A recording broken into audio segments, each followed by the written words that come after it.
Hello, Simone. Today we're going to do another one of our track series where we do deep dives into religion that are very, very offensive.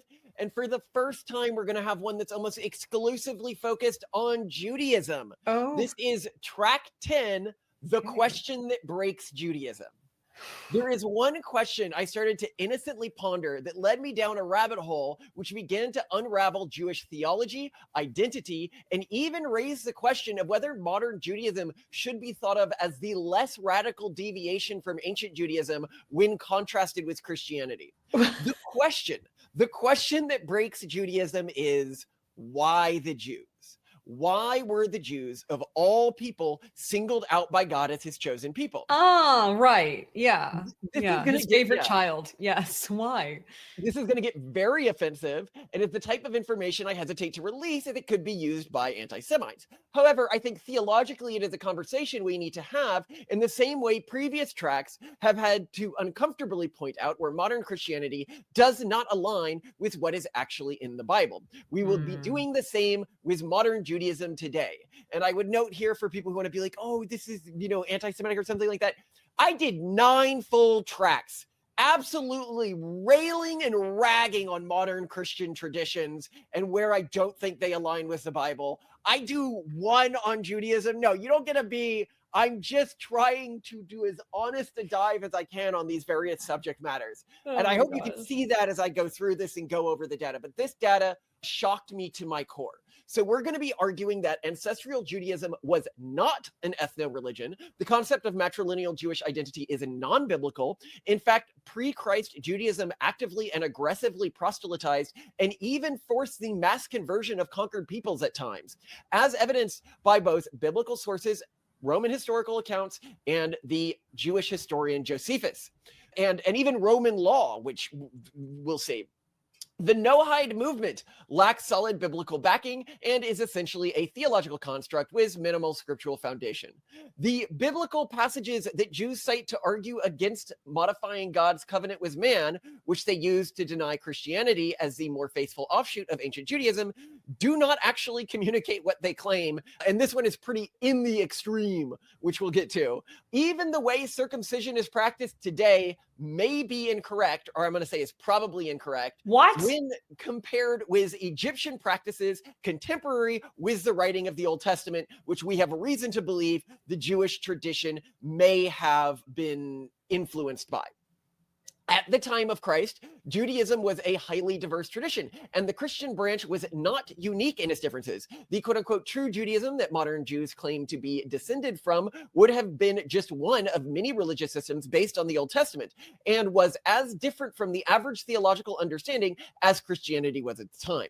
Original Christianity and Technopuritanism are much closer to the belief system of the average Jew at the time of Christ than modern Judaism.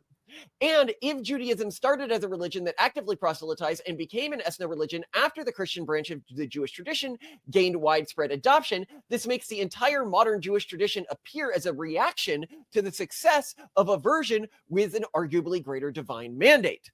Of course, we will be addressing the arguments against every one of these points, as I have discussed my positions with a few rabbis to gather the strongest counter arguments I could find. And finally, we are going to go over a clever and unique textual theological argument that fixes every one of the problems I raised throughout this entire video. We will also discuss how Christians have to reconcile with the fact that demographically speaking right now, the Jews very obviously have God's favor and will likely be the dominant world power within the next century. Okay. So I'm going to start all of this with the framing of, when I first was growing up and I was, an atheist growing up, really raised an atheist, I always saw Judaism versus Christianity as being like no competition. Like Judaism was just obviously the more logical religion. It had more claims to antiquity, which I no longer, I'm going to argue it may not. It was basically, in my mind, like deism plus.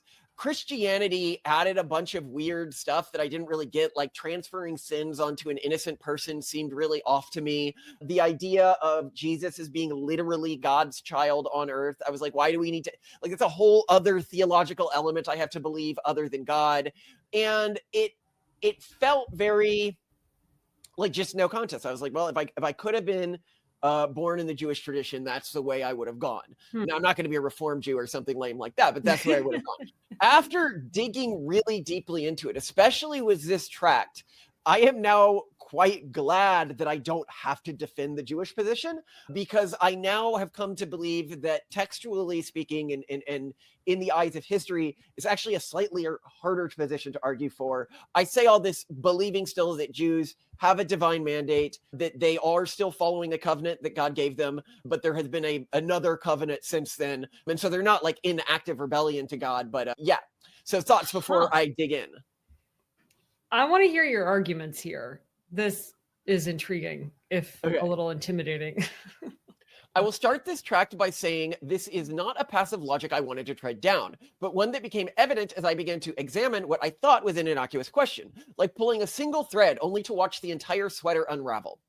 Why were the Jews of all people singled out by God as his chosen people? This is a theological question that not just Jews need a good answer for, but one Christians and Muslims also need to address. Yet it is ignored by these traditions. There are two broad categories of possible answers. There was something phenotypically, genetically, or otherwise tied to the nature of the early Jewish people that led to God favoring them. Or two, the Jewish people were set apart by their belief system and not by anything tied to their biology. Rabbinic scholars almost universally lean towards the second answer. Early Jews had a more accurate conception of God, which led to them being rewarded as God's chosen people. I would note that this is also what I believe and what I find to be the most satisfying answer. The problem is, if the early Jews were God's chosen people because they had a more accurate understanding of the divine, why should modern Judaism be gatekept around matrilineal inheritance instead of around a person's belief system? Yeah. Why would an atheistic secular Jew be considered more Jewish than a deist when a deist has a closer understanding of God and a closer belief system to what is theologically Jewish? Does this concept not contradict the very basis of God's favor? For more insight on how Orthodox Jews answer this question, we need to examine a book composed in the 4th century CE, Strife on Deuteronomy.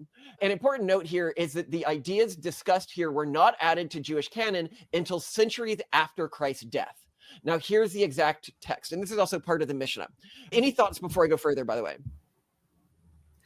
I will say that it has really bothered me that technically someone who is matrilinearly Jewish is seen as Jewish, whereas someone who personally went through as much material as they could and then practiced and followed all of the rules would not be considered Jewish. Well, unless they were approved by a rabbinic court. Unless they were, but it's also intentionally difficult for them to do that. So why someone who doesn't follow any of the rules and is only matrilinearly Jewish I find that a lot less. That makes sense to me. Look, I can understand. Well, so you would say because it's just a genetic condition. It's just either you are or you aren't. Keep the tradition to some extent, but what doesn't make sense to me, and I think it's a much harder question to answer, is why is a deist not more Jewish than a secular Jew? Because a deist, the Jews would say monotheism is a very important thing to believe, right? Uh-huh. So if the deist is closer to the true faith, shouldn't why is a deist closer to the true faith? Because my association with deists, if we're being honest here, is just basically the atheists of the Enlightenment period. Because they are a monotheist and the secular Jew is a pure atheist. A monotheist, theologically speaking, is closer to Judaism than a pure atheist. But the question is, to me, why? Now, I can understand some degree of gatekeeping here, but I suppose your question is right. I can understand how they might want to keep out somebody from the Jewish community who otherwise had studied the text and everything like that. Sure. But I can't understand why they would want to include somebody who has renounced all of the belief systems. Yeah, and who doesn't follow the rules. Yeah. So we'll get into all of this because this gets really interesting because this does not appear to be the way it used to be. Okay. Okay. So right now we're getting to the Mishnah. This was written a few centuries after Christ's death. Some of these traditions might be older, but I think that we can sort of see which traditions were common within the period that Christ was preaching because they were adopted in early Christianity. This tradition was not. So I'm going to assume that this is a post-Second Temple tradition. Okay. So, and this explains why the Jews. This is the standard Orthodox Jewish explanation. And he said, The Lord came from Sinai. When the Lord appeared to give Torah to Israel, it is not to Israel alone that he appeared, but to all nations. First, he went to the children of Esav, and he asked them, will you accept the Torah? They asked, what is written in it? He answered, you shall not kill. They answered, the entire essence of our father is murder, as is written, and the hands are hands of Esav. And it is with this that his father assured him, and by your sword you shall live. And then he went to the children of Ammon and Moab and asked, will you accept the Torah? They asked, what is written in it? He answered, you shall not commit adultery. They answered, Lord of the universe, is our entire essence, as is written, and the two daughters of Lot conceived by the father? Now you should note here, whenever I say as is written, they're quoting some other part about some figure in early Jewish canon who did something naughty. Okay. Like here, it's basically saying that the children of Esan are descended from Lot, okay? Okay. And his daughters. He then went to the children of Ishmael and asked them, will you accept the Torah? They asked, what is written in it? He answered, you shall not steal. They answered, Lord of the universe, our father's entire essence is stealing. Okay. Sorry, I just find that they know they're talking to God, the Lord of the universe, and they're like, yeah, but stealing's like our whole bag, man. And I'm just so into stealing. And he, Ishmael, shall be a wild man, his hand against all. There was none among all of the nations who he did not go to and speak and knock on their door, asking if they will accept the Torah. All the kings on earth will acknowledge you, O Lord, and they have heard your words of mouth.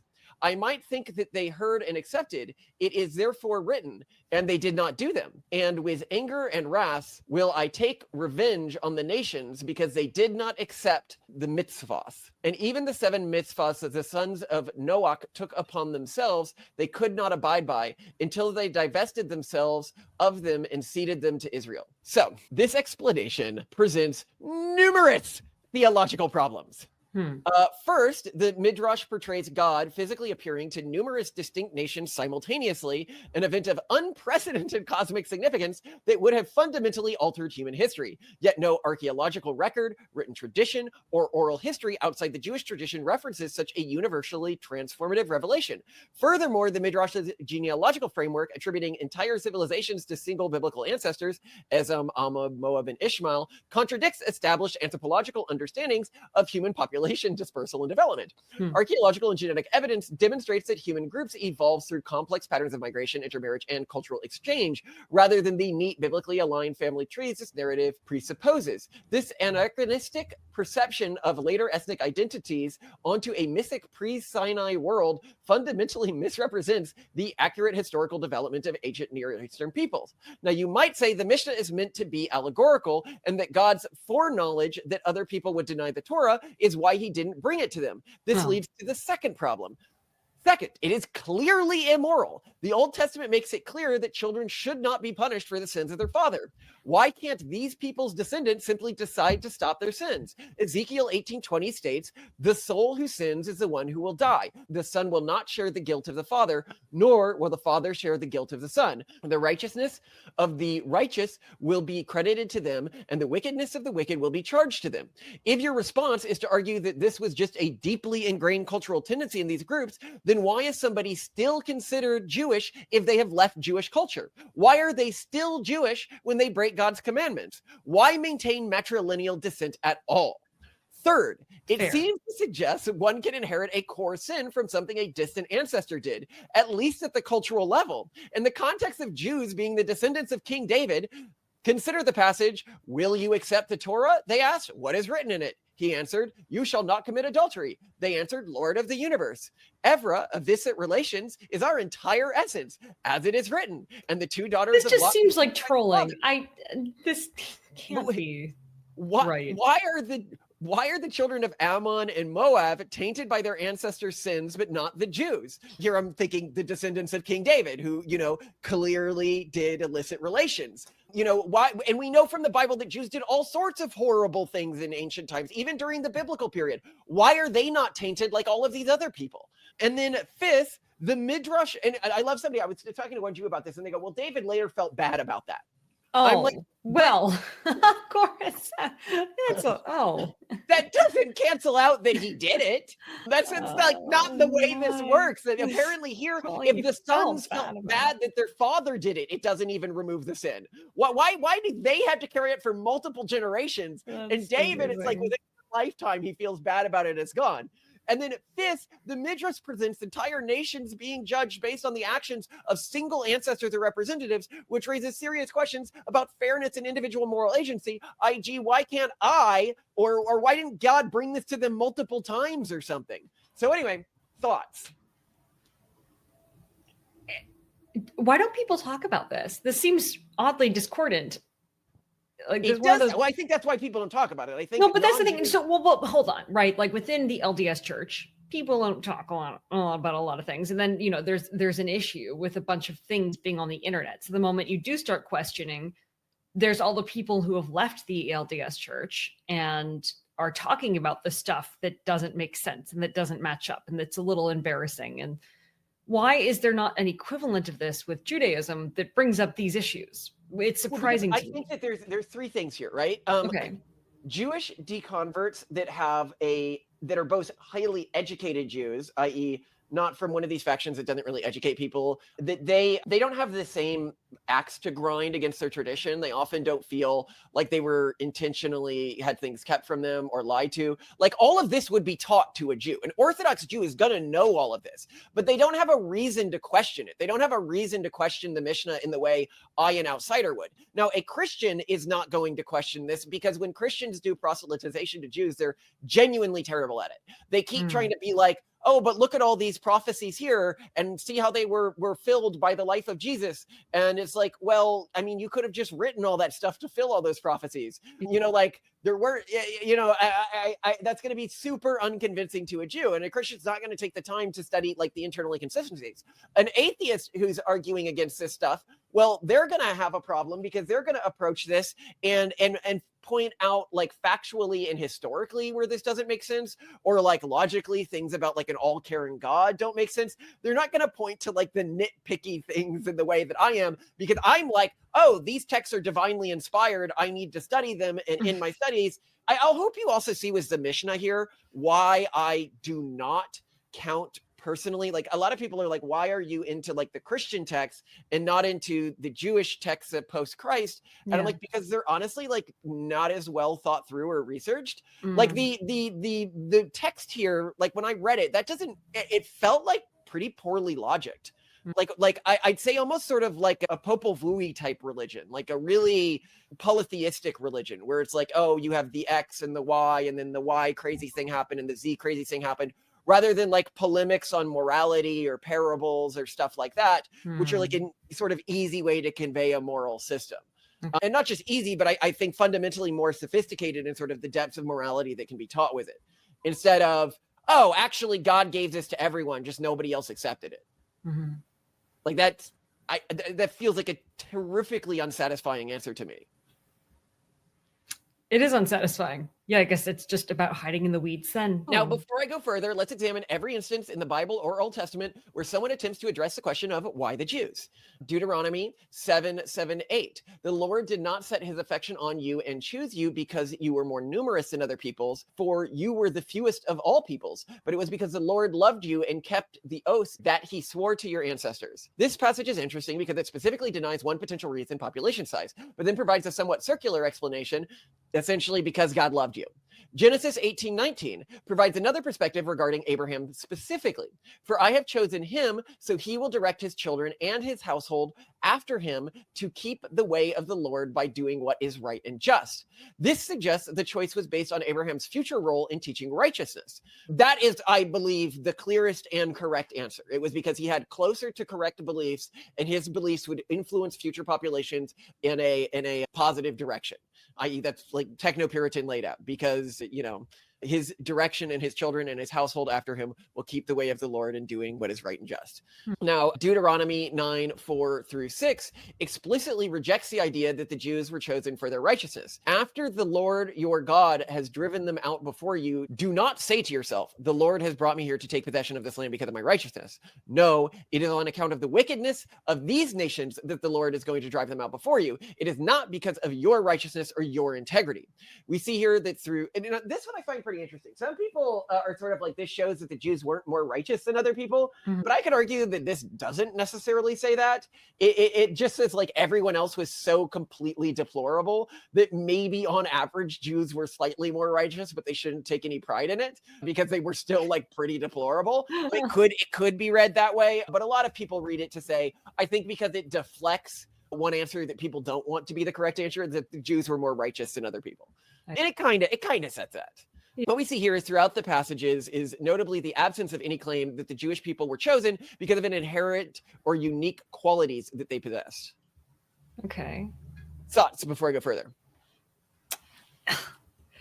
This just seems like so much guesswork. Well, and it feels the conclusions made are putting words in God's mouth in a way that makes me feel very uncomfortable. Yeah. All right. All of this refocuses our question. Okay. If Jews are only Jews because of what they believe theologically, why did matrilineal descent enter the picture? Okay, back to Simone's question. This is good.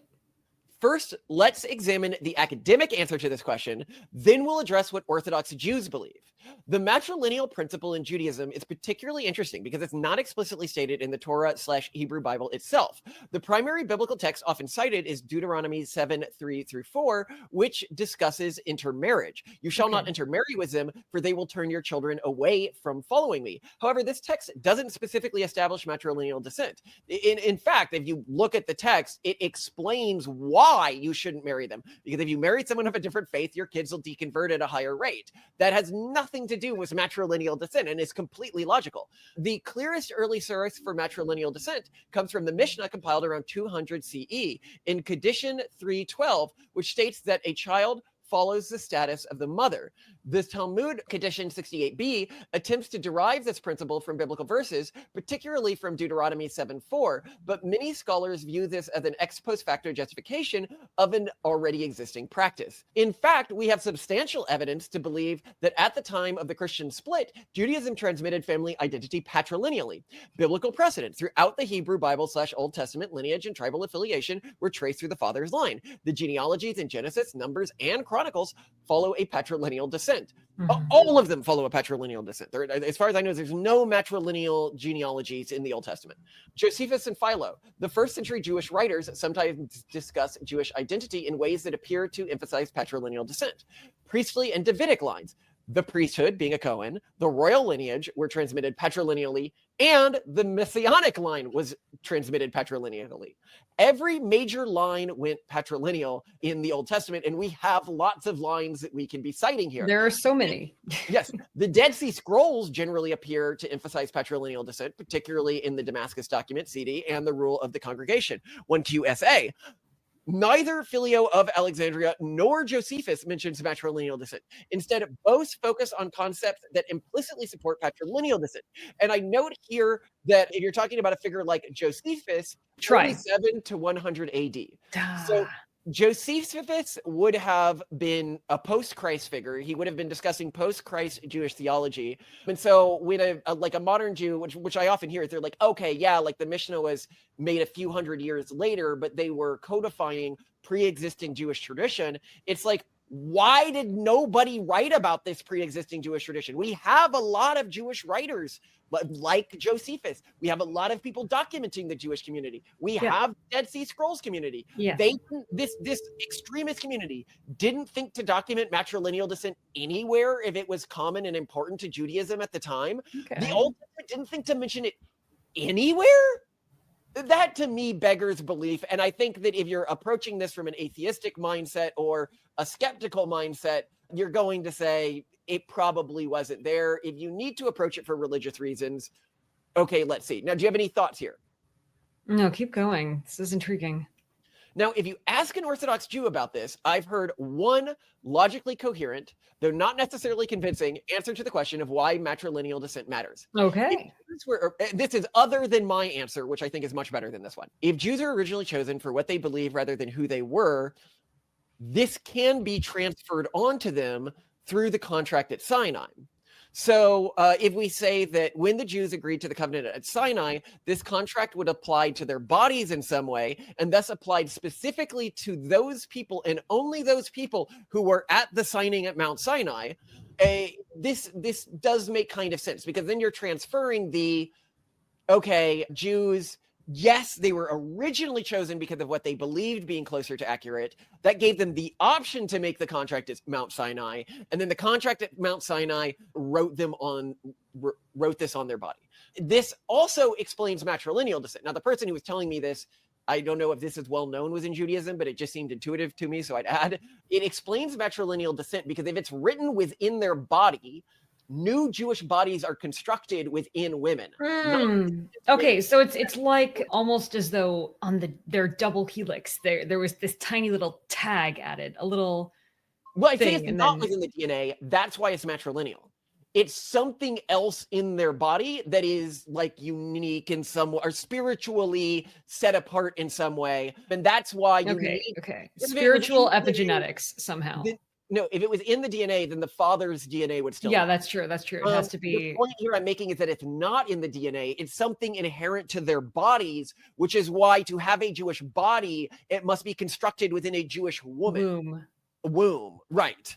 And I was like, okay, that's actually fairly satisfying. It explains that, yes, they were originally chosen based on their beliefs, but then this transferred to like a biological thing.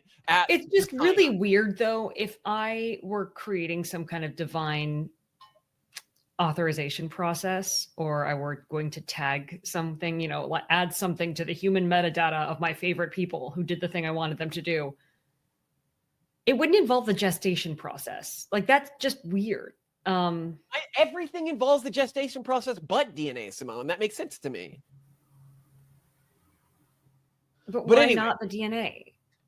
Because the DNA, then it would be like a specific piece of code that wouldn't have any spiritual significance, because like it's I mean, it might if it's like the lines from the Torah or something, because that's the way Kabbalism sometimes does things. But what I'm saying wouldn't it would make more sense to me if it were like the divine semen, like they at least have a little more agency, you know what I mean? Like they're wiggling. What is the womb? I'm just saying there is a logic here that I can get behind. I might not buy it myself, but there's a logic here that I can get behind. I'm not feeling it, but okay. I'm glad you feel okay about this. This is great. Okay. Well, I don't actually. So okay. I'd say now, if you're Jewish, and I say I encourage people to stay with their ancestral religions, this is as good of an answer as you're going to get, other than the one I'll have at the end of the video. You can skip to the timestamp at the end of the video. Oh. Other than that, turn off the video now and walk away, because it's only downhill from here. Ruh-roh. For those of us who are unbound by such constraints, this answer fails at a number of levels. All right, so first, you've got common sense. If the covenant God made with the people at Sinai traveled matrilineally through bloodlines, why was that never explicitly laid out in the Bible? That is an important point in what seems to be one of the existentially most important facts about God's people, that their identity travels matrilineally. Mm-hmm. And if it does work that way, why can people convert to Judaism at all? Something we see happen multiple times in the Bible. Like, if this thing that was written during the initial signing of the contract is actually important to Jewish identity, why are converts allowed at all? That doesn't make sense to me. Why was Ruth able to convert? And we'll get to this question more in a second. But then there's a second problem, which is we're told in the Old Testament that it wasn't written in their bodies. Specifically, we have Jeremiah here talking about the second covenant. So this is the covenant after Sinai. Okay. Behold, the days are coming, declares the Lord, when I will make a new covenant with the house of Israel and the house of Judah, not like the covenant that I made with their fathers on the day when I took them by the hand to bring them out of the land of Egypt. ... I will put my law within them. I will write it in their hearts. This is said in regards to a covenant to come, and is contrasted with the one at Sinai, making it clear that the covenant created at Sinai was not put within them or written within their hearts. Not great, not great. Then you have the problem of biblical conversions. We see multiple fairly straightforward conversions into Judaism within the Bible. If this is possible, it negates the idea that some special bond was in the Jewish body. We will examine each of these in turn, along with the counter arguments from Jews and rabbis, as these being easy conversions. Historical. Finally, we know factually that early Jews did not see their religion this way. Traveling Jewish missionaries were so common in the Roman world that they are mentioned by multiple Jewish historians. We're going to go over 3 Jewish historians, then a Jewish historian, Josephus, who talked about this phenomenon. Then they're also mentioned in the New Testament. But more damning than that, we also know that Jews used to force people in conquered regions to become Jewish and afterward considered these people fully Jewish. Again, I will cover all of these points in turn. Okay. And then finally, as I mentioned here, the New Testament. No, and this is actually really, really, really important to this point. And this is an argument that I think many Jews wouldn't really think through, but it's actually a really powerful argument if you think through the logic of it. Nowhere in the New Testament does Jesus say his goal is to open Judaism to non-Jews. If Judaism at the time was understood to have high requirements for conversion or some level of matrilineal descent, why doesn't Jesus ever mention that this is now waived? Why did none of the people writing immediately after him mention this when Gentiles were converting into the religion? Why was this seeming? And they did write about other things. They wrote about, like, should we have circumcision? Should we not have circumcision? They had these debates. And early Jews also had these debates, which we'll get into. Okay. Why was this seemingly a complete non-issue for early Christianity? Was the debate in the early church instead focused on whether circumcision was required for non-Jews who converted in Paul's letters and other Jewish laws, specifically dietary laws discussed in Acts? This aligns with what we have seen in other Jewish conversions of the time, but more on that in just a moment. So any thoughts before I go into all of these specific conversions? I'm dying for you to go into them. Just go ahead. Because this goes against what I knew about early Judaism, and we'll go against the counter arguments too, because I brought this up with rabbis, multiple rabbis. If you think like I'm just calling out one rabbi, no. I went over this with lots of people to get a diverse set of counter arguments and as strong counter arguments I could to what to me seemed a patent historical truth that in early Judaism, they had active missionaries and aggressively tried to convert other populations, which again, why would they be doing that if they had matrilineal descent? Right. And I actually want to hear your thoughts on this. I think the Christian Bible and the early Christian theologians never thought to mention now Judaism or the Old Testament is open to non-Jews. Why didn't they ever mention that? The core thing they mentioned is now it's open to non-Jews without circumcision. That's a big difference. That is a big difference. And it wasn't even without circumcision, because we'll see people converting to Judaism without circumcision in just a second, historically. Oh, okay. It was an active debate at the time, I'll give you that, but the requirements were much lower. What both history and the Bible reveal is that Judaism during this period was much closer to modern-day Islam than an ethno religion. Specifically, it was a religion that anyone could convert into, that conquered other people and forced them to convert, and that had traveling missionaries who actively sought converts. It was a religion that, like Islam, concerned how the state was governed. This is what makes it very different from Christianity. It was also a religion that, like Islam, carved out a place under that state for non-believers with unique rules applied to them. This is where the concept of ger tasava emerges, which is very similar to the Muslim concept of dhimmi. And I note here it's also similar to Islam in like all sorts of other ways. You've got you're supposed to read it in the original language. You've got there is kind of one ethnicity that's bound to the religion, but not exactly one ethnicity. It's really fascinating to me, the parallels between Islam and this early Judaism from the perspective of how it related to things like governance and converts and an ethnic status. Yeah. We are going to start with accounts from ancient historians, then move to biblical accounts, beginning with the Jewish historian Josephus, who wrote in the 1st century BCE, crucially after the destruction of the temple, showing these practices were still common at the time. But I think some of his writings might have been before the destruction, but it was generally around that time. Like temple destruction, I should say, crucially after Christ, showing that these practices were still common at the time. During the Hasmonean period, 1st century BCE, there are accounts of mass conversions, particularly of the Idumeans. According to Josephus, John Heraclius conducted military campaigns to expand Hasmonean territory after defeating the Idumeans militarily, he incorporated their territory into his kingdom. After the military conquest, Heraclius gave the Idumeans an ultimatum: either convert to Judaism, which meant circumcision for males and adherence to Jewish law, or be expelled from their homeland. This suggests a relatively simple conversion process. The conversion process consists of circumcision and following the Jewish laws, but interestingly, not necessarily following Jewish beliefs. It is clear at this period of Jewish history, being a Jew was not based on matrilineal descent or even belief, but on keeping the commandments. Anyone who followed the rules was fully Jewish. And I'm talking about the common perception. And I note here, when I brought this up, it was a rabbi, their thing about the Hasmoneans was like, well, the Hasmoneans were like weird, basically. Like they were an offshoot. But they were powerful enough to be conquering other people. I think that they are weird from the perspective, and again, we'll keep going over this, from the branch of Judaism that ended up surviving and existing as modern Judaism. But for more color here, the Hasmoneans were the primary ruling dynasty of the Jewish people during their period. They were an independent Jewish kingdom that came to power after a revolt against Seleucid rule. This was from approximately 167 BCE to 37 BCE. The reason why a rabbi might think of them as weird is because they align themselves more with the Sadducees, which favored a more literal interpretation of scripture and a rejection of oral law. And the Jewish group that survived follows the Pharisees most closely, which focused on oral tradition and interpretation of the Torah. Again, as I've noticed, if you took the average of all the Jewish beliefs at the time, that branch was about as different from the average, with Hasmoneans clearly being part of this average, as the branch that led to Christianity.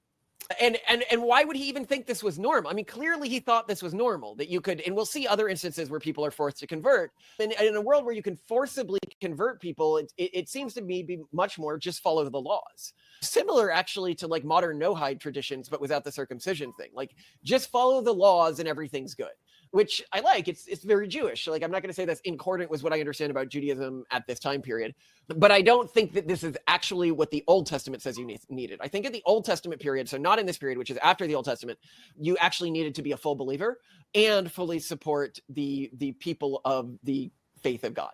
And if you did those two things, you, while also keeping all the rules, you were fully Jewish. I think that the believer part kind of got dropped among some of the Jewish groups here and may have been more, unique to this time period. Also from Josephus, Antiquities of the Jews, book 20, chapters 2 through 4, we learn about the conversion of Queen Helena of Adabelini and her son Isaides to Judaism in the 1st century CE. This account is particularly noteworthy for what it reveals about conversion practices during this period. Key points from Josephus' account include process of conversion. Helena and Isaides were drawn to Judaism separately through different Jewish merchants and teachers. Their conversations were voluntary and occurred without any reference to their matrilineal ancestry. Again, this is common even today with Jewish conversions. You can convert without it. But it is interesting that there is no mention of, them converting or matrilineal requirements or anything like that. It was based solely on their acceptance of Jewish beliefs and practices. What is Which really seems that's my game. I'm into about that. this is the circumcision debate that happened. Okay. Isaides initially converted without circumcision on the advice of a Jewish merchant named Ananias, who feared political backlash if the king underwent the procedure. Later, another Jew from Galilee named Eliezer convinced Isaides that circumcision was necessary for observance of the law. And we'll see a few times that there appears to have been some debate about the requirement of circumcision during this period, but most of the trained rabbis would have said it was required, but trained rabbis were not required to approve of you to convert to Judaism. We'll see that in a second here. The conversion process appears to have been centered on accepting monotheism, adopting Jewish practices, and following the Jewish law. For men, Jewish circumcision was debated as either essential or optional. No formal tribunal. Notably absent is the mention of any formal bit din, rabbinic court, or extensive questioning process that became standard in later rabbinic Judaism. Considered fully Jewish. After their conversions, Helena and Isaides were considered fully Jewish. Helena made pilgrimages to Jerusalem, provided for famine relief for the city, while Isaides sent offerings to the temple. And apparently they are talked about as being very good Jews by Jewish historians. Okay. They are pious, good Jews, these two. All right. The story of Matrilineal. In the Jewish War, Book 2, Chapter 17, Josephus recounts a brutal episode that occurred at the beginning of the Jewish revolt against Rome around 66 CE. The Jewish rebels in Jerusalem attacked and overwhelmed a Roman garrison stationed in the city. The Roman soldiers took refuge in the royal towers, but were eventually forced to negotiate surrender on terms with the Jewish rebels. The garrison commander, Matrilineal, arranged terms of surrender whereby the Romans would lay down their weapons and be allowed to depart unharmed. However, once the Romans had surrendered their arms, the Jewish rebels, led by Eleazar, attacked and massacred them in violation of the agreement. Josephus writes, they, the rebels, fell upon the Romans when they had brought them into the stadium and encompassed them around, some of them being unarmed and others in such a condition as rendered them incapable of defending themselves, and slew them all excepting Matrilineal. For they spared him alone because he entreated for mercy and promised that he would turn Jew and be circumcised. Okay. Matrilineal was thus the sole survivor of the massacre, having agreed to convert to Judaism to save his life. Josephus presents this incident as a terrible crime that violated sacred oaths and brought divine punishment on Jerusalem. Regardless of the act and the ethics of the act and anything like that, clearly this gang of Jews, or this troop, like this was a large group of Jews, thought that an individual saying, okay, I'll be Jewish, don't kill me, that was enough to merit him being Jewish in some way, and thus not, like, what are your thoughts on that? I think it says something about the belief about what a conversion meant during this time period. Well, I like that the conversion involved a costly signal. It seems... Again, we can argue about, were these good people or not, but it's indicating something about what was commonly understood as the conversion process. If it was commonly understood, you had to go through a rabbinic court, these people certainly wouldn't have thought of this as a conversion, nor would the mass conversions of the Hasmoneans been thought of as a conversion. Yeah. Okay, so now we've got the conversion of the women of Damascus, which I think is very interesting in regards to your note on costly signals. And we'll see, I think, why Christianity spread as the branch of Judaism that ended up spreading. Okay. In the Jewish War, Book 2, Chapter 20, Josephus describes events in Damascus during the early stages of the Jewish revolt. After news spread of Jewish rebel victories, the people of Damascus planned to massacre the Jewish population in the city. However, they had a problem. Quote, but they were afraid of their own wives, who were almost all of them addicted to the Jewish religion. Oh, no. It was the greatest concern was how they might conceal these things from them, end quote. The passage indicates that a significant number of non-Jewish women in Damascus had embraced Judaism. These women had such strong attachment to Judaism and the Jewish community that their husbands feared they would warn the Jews about the planned massacre. The men of Damascus ultimately carried out their plan in secret, killing about 10,000 Jews in a single hour. This brief mention illustrates how Judaism had attracted numerous Gentile women converts to the point where it affected political and military calculations during the Jewish-Roman conflicts. Now, I'll note here, Josephus is known to exaggerate. Do I think that almost all of the women really were addicted to the Jewish theology? No, but I think that he's noting something here, which we also see in the other stories, is that women converted to Judaism at a disproportional rate. The question is why did women convert? Likely because they didn't need to get circumcision. There really wasn't that costly a signal for women who converted to Judaism, but there was a very costly signal for men to convert to Judaism. Yeah, that's fair. Okay. And I'd also point out here that, like, do you even need a rabbinic court if you're talking about, like, circumcision? I can see why rabbinic courts weren't really needed during this time period before first conversions became common, because, like, no one's gonna fake that. Like, no guy, it's like, there's a lot of things that a guy is gonna fake. And I think that they just didn't really care about women converts that much. They didn't see them as, it was good to have them when they were really dedicated, but more often than not, and you often see this, they're a little worried about women converts. They're like, oh, they'll deconvert your kids, because there's some periods when the Bible was written when, like, deconversions and, like, marrying outsiders was a big issue, but it doesn't appear to be the case throughout the entire Old Testament. The story of Fulvia in the Antiquities of the Jews, Book 18, Chapter 3. Josephus accounts an incident occurring in Rome during the reign of Emperor Tiberius around 19 CE. According to Josephus, there was a woman who was a proselytite converted to Judaism, whose name was Fulvia, a woman of great dignity and one who embraced the Jewish religion. The men, 4 Jewish scoundrels, had persuaded her to send purple and gold to the temple at Jerusalem. And when they had received what she had donated, Purple what? For their own purple dye, for their own uses, or maybe fabric. and did not bring it to the temple. In this account, Fulvia is described as a woman of high social standing in Rome who had converted to Judaism. Her husband, Saturnalius, reported this fraud to his friend Sergianus. Keep in mind, the husband wasn't a convert, Ooh. who then informed the emperor Tiberius. Tiberius used this incident as a pretext to expel all Jews from Rome, forcibly conscripting 4,000 Jewish youths for military service in Sardinia. This story illustrates both that high-status Romans were converting to Judaism and that this was occurring during a time of increased Roman hostility towards Jewish practices, and that it seemed to disproportionately convert women. Oh, actually, this could solve a mystery from one of our other episodes. In one of our other episodes, we were talking about, was Christianity really more moral than the other systems of the time? Right. Yeah. Like our Christmas Day episode, so like nobody watched it. But I figured it, was a good one for Christmas Day. And one of the interesting things is that early Christian communities seem to be overwhelmingly female, like a rate of like 5 to 1. And Scott Alexander discusses this in his book review on the early rise of Christianity. But he also noted that a lot of these early Christian communities were actually just converted Jewish converts. Sort of. It seems like the female interest in Christianity was especially all this extra simping toward women. Why, but he also mentioned that a lot of these early Christian communities were communities that had wanted to convert to Judaism or had flirted with Judaism. But like the circumcision was just one step too far, and or the rules, because it can be very hard to convert to Judaism if you don't live in a Jewish community, because there's so many things, like you need all these amenities to be able to follow the rules. Is this explains potentially why they were so overwhelmingly female, because of these pseudo-Jewish convert communities were, as soon as they saw an iteration of Judaism that didn't require all this other stuff, they were fully on board with that. Yeah. So they were converting sort of pre-built communities. And I think early Christianity, as we'll get in further about this, because you'll see that these communities were super common of Jewish converts all around the Greek world, all around the Roman world, that we might be understanding early Christianity wrong as being this super fast spreading religion when it was really spreading on kindling.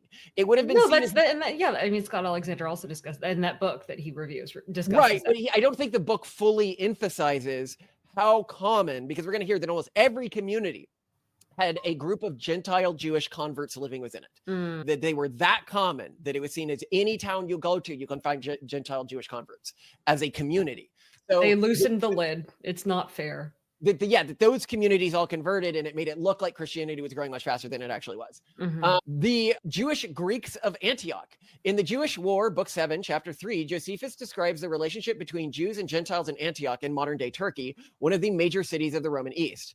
Quote, "For as the Jewish nation is widely dispersed over all habitable earth among its inhabitants, so it is very much intermingled with Syria by reason of its neighbors, and the greatest multitudes in Antioch by reason of the largeness of the city, wherein the kings after Tacticus had afforded them a habitation with most undisputed tranquility. They also made proselytites of a great many Greeks perpetually, and thereby after a sort brought them to be a portion of their own body." So this is a Jew bragging about how many Jewish converts there were from Greek populations in this city of Antioch, and that they converted after proselytization. This passage indicates that Judaism in Antioch was actively attracting Greek converts. The phrase "they had in some measure incorporated within themselves" suggests these converts were integrated into the Jewish community. This provides evidence that Judaism during this period was not closed to outsiders, but was actively engaged in what we might today call missionary activity. And throughout his books, Josephus writes of Jewish proselytization. Against Apion, Book 239, Josephus proudly notes the widespread appeal of Jewish practices. Quote, "The masses have long since shown a keen desire to adopt our religious observances, and there is not one city, Greek or barbarian, nor a single nation to which our customs of abstaining from work on the seventh day was not spread, and where the fasts and the lighting of lamps and many of our prohibitions in the matter of food are not observed," end quote. Against Apion, Book 239, he emphasizes how many Gentiles have adopted Jewish customs. Quote, "Many people have come over to our ways of worship, some of whom have remained, while others, lacking the necessary endurance, have fallen away again," end quote. Now, I also think this is pretty interesting here, is it talks about, what makes you a Jew. It's not that they were like turned away by a court or something like that. It was just too hard to follow all the rules, and so they stopped being Jewish. So I think that shows how a Jew of this time period, like a bit post Christ's death, would have thought about conversion. Jewish War, Book 2, 18:2. During the outbreak of violence against Jews in Caesarea, Josephus notes the whole city was filled with confusion, and it appears evident that the rest of the population would soon betake themselves to arms against the Jews. This event was mainly achieved through the work of proselytites, converts. Antiquities, Book 22, 1 through 5. Beyond this specific story of Helena and Azates, Joseph mentions a merchant, Ammonius, quote, taught them, the royal family, to worship God according to the Jewish religion, suggesting ongoing missionary activity. Now, maybe Josephus made all this up. That's possible. Or maybe this is just like super rare instances, and all of the stuff about like mass conversions or the, multiple communities, total fiction, because Josephus wanted to make the Jews look good. Now, why he would think this would make the Jews look good if you needed a rabbinic court and Judaism was considered a matrilineal thing, I don't know. But clearly, he loved that people liked converting to Judaism. It's all over his works, okay? Okay. But let's go to writers who hated Jewish people. We'll start with one who really hated the Jewish people. This is Tacticus. Now, for people who don't remember Tacticus, Tacticus was the guy when he was complaining about how evil the Jews were. One of his complaints was that they didn't practice exposure or drowning their infants. He was very upset about that. He was like, what a disgusting practice to not drown infants. Everybody knows, when you don't want a baby, you just drown it. People wonder why women were into it. Yeah, you wonder why. We talk about with early Christianity were more moral. This is one of the things that early Christianity really kept with Judaism, which is do not kill babies. Yeah, maybe. And also don't be a dick to women. Don't be a dick to women. We'll get it. If you want to go into that episode, you can. But your early Judaism was significantly less dickish to women than the Romans were. I can see why women wanted to convert as well from that standpoint, but you can learn more about that in the other video. So Tacticus on Jewish converts. In his Histories, Book 5.5, written around 100 to 110 CE, Tacticus notes with disdain, quote, those who are converted to their ways follow the same practice. He's talking about circumcision here. And the earliest lesson they receive is to despise the gods, to disown their country, and to regard their parents, children, and brothers of little account. Now, this hostile characterization, nevertheless, confirms that the conversions to Judaism were occurring among Morabbins. Tacticus prevents conversion as a complete break. Tacticus is where the word tactics come from. He wrote our version of like The Art of War, the Western canon's version. It's not a bad name. What do you think about that? But most of it is like, I like Tacticus. Let's do that for a guy. Tacticus. I'm sorry. Not taking into account what he had to say about Jews. No. I'm just like, we're not pro baby drowning. I just like Tacticus. Yes. Thank you. But I think he shows some really interesting things here. So what, from his perspective, was required from Jewish conversion? Today, what we would think of as a lot of like cults or alternate religions, much more so than modern Jewish conversion. We also see this with Ruth, which is, if you talk about modern Jewish conversion, it might be harder to convert, but you're not supposed to cut ties with your family. Yeah. Jewish conversion during this period, cutting ties with your family was normal. Maybe not everyone did this, because we see Ruth cut ties with her family, and Tacticus complains about people cutting ties with their family. So I'm guessing it was normal for some converts. I'm not going to say all converts, because we know of other individuals who didn't, like the woman whose husband, like this highborn woman whose husband was clearly not Jewish. But I'm going to say that really dedicating yourself to the Jewish community appears to have been one of the core things that made you Jewish during this period. Juvenal's complaints. In his Satirites, particularly Satire 14, lines 96 to 106, written in the early 2nd century CE, Juvenal mocks Romans who adapted Jewish practices. Quote, some of you have had a father who reveres the Sabbath, worship nothing but the clouds and the divinity of the heavens. I love that. This sounds so much. He's like, they worship the clouds and the heavens. Having been trained to despise Roman laws, they learn and practice and revere the Jewish law. I love this. It's like there is this level of like breaking from Roman laws, and there was a reason to despise many Roman customs. Again, see where Christians actually more moral. He describes a multi-generational process where first-generation converts observe some Jewish customs while their children become fully observant Jews, showing concern about Judaism's growing influence in Rome.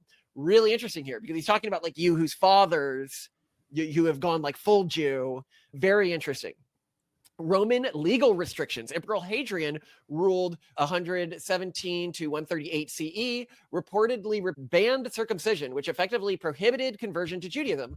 Earlier Emperor Domitian ruled 81 to 96 CE, imposed the Jewish tax, fiscus judicus, on those who, quote, lived a Jewish life without publicly acknowledging the faith, end quote, targeting converts. So that's really interesting. If this wasn't a big thing that was happening, why are they making laws about it? What if it was just a few rare instances? And no, that's good evidence. I like that. And this is very different from, again, I think like modern Jewish missionary activities, where there just is not a sustained modern Jewish missionary effort. Yeah. Even among Reform Jews, that it's at least competent or widespread, or that I've seen. Whereas you really get the impression, if you are a wealthy Roman, like writer or even emperor, like Tacticus, or this guy who wrote the Satirites, these are satires, you are going to know enough Roman to Jewish converts that it's gonna be annoying to you. I don't know a single convert to Judaism. I do. Oh, sorry. I do know. My sister converted. I don't know a single convert to Judaism where it wasn't involved with a marriage. I do. I should say. Is that the same with you? No, he just chose to convert on his own. Just really liked the religion. It was one of my former managers at my first job. Yeah. I actually know a few, but I think that who they were marrying and their kids' future played a role in it. So it's a bit different than this sort of. It wasn't his partner either. So, but here's the thing. Apparently, these converts were obnoxiously Jewish to these Romans. Like, I think it's like being a vegan or a marathon runner. My understanding is that these early Jewish converts were maybe closer to like not like what we would think of as like a Reform Jewish movement, but like somewhat Orthodox in a lot of their practices. And like you say, I think like a vegan, like they actually held the dietary restrictions. They actually maybe did some of the Jewish. Yeah, like you bring them over for dinner and they're like, I'm sorry, I recently converted. You invite them over. They're like, it's the Sabbath. I'm sorry. I can't eat this dish right now because you've combined the cheese with the meat. Yes, but here we're talking about now Cassius Dio's account in Roman history, book 67, 14, 1-2, written in the early 3rd century CE, but describing events under Domitian. Cassius Dio reports, quote, many others who drifted into Jewish ways were condemned, some were put to death, and the rest were at least deprived of their property. This passage suggests Jewish conversion was widespread enough to warrant imperial persecution, and they believed enough that they were killed for it, really dedicated to the Jewish community. Yeah. And then we have the New Testament, Matthew 23:15, the New Testament verse written CE 80 to 90 CE, has Jesus criticizing certain Pharisees. Quote, woe to you, teachers of the law and Pharisees, you hypocrites. You travel over land and sea to win a single convert. Yeah. While polemical, this suggests active Jewish missionary efforts during the late Second Temple period, confirming some Jewish groups actively sought converts. So it was common enough that all these well-known Romans had seen these Jewish proselytizers. And Jesus apparently was like, hey, I know your type. You travel all over the place trying to convert people. Like, this was a common activity. And I hear, like, I brought this up with one of the rabbis I brought this up with, was like, oh, but see, this book that was written hundreds of years later says that during this time period, we didn't actively seek converts. Well, I'm going to go into why you might want to whitewash this part of your history, because there is a reason why they had to stop doing this. But it's not even whitewash. Like, I see nothing actively wrong with this. It just poses a problem for the concept of matrilineal Jewish identity being something that's biblically grounded, or even grounded in Jewish ancient history. Yeah. Now let's turn to the Bible itself. By the way, any thoughts before I go further? No, you were thorough. But I'm pretty pumped on this, because this change, I had no idea until I started looking in on it, that Jews used to have a big like proselytization effort. I didn't either. This is very surprising. And it feels very Islami, right? Like, they have their own country, they have their own laws for their country, and their own like system for those laws. They have their own system for people who aren't Jewish living within their country. And then they have like active missionary efforts. And a big diversity of beliefs as well, like modern day Islam was like different Jewish groups, which we'll get into in a second here. Let's now turn to the Bible itself. I didn't start with the Bible because most Orthodox Jews have already had to deal with the fact that all Ruth apparently had to do to become a Jew, to become part of the lineage that led to King David, was say that she wanted to be a Jew and was committed to the religion. They typically handle it with comments like this. When Ruth converts to Judaism, she offers a very radical declaration of commitment. See Ruth 1:16-17. And Ruth said, "Do not entreat me to leave you, to return from following you. For wherever you go, I will go, and wherever you lodge, I will lodge. Your people shall be my people, and your God, my God. Where you die, I will die. There I will be buried. So may the Lord do to me, so may he continue, if anything but death separate me and you." I mean, that sounds like standard marriage stuff. It does. It's not like, oh, hey, let me call, this is the other person talking here. It's not like, oh, hey, let me call myself Jewish and keep living like a heathen. It's, I'm totally committed to this people, and I am leaving my cultural context, my land, Moab, and totally immersing myself in Jewish culture and practice. And it's like, yeah, but it is all still just saying that and going to a land where all this stuff is like the normal rules. You're not going to have an easy time living in Israel of this time period without obeying like the Sabbath and the other Jewish laws. Yeah. Like, it's not like, I guess as an outsider, I'm like, I don't know, I'm not convinced. That said, when this is taken in context of all of the historic evidence provided above, it becomes clear that Ruth's conversion was not something extraordinary, nor did it require such an extreme statement. She just needed to say, like, I'm committed now. I will also note modern Jewish interpretations of the story of Ruth are hugely weighed down by extra-biblical rabbinic traditions, which makes her conversion sound more modern. Here is an example of one of those. So this is another rabbi who got back to me on this. Okay. Ruth cuts her ties with her Moabite family and joins with the Jewish people. That fits the Talmudic criteria of accepting the mitzvah, as she is committed to the Jewish God and Jewish people. And even then, she's treated as an outcast until she manages to seduce Boaz, a local Jewish noble, and the marriage is only approved of after she goes to the analog of Bet Din, Jewish court, at the city gate. If it was in the text that she went to a Jewish court to confirm her status as a Jew, this would be a significant blow to my argument. This is not him saying that. This is me admitting that. If these Jewish courts existed during the time of Ruth, that would like blow a major hole in the argument I'm making here. And I'd also note for the above story, there is almost nothing less you can do than make a verbal commitment to a religion, right? Fair. Like, Or it really is. You might say, well, the verbal commitment was extreme, maybe. But if you actually want to change to a Toasty religion, all the time after breaking something or making a mess says, I won't do it again. 5 minutes later, he makes very strong verbal commitments. yes, he makes extremely strong verbal commitments. They're very earnest sounding. Okay, so this would have like really hurt me if it was true. So of course I go to AI and I'm like, is this actually in the Bible or is this later rabbinic tradition? Or maybe just a fabrication? What's in the biblical text? In Ruth 4:1-12, Boaz does go to the city gate, which is the place where legal matters are settled. He gathers 10 elders as a witness. However, the primary purpose was not to approve Ruth's conversion or status. The legal matter concerned the right of redemption of Naomi's property and the Levirate obligation to marry Ruth. The closer relative initially had first right but declined. Boaz then publicly declared his intention to redeem the property and marry Ruth. The elders and the people present blessed the union. What is not in the biblical text? There is no mention of Ruth appearing before this gathering. The gathering was not convened to approve Ruth's conversion or status as a Jew. There's no mention of Ruth being treated as an outcast after her declaration of loyalty to Naomi and her people. All of the characterization that Ruth went before an analog of a Bet Diem and needed approval for her conversion is reading later rabbinic conversion procedures back into the biblical text. This represents an anachronistic interpretation that projects later Jewish legal frameworks onto the earlier biblical narrative. The biblical text itself presents Ruth's transition to becoming part of the Israelite community as primarily based on her declaration of loyalty to Naomi and her people and her God, without detailed legal procedures for conversion that developed in later rabbinic Judaism. And then I again asked an AI, like, is this actually correct? And it goes, Ruth's declaration to Naomi, your people will be my people and your God my God, constitutes her allegiance with Israel without any formal conversion process.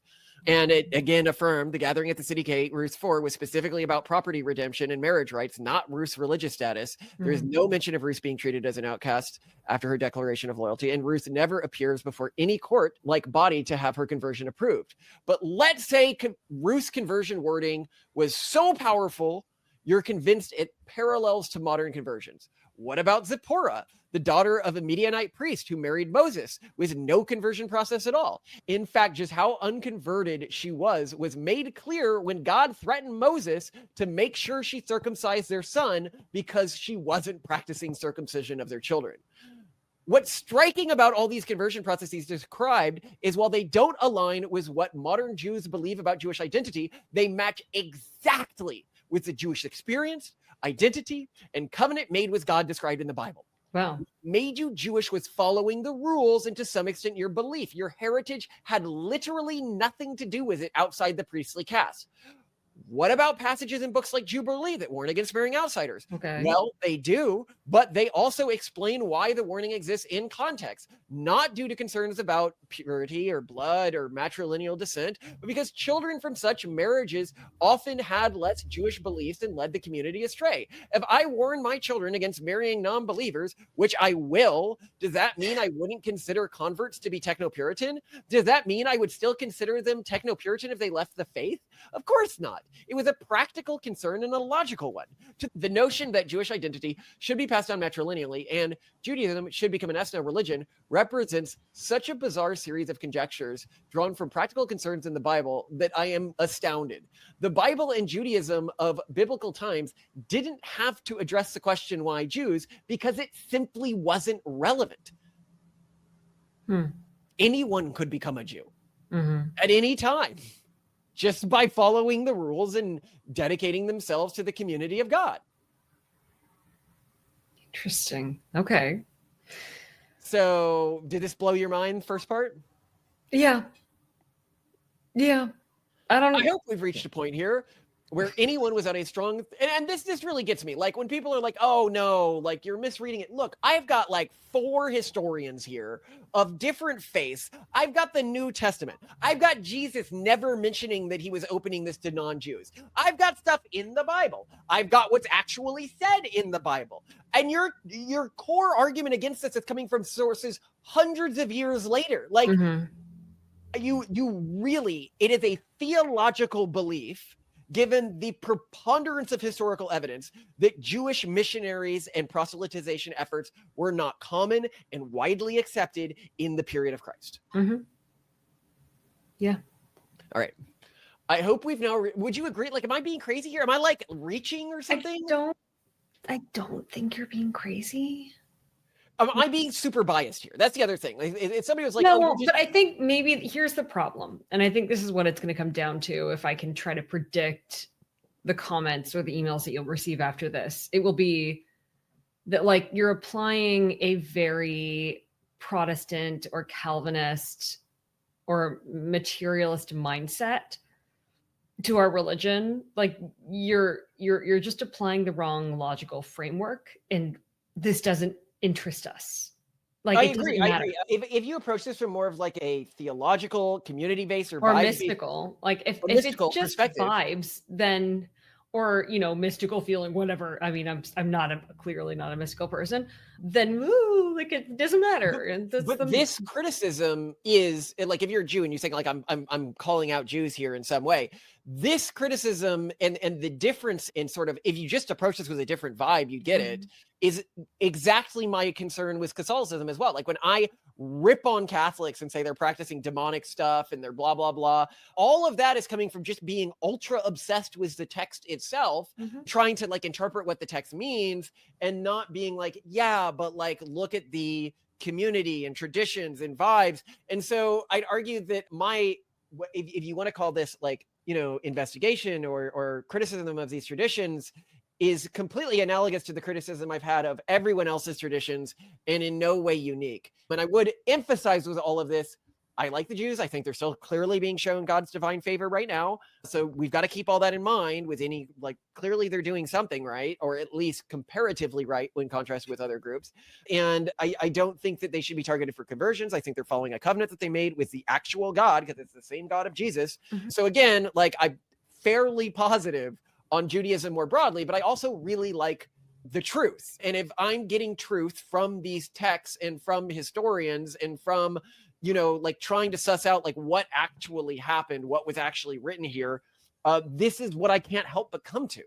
Yeah, I think a lot of it also, though, we have to separate the truth and sort of your religious journey from what was more broadly discussed in the Pragmatist Guide to Crafting Religion, which is, first, you're looking at this from the perspective that only people very deep in the doctrine get. And unless you're a Catholic priest or really high up in the LDS church or a rabbi or, some equal thing, right? You're not going to be in the weeds. I think what's more important about cultures and religions is what the soft focus Vaseline over the lens audience is experiencing and doing.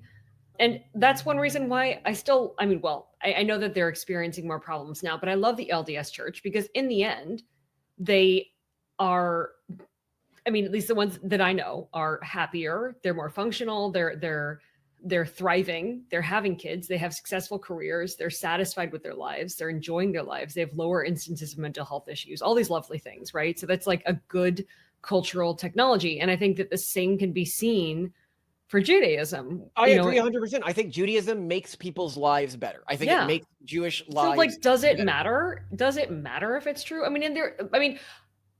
I think that on both sides, we have met people who are like, they kind of wave their hands when it comes to the religious stuff. And they're like, whatever, do I get a point or not? I don't know.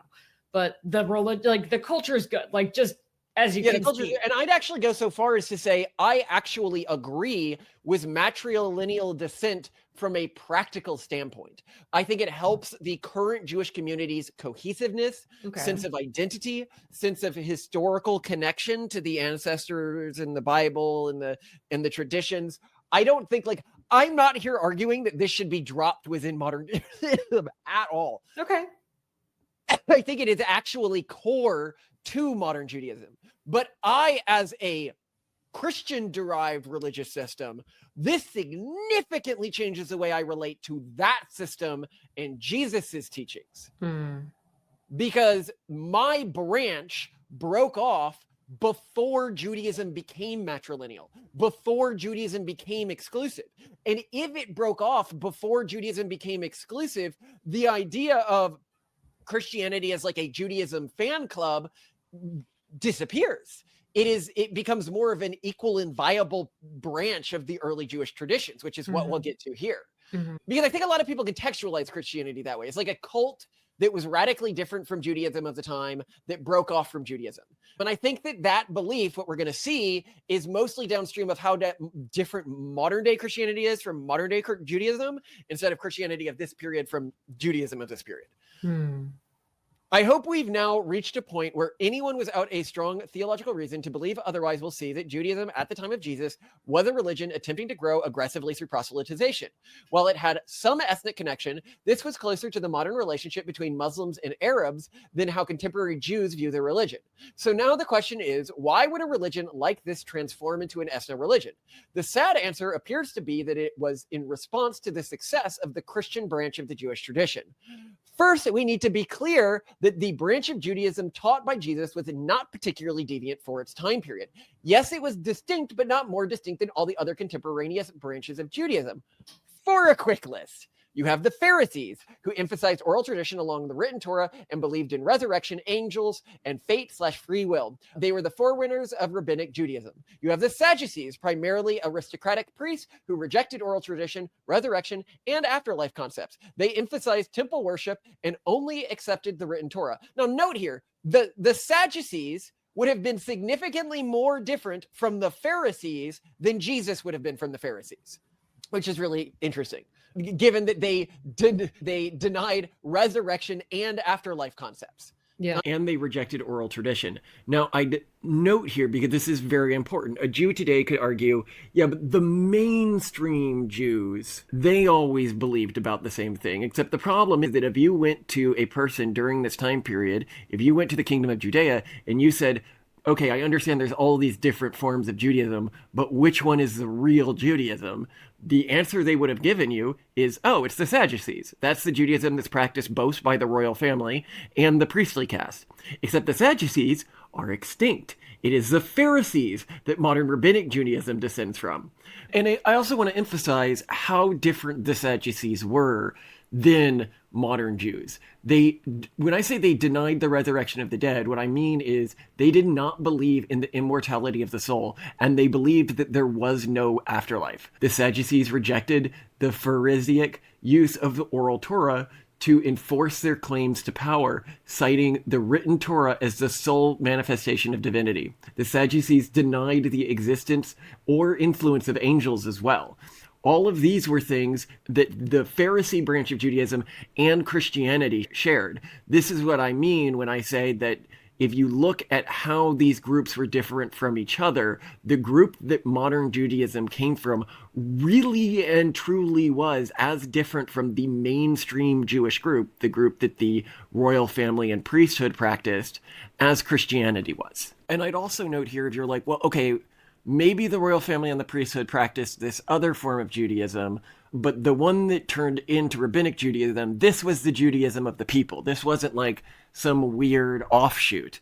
Well, unfortunately, we happen to have historical documents showing that's not correct. If we look at the Jewish historian Josephus, he reported that there were only around 6,000 Pharisees. This was out of a Jewish population at the time that would have been about 1.5 million in Israel and 4 to 4.5 million already dispersed throughout the Roman Empire. I know this is an offensive thing to state, but it aligns with the historical facts we have on the ground. The good news about this from a Jewish perspective is it means that any who claim that the quote-unquote Jews were involved with the execution or persecution of Jesus are just factually incorrect. It was the Sadducees who were as different from the Christian group, theologically speaking, as the Pharisees, which later became Rabbinic Judaism, were. The Pharisees had nothing to do with the persecution of Jesus. You have the Essenes, a separatist group who lived a monastic life like communities, possibly including the Dead Sea Scrolls community. They practice extreme ritual purity, communal property, and apocalyptic beliefs. These people thought the world was about to end and were communists. Again, very different. The Zealots, a revolutionary movement focused on violent resistance against Roman occupation, believing God alone should rule Israel. You have the Therapeutae, a Jewish contemplative community in Egypt described by Philo, practicing asceticism and mystical interpretation of scripture. They would have been more like a monastery type community, you could almost say. Yeah. You have the Herodians, supporter of Herod's dynasty, who accommodated to Greco-Roman culture while maintaining Jewish identity. This is like a mix of like Judaism and Greco-Roman traditions. You have various Messianic movements, multiple groups formed around charismatic leaders claiming Messianic status, including Theodos, Judas the Galilean, and the quote-unquote Egyptian. You have the Samaritans, though they consider themselves followers of an Israelite religion, mainstream Jews viewed them as a deviant sect. They accepted only the Pentateuch and worshipped on Mount Gerizim. You have Hellenistic Judaism, Jewish communities, especially Alexandria, who synthesized Jewish practice with Greek philosophy, represented by figures like Philo. That's an important figure. You have Jewish Christian groups. After Jesus, various groups like the Ebionites maintained Jewish practices while following Jesus as a Messiah. You have the Boethians, often grouped with the Sadducees, but considered a distinct sect by some sources. They were founded by followers of Bosus, appointed high priest by Herod the Great. They rejected the oral tradition and had specific calendar-related disputes with the Pharisees. Note here, the Ebionites, like our tradition, like Technopuritanism, it's actually probably of all of the traditions, if somebody was like, what are you closest to? We're probably closest to the Ebionites, because the Ebionites also didn't believe that Jesus was literally God's son. They just believed he was the Messiah. So and they were very similar to older Judaism in many ways. So I'd argue, like, if you're actually like, which branch are we closest to? We're very close to the Ebionites. Side note here, but if you are one of those Christians who is like, well, it was very obvious to those writing the Bible, specifically those around the time of Christ, that he was a divine being who did lots of spectacular and undeniable miracles, I always point out that this is factually untrue, even among his followers who thought he was the Messiah. The Ebionites, who believed Jesus to be the Messiah and who were one of the largest groups of his followers in the geographic region where he actually preached, believed him to be a man. And just a man, not also simultaneously the Son of God and also God himself. Ebionites believed Jesus to be the Messiah foretold in Jewish prophecy and thus a man, the group most tied to the region where Jesus actually taught and who would have had the most oral history of his teachings from their parents and grandparents, and who believed he was the literal Messiah, so like not against Jesus or his teachings, did not believe him to have claimed to be literally the Son of God. Those traditions only evolved in regions where no one would have had any cultural memory of the actual Jesus like Rome and Egypt. This is why the Technopuritan tradition that follows what is actually written in the Bible most resembles the Ebionites and what they believed than the early church movements who were very, very far from where Jesus actually preached. They went extinct, by the way. You have the Baptists, a Jewish sect mentioned in early Christian and rabbinic literature who practiced daily rituals of immersion for purification. So this was a Jewish sect that practiced daily baptism. Again, showing that like the baptism that Jesus was practicing, other Jewish groups were doing this. Like it might be weird from a Pharisee's perspective, but it wasn't weird from the perspective of the Baptists, right? And when we go to like John the Baptist, probably one of these guys. You know, he was a Jew who was practicing baptisms, right? But again, like a lot of these traditions in Christianity, they weren't that deviant. You have the Nazarites, while not exactly a sect, they were individuals who took special vows of abstinence from alcohol, cutting hair, etc., for dedicated periods of consecration to God. You have the Reshabites, a clan that practiced an ascetic lifestyle, avoiding wine and permanent dwellings, living in tents as a religious commitment. So when I bring up like all of the conversion stuff that's happening to modern Jews, I often get like a no true Scotsman's fallacy. It's like, well, that must have been like deviant rabbis or like overzealous weirdos who were like not mainstream Jews. It's like they may not be mainstream if you consider mainstream the sect that survived to become modern Judaism, but that sect within this period was one of many highly deviant sects that had a huge diversity of traditions. And the only reason that sect today is seen as true Judaism is because it's the one that survived and still calls itself the Jews, not due to any uniqueness during this period.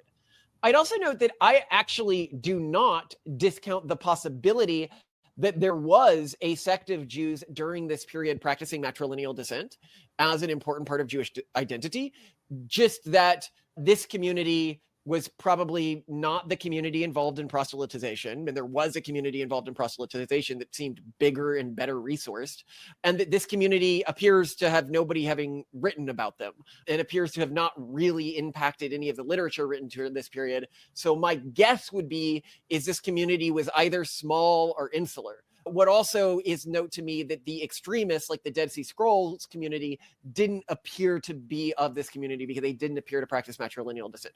So I'm not saying it's not possible that it wasn't practiced during this period, but it would have been considered a weird practice in the same way Jesus was a weird practice. Okay. But you're always going to get weird offshoots and weird subgroups in any culture. This is normal. No, not like this. This is way more diverse than modern Judaism.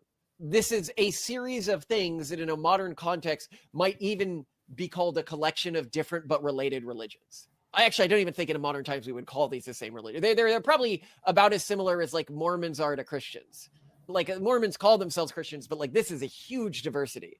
The point I'm making here is that the matrilineal descent group may have existed. And you may even say, well, they were always the real Jews because they ended up being the group that survived, and that proves God's favor of them. Fine. But I could equally say, well, the Christian branch proved God's favor by their rapid expansion, and a few other things that we'll get to. All these various branches of the Jewish religion were attempting to convert followers and spread their influence. The only reason we think of the branch ancestral to modern Jews as the quote-unquote true branch is because it is the one that survived and proliferated. But if surviving and proliferating makes you the true branch, why isn't Christianity considered the true branch? Just because they don't call themselves Jews anymore is one of the main reasons. We need to look at Christianity in the context of its actual text and not let later traditions that were added, which makes Christianity radically different from ancient Judaism, Judaism. Specifically, these later beliefs were not actually in Christian scripture, and they deviate significantly from Judaism. So if you look at Christianity today, I'd agree it's very radically different from Judaism of this period, but it's because of a few later additions to it. The addition of an immediate heaven and hell afterlife, in addition to the afterlife in which you're raised again at some point in the future. See our last track, track 9, if this is shocking to you that this is not well attested in the Bible. And I'd also notice the belief in like the Garden of Eden that you go immediately when you die in modern Judaism is a massive deviation from what the Jews of Jesus's time would have thought. So again, go to track 9 if you want more on this. The belief in using the Son of God as a sin transference ritual, mirroring the goat that Jews transferred their sin to and then sent to the demon Azazel. See tract 8 if this is shocking to you. But this idea was added to Christianity by Anselm of Canterbury, 10,033 to 11,009 in his influential work Cur Deus Homo, Why God Became Man, and is not found in the original text, which seemed to be arguing Jesus needed to be sacrificed to seal a new covenant, a common practice during that time period being sacrificing animals when signing a new covenant. And Jesus even says this a few times, that I'm being signed for the new covenant, they are killed for the new covenant. Anyway, so 3, the belief that Jesus was literally both God and God's Son. We have not yet published our tract pointing this out in the Bible, and the Bible actually explicitly argues he is not. So I will summarize the key point and go into detail on this, maybe in a future track, or maybe it's so offensive to Christians, I'm just going to bury it deep in this one because I don't want to deal with the backlash from pointing this out.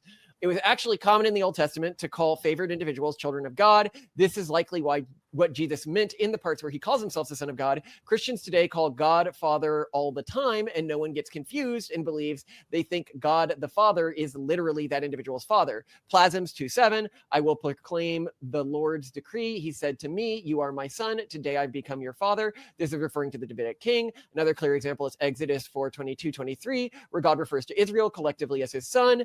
Quote, then say to Pharaoh, this is what the Lord says, Israel is my firstborn son, and I will tell you, quote, let my son go so he may worship me, end quote. In Hosea 11:1, God refers to Israel as his son. When Israel was a child, I loved him, and out of Egypt called him my son. Then also there's a reference in 2 Samuel 7:14 regarding David's descent, Solomon. I will be his father, and he will be my son. When he does wrong, I will punish him with a rod wielded by men, with floggings inflicted by human hands, end quote. God be like, he's my son, and I will punish him with a rod. I don't know, floggings and, oh yeah, I guess you can use the human hands to hold a stick or something, but I was just pictured like a slap fight. Point being is God saying, Jesus saying like God is my father. It doesn't mean God's literally his father. No, for sure. In the Old Testament, God helps other women conceive when it should not be possible without those children being considered God's son. So we see this like all the time in the Old Testament is God helps women get pregnant, and we're never like, well, that's God's son. We also need to think about the logistical problems. If it means that Jesus is literally God's son, what is his Y chromosome?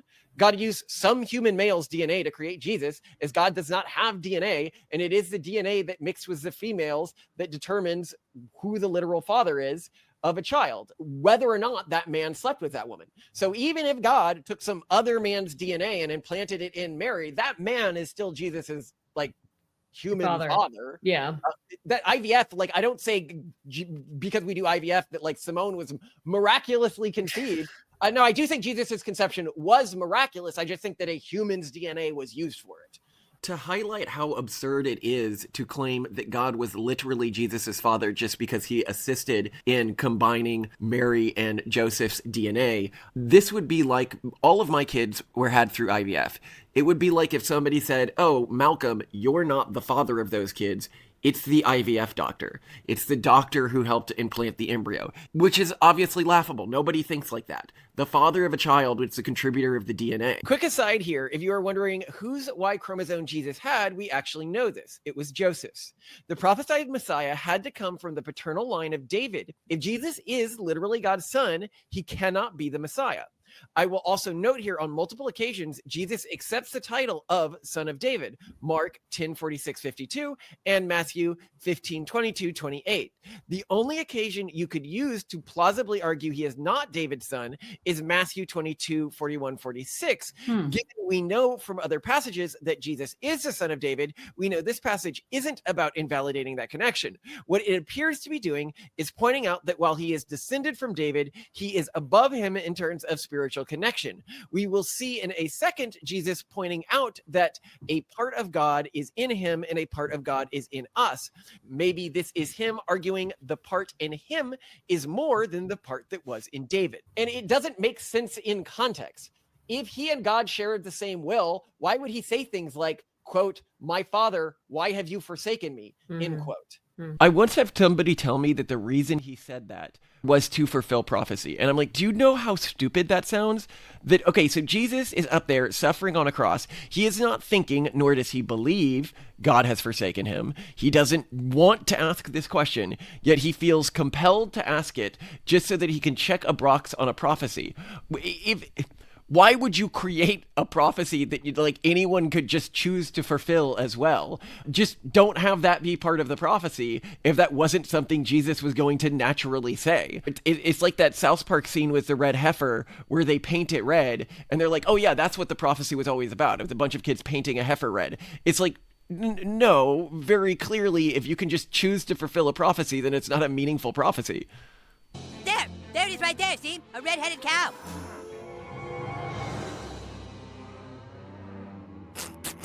Whoa, look at it. You were right, Kyle. A ginger cow. I shall never question your keen intellect again. But more importantly, Jesus tells us he is not literally God's son on each of the 3 occasions he has pressed on the subject. 1, quote, "But Jesus remained silent and gave no answer. Again, the high priest asked him, 'Are you Christ, son of the blessed?'" This is when he's on trial to be potentially killed. And Jesus said, "I am. And you will see the Son of Man seated at the right hand of power and coming with the clouds of heaven." So note here, Jesus has asked 2 questions. The first being, is he Christ the Messiah, who Jews understood to be human? And the second being, if he is the Son of God. He answers both in turn and very explicitly. I am the Messiah, and you will see the Son of Man seated at the right hand of power. I am the Son of Man. He literally inverts their phrase. Are you the Son of God? No, I am the Son of Man. Okay, people use the I am word to be like, well, God said I am when he first announced himself to Moses. That seems, I think it's a much easier parallel to say, are you the Son of God? I am the Son of Man, to be pretty explicit there. Note here, because he does believe himself to be set apart by God, and people who are set apart by God are called the children of God throughout the Old Testament.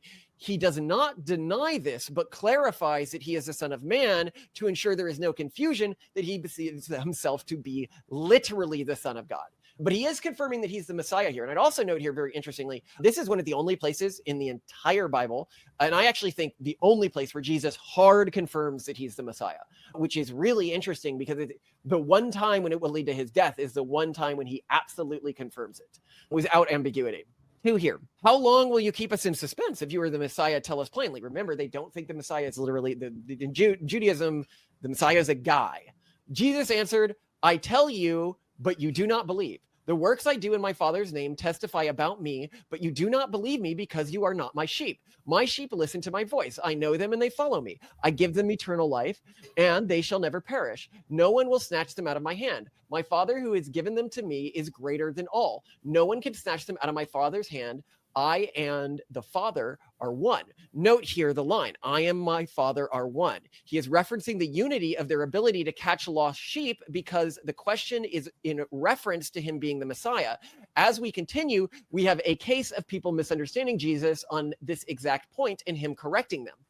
And his Jewish opponents picked up some stones to stone him. But Jesus said to them, I have shown you many good works of the Father. For which of these do you stone me? So note here, Jesus is implying that he has not done anything blasphemous, meaning he must assume that they are not meant to infer that he is literally God or the Son of God, but is set apart by God. So here he's being like, why are you going to stone him? Like, what are you doing?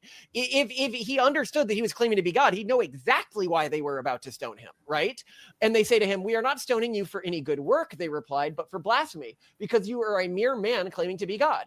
Jesus answered answered them, it is not written in your law. I've said you are gods. If called them gods to whom the word God came. So it's saying you are gods to whom the word of God came. And scripture cannot be set aside. What about the one whom the Father set apart as his very own and sent into the world? So here he is saying, I have been sent apart and I have heard the word of God through scripture. Why then do you accuse me of blasphemy because I say I am God's son? Right here, he makes it clear that he calls himself the son of God because he has been set apart by God as the Messiah, not because he is literally God's son. He is correcting them here, pointing out there is no blasphemy in what he is saying. Otherwise, his argument does not make sense. If you believe that he thinks he actually is the son of God, this argument doesn't make sense. And then he says, do not believe me unless I do the works of the Father. But if I do them, even though you do not believe me, believe the works, that you know and understand the Father is in me and I am in the Father. So here, when pressed for more information, we see Jesus explaining when he says he is the Son of God or he is God, he means that the Father is in him and he is in the Father. The intention of this statement is made clear in the third place Jesus denies being literally the Son of God. So note here, you might be like, well, he is saying God is in him and he is God. Certainly, he never says that about anyone who has faith.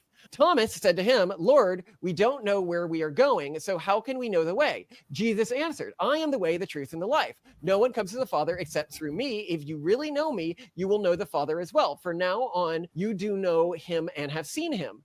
Philip said, Lord, show us the Father, and that will be enough for us. Jesus answered, don't you know me, Philip? Even after I have been among you for such a long time, anyone who has seen me has seen the Father. How can you say, show us the Father? Don't you believe I am in the Father and the Father is in me? Now pause and note the phrase he says here, okay? I am in the Father and the Father is in me, okay?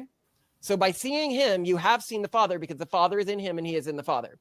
The words I say here, I do not speak of my own authority. Rather, it is the Father living in me who is doing his work. Believe me when I say I am in the Father and the Father is in me, or at least believe on the evidence of the works themselves. Very truly, I tell whoever believes in me will do the works I have been doing, and they will be greater things than these, because I am going to the Father. And I will do whatever you ask in my name, so that the Father may be glorified in the Son.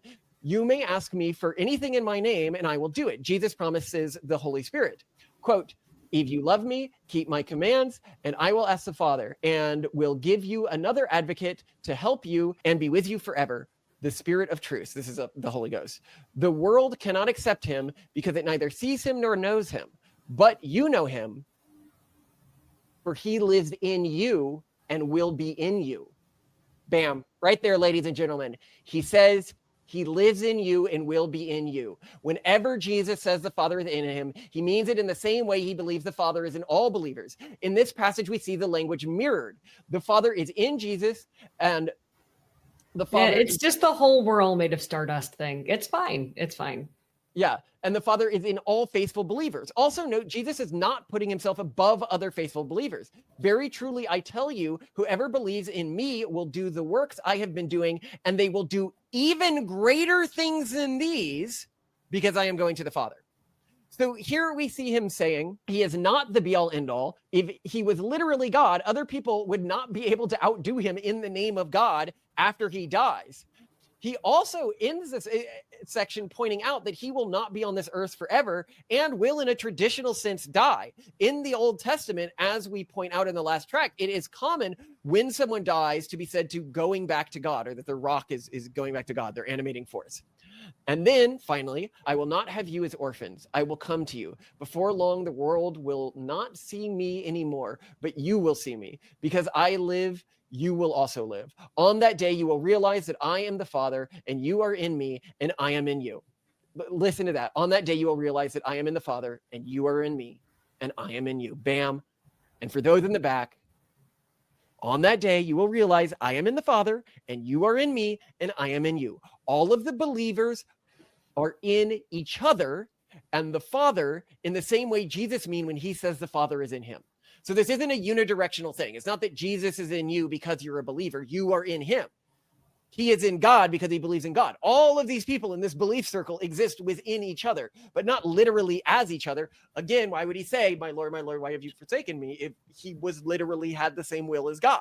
Another wildly important part of this particular segment where Jesus is laying out that when he says the Father is in him and he is in the Father, he means it in the same way that he is in you and you are in him and you are in the Father and the Father is in all of us if we are a believer. In this very segment, he says, quote, "No one comes to the Father except through me. If you really know me, you will know the Father as well. For now, you do know him and you have seen him." It actually, this entire segment comes at somebody saying, basically, he says this, and the person's like, "Oh, so do you mean that you are literally God?" And he's like, "No, I do not mean I am literally God. I mean that God is in me and God is in you and I am in you and you are in God, blah, blah, blah, blah, blah." So a lot of people use this line, "No one comes to the Father except through me," to mean that there is no other path to God.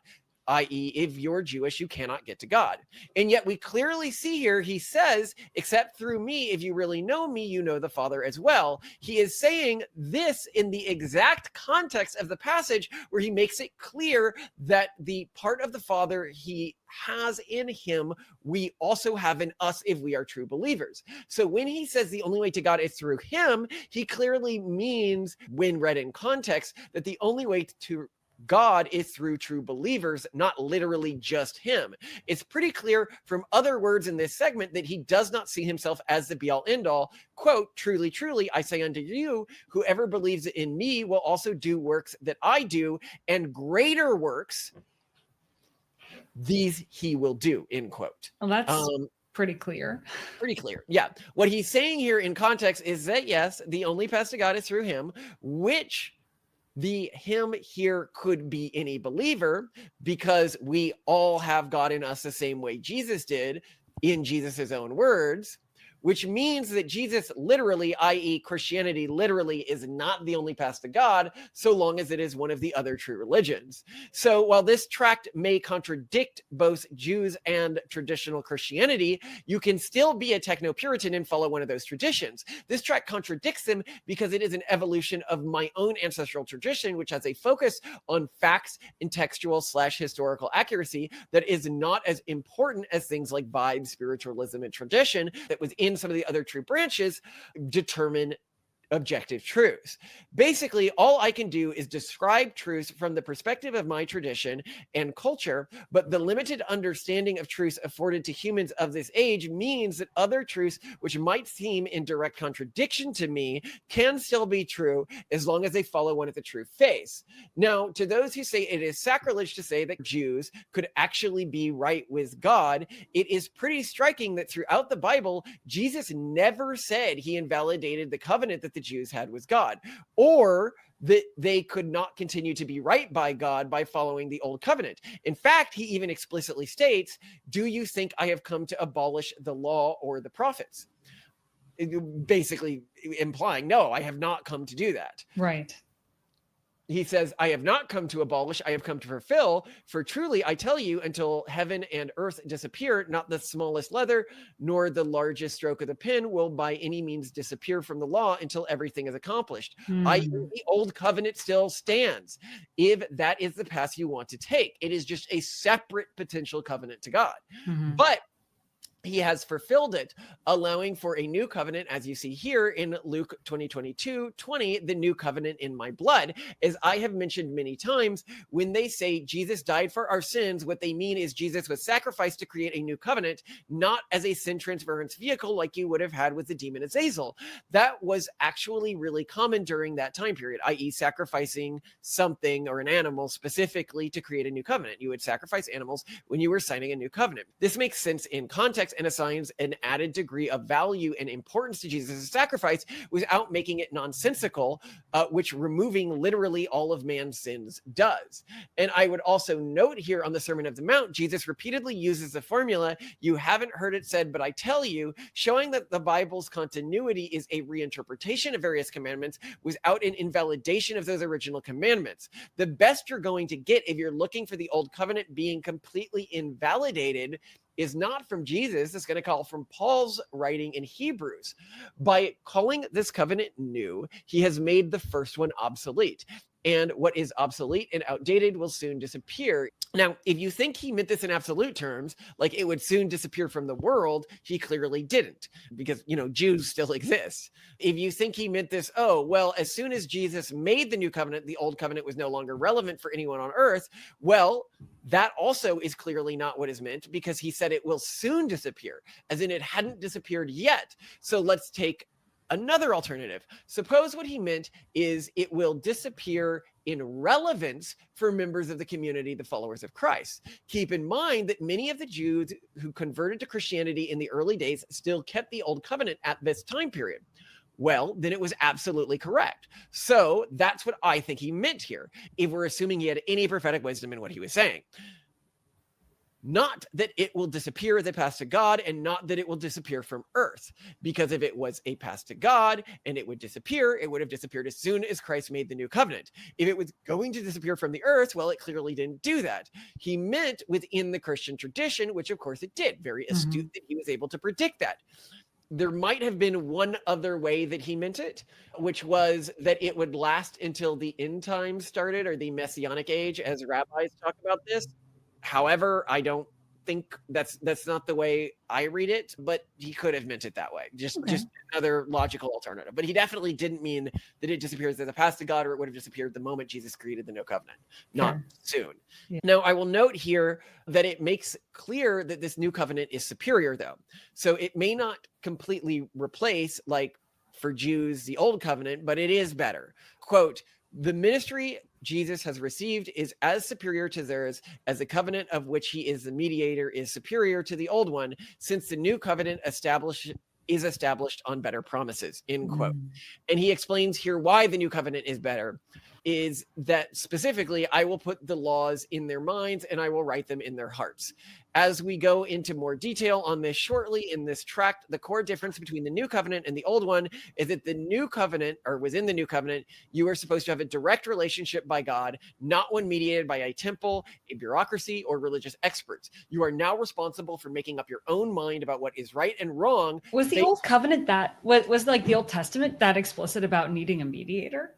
Yeah, the Old Testament is very clear. I mean, the rabbis determined God's will, basically. They would debate on it, and then they would form councils, and that's where all of these Jews, like when you're talking about... Well, that may be what like the practice tradition was, but in the actual text, Yeah, but if you're looking at like modern Jews, like... No, I get that, but I'm just saying, where in the book does it say that? Because I don't know. Oh, well, so you get this from things like, not in stuff that was still recorded at the time of the split with Jesus, but if you look at the like snake oven story or the oven of... Of course, I get that. I was wondering if there was some Old Testament based precedent for this, and it doesn't seem like you've come. No, wasn't invented until after this. Okay, but it was more like then Jesus was attempting to reform how things were playing out in practice, almost like a correction, because people...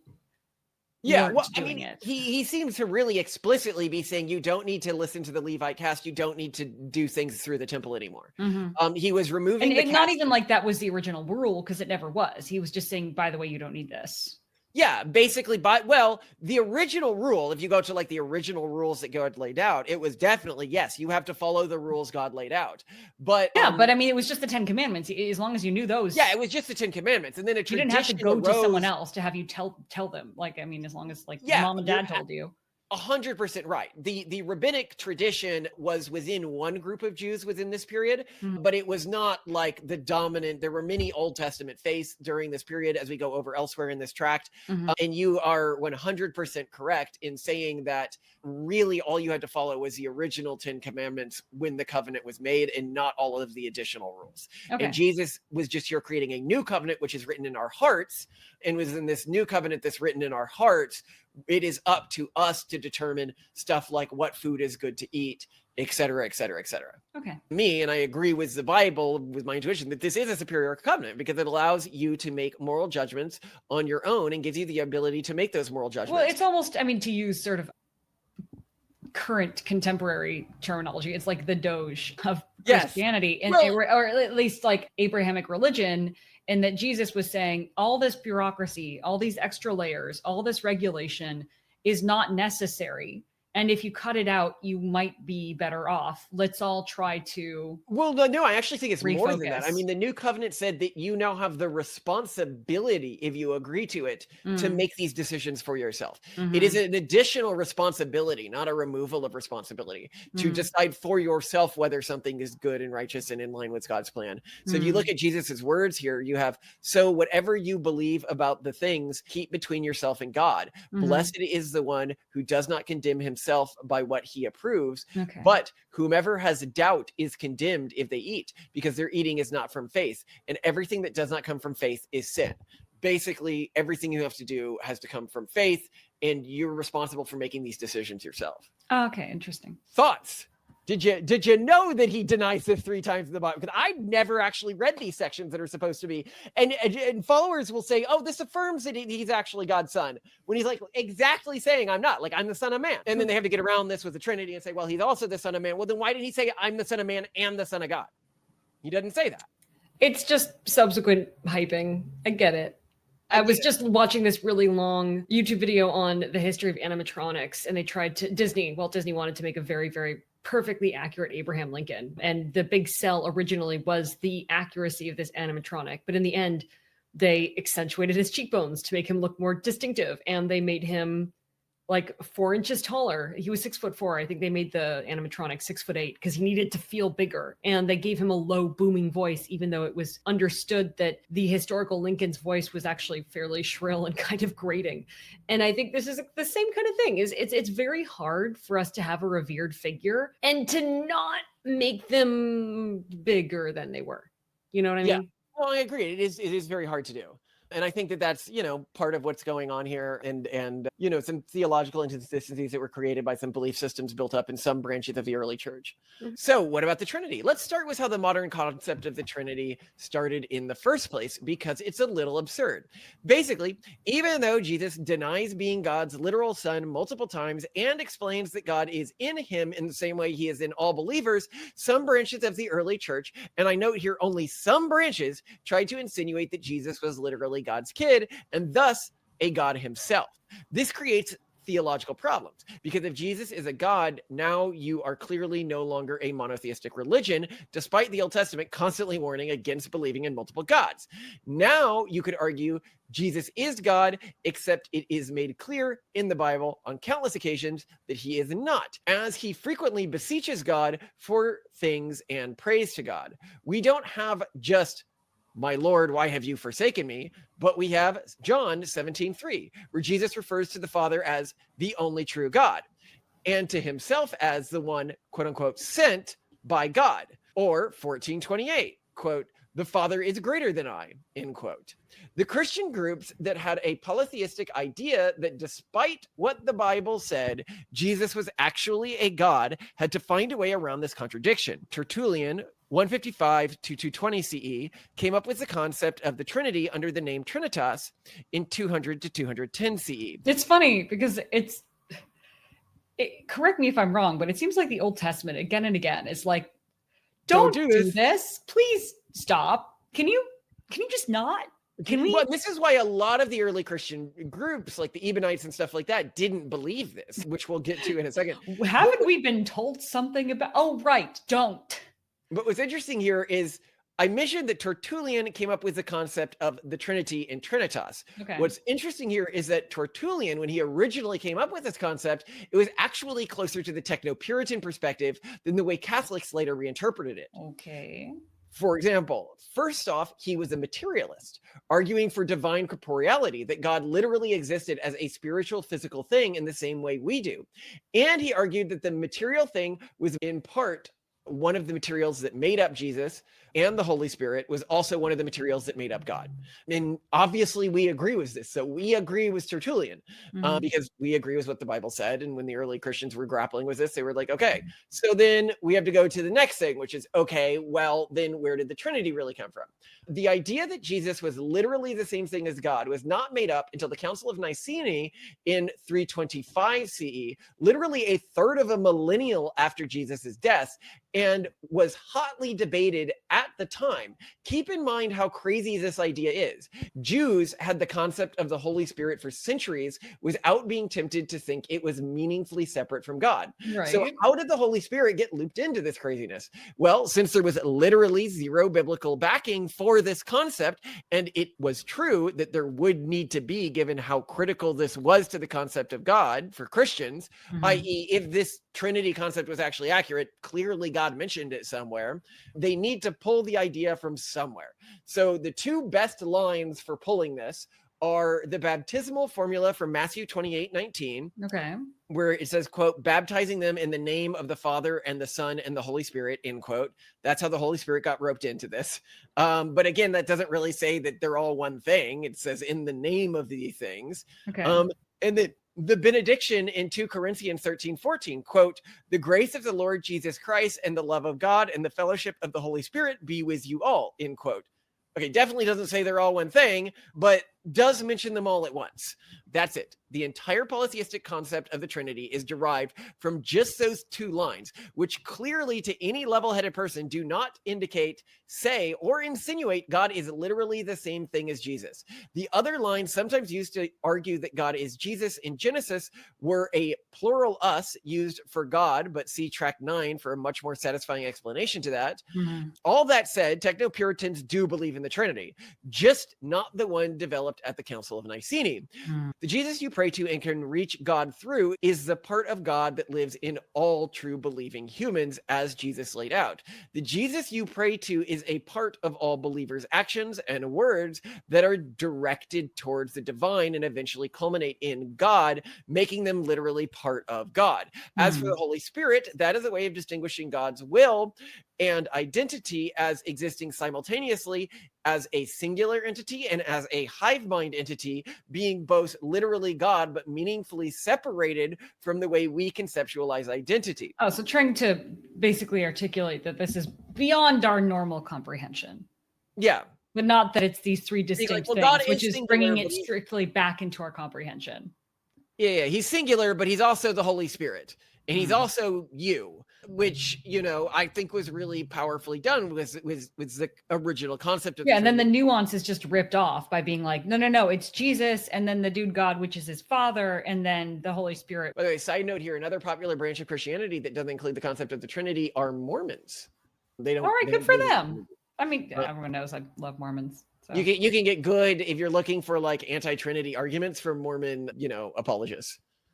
So how was original Christianity actually different from original Judaism? Only in three meaningful ways. And by the way, I'd note to Jews here, I just pissed off Christians a bunch too. Like, you think I'm just being heretical? You're just, yeah, it's fine.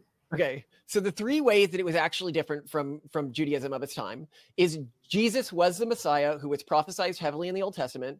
This seems, to me at least, self-evident given how much he expanded the reach of the Jewish faith under the name of Christianity. Why would the Old Testament not have prophesied about that? Could any figure in human history be a better candidate for the prophesied Messiah? We'll get into that in a bit in a second. So I do believe that Jesus was the Messiah that was prophesied in the Old Testament.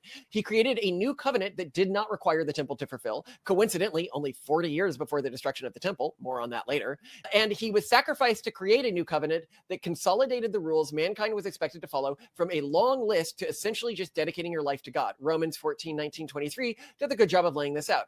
Consider the old stringent Jewish food restrictions compared with this. And I'd also note, consider this line when contrasted with the Mishnah line I led above to get an understanding of why I'm really interested in the Christian text and not the Jewish text. Like the Mishnah sounded like, I don't know, like I wasn't impressed with it, theologically speaking. Then I get to something like this and I'm like, ooh, that's impressive. Let us therefore make every effort to do what leads to peace and to mutual edification. Do not destroy the work of God for the sake of food. All food is clean, but it is wrong for the person to eat anything that causes someone else to stumble. It is better not to eat meat or drink wine or to do anything else that will cause your brother or sister to fall. So whatever you believe about these things, keep between yourself and God. Blessed is the one who does not condemn himself by what he approves, but whoever has doubts is condemned if they eat, because their eating is not from faith, and everything that does not come from faith is sin. Basically lays out all the rules in one system. Don't do things that randomly impede your brothers and sisters, that hurt other people, but also do not go against your conscience when you are doing something. The rules around food existed for a reason. If you believe that those rules are important, hold them. If you don't believe those rules are important, don't hold them. What matters is that we are doing our best to serve God's will and trying to interpret God's will through whether it's the restrictions God has laid out, like what's their actual intention, or through, trying to build a better relationship with God ourselves. Seems very reasonable. And you also see why, like, that compared to the Mishnah, like just the difference in like theological quality, which is why I go for, and people are like asking, like, why do you go for the New Testament and don't go to this other work? It's because I can get in, like, originally it wasn't because I believed all of it. It was just like, it was like juicier and also much cleaner, tighter, more compact, didn't have to memorize as much. And I should note here that this is actually saying quite a lot, because when I came into all of this, I was leaning towards Judaism. People can look at some of our older videos, like raising our kids with Jewish traditions and stuff like that to make it easier.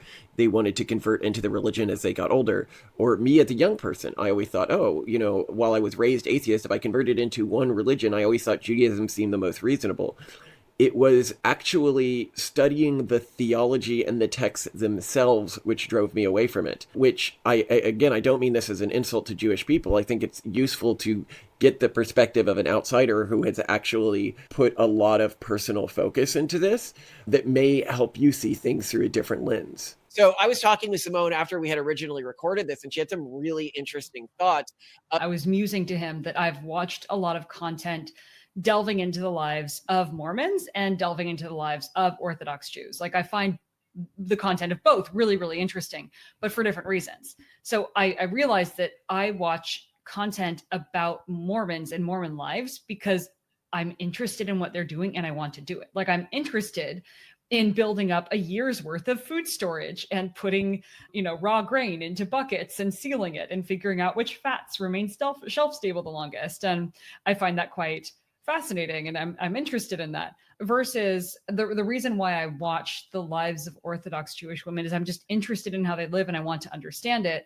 But I don't find it aspirational, because so much of it, instead of feeling useful, like, I get excited about prepping because I'm like, well, who knows? Like, what if society falls apart? That would be so great. Or even in a disaster, it'll be nice to be prepared and I'll just feel so secure. Versus like, oh, here is the wig shop that we're going to go to, and I'm going to explain, how we fit wigs and why we wear wigs. And I'm like, wait a second. So you're supposed to cover your hair during this period of your life, but you're doing it by putting on more hair. And isn't the whole point to cover your hair because it's, it's a beautiful thing, and, you're not going to, I know there's lots of different interpretations of I think it's Corinthians 11 about covering, women should cover their hair both in worship and in everyday life. But I think the idea, the principle, the spirit of the law would be that women's hair shouldn't be seen. So if I can't tell as an outsider that this Orthodox Jewish woman is hiding her hair because her wig is so good, and these wigs are beautiful, you've completely ignored the spirit of the law. And that I would never do that, because one, it's a lot of work to put on a wig and maintain a wig and choose a wig and buy a wig, and it also costs a lot of money. But two, if I'm going to cover my hair, I'm going to make sure that everyone knows that they can't see my hair. It just felt, seems would you say that it felt sort of counterfeit to you? Like, it was not counterfeit. I mean, it feels in its own way very extra, very its own thing, very, very but genuine. Not aspirational. But it doesn't feel aspirational to me because it doesn't feel functional. It feels like a lot of extra work, a lot of extra steps, and in the end, not even doing the thing it was supposed to do. Yeah. And I find that very, very frustrating. And in the same way that I find it very frustrating to go through some government bureaucratic processes, knowing that it's not going to work. Like, right now we need to get some documents apostilled with the Peruvian consulate. And I'm going through the process. I'm getting the lawyers to write this stuff up. I'm collecting the paperwork that I need to do. I've already paid a lot of money to do this and spent a lot of time doing this. And I'm about 85% sure that when we show up at the consulate, they're going to be like, we can't help you. And here's why. And it just really, it feels so futile. And I don't like any system that makes me feel like that. Like I'm wasting my time. Like this is not going to do anything. And I think that for people who aren't born within the Jewish tradition, I think this really highlights the differentiation between the covenant that Jesus attempted to put in place and the covenant that the Jews still follow as God. And to the average outsider, the old covenant's understanding is going to appear somewhat contrived. Like a fridge that doesn't have a light on it because turning it off and on is work on the Sabbath, but you still want to be able to open the fridge. I just this morning saw a Reddit post at the top of my feed on Shettles, the thing that Simone was talking about, and people complaining about them. And so this was one of the most upvoted comments on there, which I think is the average non-Orthodox Jew's interpretation of Orthodox Judaism, saying, quote, "I swear every time I hear about a new tradition in Judaism, they seem like creating loopholes to avoid obeying God's will. 90% of them seem right out of Wile E. Coyote, like the 18-mile-long fishing line connecting all the houses in New York." And I think to a Jew, like this wouldn't be confusing at all. They'd be like, well, of course you would put that up there because, you need to differentiate between the indoor and outdoor and domestic and public spaces. And it would be basically impossible to live without this in a city like Manhattan. But to a non-Jew, they're like, well, do you think maybe God just wanted you to take a day off? And I'd also note here that this really aligns with the prophesied second covenant, where the laws are written on your heart. So you are no longer required to listen to or have a rabbi or human authority interpret the laws, but you are responsible for interpreting the laws yourself because they are written within you. And you know when you are breaking them versus when you are not, as they relate to you specifically. And this also, to me, is one of these things where I look with less favor on things like the Catholic tradition or the Eastern Orthodox Christian tradition, because it seems like they just rebuilt the Jewish system of having like an intellectual caste that's supposed to interpret everything for you instead of making, being responsible for those decisions yourself. It's important for me personally to reinforce that Judaism is a path to God in how I'm putting this together. Because while it is critical of Judaism, I still need to say, I do not think it is helpful to have the religion say, well, all of these religions are strictly wrong. Oh, okay. Well, and maybe you could do a little more in favor of Judaism. Because I'm not hearing a whole lot. I'm hearing...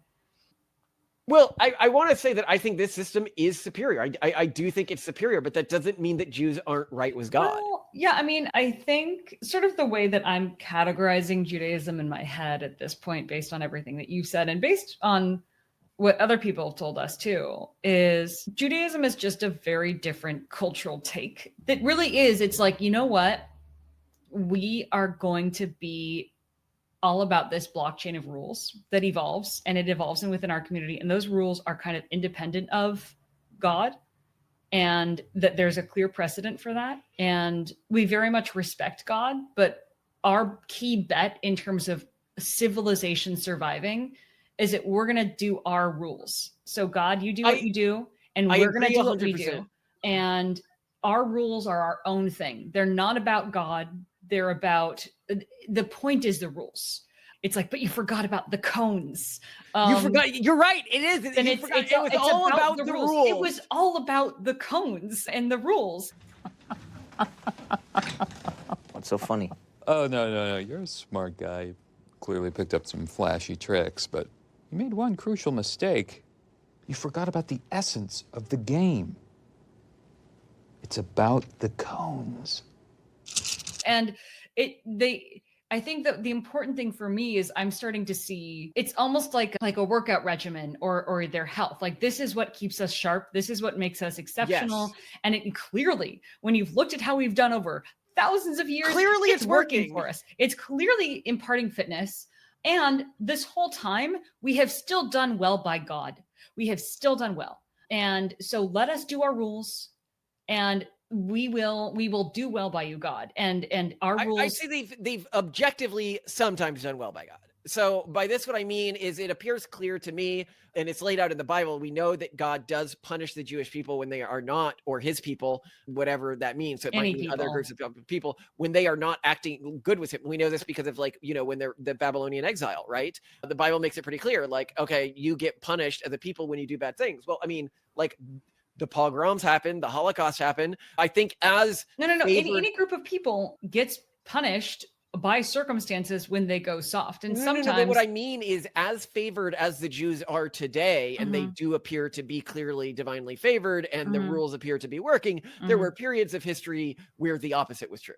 Yeah, I'm just saying, like, the key bet of Judaism is the blockchain of rules and the meritocratic intellectualism. And that should be seen and respected independent of theocratic truth. Like, they are two separate, sometimes even somewhat incompatible systems, but they should not be considered. It's kind of like, this is your financial management system and this is your nutrition system.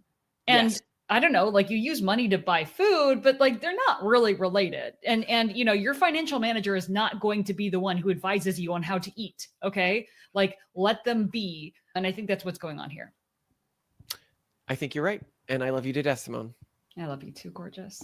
But to continue, why are these tracts so long? The reason they're so long is because if I'm laying out an argument here where I'm like, actually, Christianity should be thought of as a direct continuation and not a less deserving direct continuation of the ancestral Jewish teachings than modern Judaism, there are going to be 100,000 counter arguments that a person is going to have to that. And I don't want to address them piecemeal, because then the person watches the first video, they put the counter argument right under the video. You know, I prefer to handle them all together for anybody who actually wants to engage with a topic like this. And it's a meaningful topic, you know, from any religious perspective. And I would note here that this is not the pure Technopuritan law of the land that we're laying out here. This is our part of the Technopuritan tradition. To be within the broader Technopuritan tradition, you can be a Technopuritan Catholic, you can be a Technopuritan Jew, you can have wildly different beliefs than we do. You can take some of these tracts and not others of these tracts as you decide which ones you think have the most evidence. The key things that make a person a Technopuritan is that they attempt to investigate what is actually written in the text. Two, when they're arguing for what is theologically true, they attempt to use logic, and they attempt to convince people with things that everyone has access to, i.e. no personal revelations, no God just talked to me, no miracles that nobody saw. Everyone has to have access to this. Like, I can say, I think that this religion is sanctified because it did so well, or because this guy wrote this down and this predicted these events in the future. Those are things that I have access to and you have access to, and can't be easily faked. And then the final thing is, and I know that this will exclude a lot of traditional frameworks, is the belief that God is a real entity that actually exists at a different point in time. And this is one that Simone and I debated on adding as part of the criteria and saying that you're actually part of the Technopuritan community. But I do think that is just so core to our worldview, and that was the first differentiating belief we came up with. That's it. It's always been like, that's the core thing. Yeah. So everything I'm saying right here is not like canon Technopuritan. This is just, it's more like this is the way you should engage with your religious teachings, i.e. look at history sources, look at what's actually written, think through it, debate. You know, somebody was like, well, what does it mean to be like a Technopuritan like minister or something like that?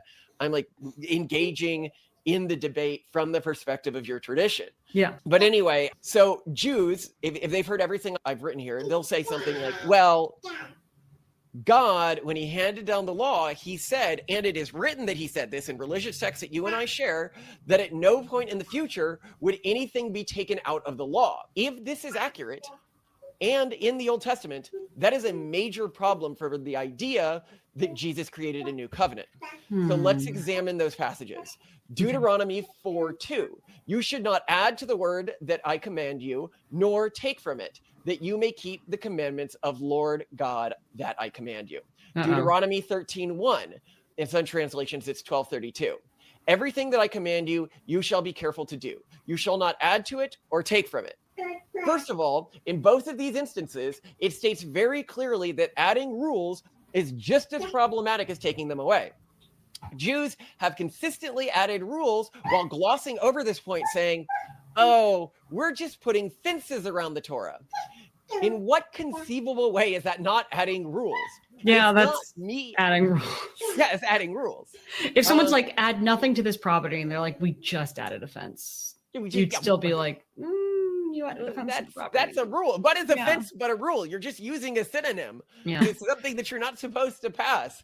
It's not me you have to answer to on this point, but God. Would you really stand before God? Was the argument that putting up offenses isn't adding rules. Modern Judaism, with all its added rules, is just as invalidated by these two passages as Christianity is for its consolidation and rationalization of rules. But we don't need to worry in either case, because we know from the Bible in no uncertain terms that rules will be added and taken away. So the above two passages cannot mean what they appear to mean at face value.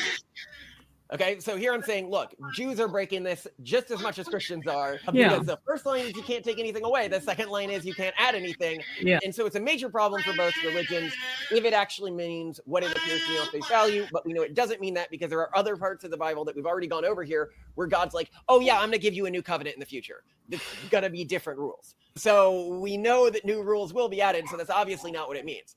So Jeremiah states, behold, the days are coming, declares the Lord, when I will make a new covenant with the house of Israel and the house of Judah, not like the covenant I made with the fathers on the day when I took them by the hand out of the land of Egypt. My covenant that they broke, though I was their husband, declares the Lord. For this is the covenant I will make with the house of Israel after those days, declares the Lord. I will put my law within them, I will write within their hearts, and I will be their God, and they will be my people. And no longer shall each one teach his neighbor and his brother, saying, know thy Lord, for they will all know me, from the least of them to the greatest, declares the Lord. For I will forgive their iniquity, and I will remember their sin is no more. Whether the new covenant referenced here is the one made through Jesus or not is not relevant. Jeremiah comes after Deuteronomy and makes it clear that rules will be taken away and added. It also clarifies something very unfortunate for modern Jewish theology, which would argue that the covenant created at Sinai was, quote unquote, written within the Jewish people, allowing it to be passed on through matrilineal descent. The passage, by contrasting the covenant to come with the one at Sinai, shows that in no uncertain terms, the Sinai covenant was not written within the Jews. Remember, it's saying that this new covenant is going to be written in your heart, like it's going to be written onto you, which implies that the old covenant was not written onto you, meaning you can't pass any part of it down through the bloodline. So, big problem there again for the matrilineal descent thing. So, if those lines don't mean what they appear to mean at first glance, what do they actually mean? Deuteronomy 13:1, everything that I command you, you shall be careful to do. You shall not add to it or take away from it. Importantly, this verse is followed by chapter 13's warnings about false prophets and those who might lead people to worship other gods. So the don't add or take away command sits between instructions about proper worship and warnings about false worship. This context suggests that the command is specifically related to those rather than being a general statement about never modifying religious laws. Chapter 12 starts with the commands to destroy other nations' places of worship, not worship God in the way other nations worship their gods, only worship at a designated place, later understood as a temple, follow specific rules about sacrifices and meat consumption. Then comes the don't add or subtract warning. Immediately after chapter 13 warns about false prophets who might encourage worship of other gods, family members who might secretly promote other religions, entire towns that might turn to other gods. This sequence suggests the warning is specifically about not adding foreign religious practices to the worship system, i.e. like the concept of heaven and hell. On this, see the previous tract, not removing elements of proper worship as prescribed, maintaining the purity of the centralized worship system. It's like saying, here's how worship should work. Don't copy other nations' practices, don't add, and don't skip parts of your system, don't subtract. This is different from the blanket statement about never modifying any religious laws. The context is specifically about maintaining proper worship practices without influence from surrounding nations. It's about religious purity rather than legal immutability. Now let's examine Deuteronomy 4:2. You shall not add to the word that I command you, nor take away from it, that you may keep the commandments of the Lord God that I command you. And I note in both of these instances, both add and subtract is there. It's not like the add is just in one of the two. Deuteronomy 4 opens with Moses addressing Israel. The sequence is verse 1, now, O Israel, listen to the statutes and rules that I am teaching you. Verse 2, our don't add and subtract verse, verses 3 through 4, immediately gives an example about Baal-Por, who those who followed Baal were destroyed and those who stayed with God lived. Verses 5-6, Moses explains he's teaching them statutes and rules and emphasizes how these laws will show their wisdom to other nations. Verses 9-14 reminds them about receiving the law of Horeb, Mount Sinai, emphasizing they saw no form of God, only heard his voice. The rest of the chapter continues with warnings about making idols, warnings about being exiled if they make images of gods, reminders they alone received these laws. The context suggests this warning is specifically connected to not adding idol worship or visible representations of God, not removing elements of proper worship that distinguish them from other nations. Like the Deuteronomy 13 passage, it appears more focused on maintaining proper worship and avoiding idolatry than about preventing any future legal interpretation or modification. The warning comes in a section specifically about avoiding the religious practices of other nations. Given that it seems laser focused, and it's all about idolatry here. It's not making carved images, not worshiping celestial bodies, not forgetting the covenant by making idols, and not following other nations' worship practices. Given this laser focus on idolatry in the surrounding text, it's a reasonable interpretation that the don't add or subtract warning could be specifically about idolatry rules rather than a blanket statement about religious law. Finally, we have Proverbs 30:60. Do not add to his words, lest he rebuke you, and you will be found a liar. This, in context, is not about rules, but about words specifically, not changing the text. I want to note here how much I dislike the standard Christian non-response to this particular question. Rather than actually addressing it in context, they simply say, well, Jesus fulfilled the law. He didn't change it.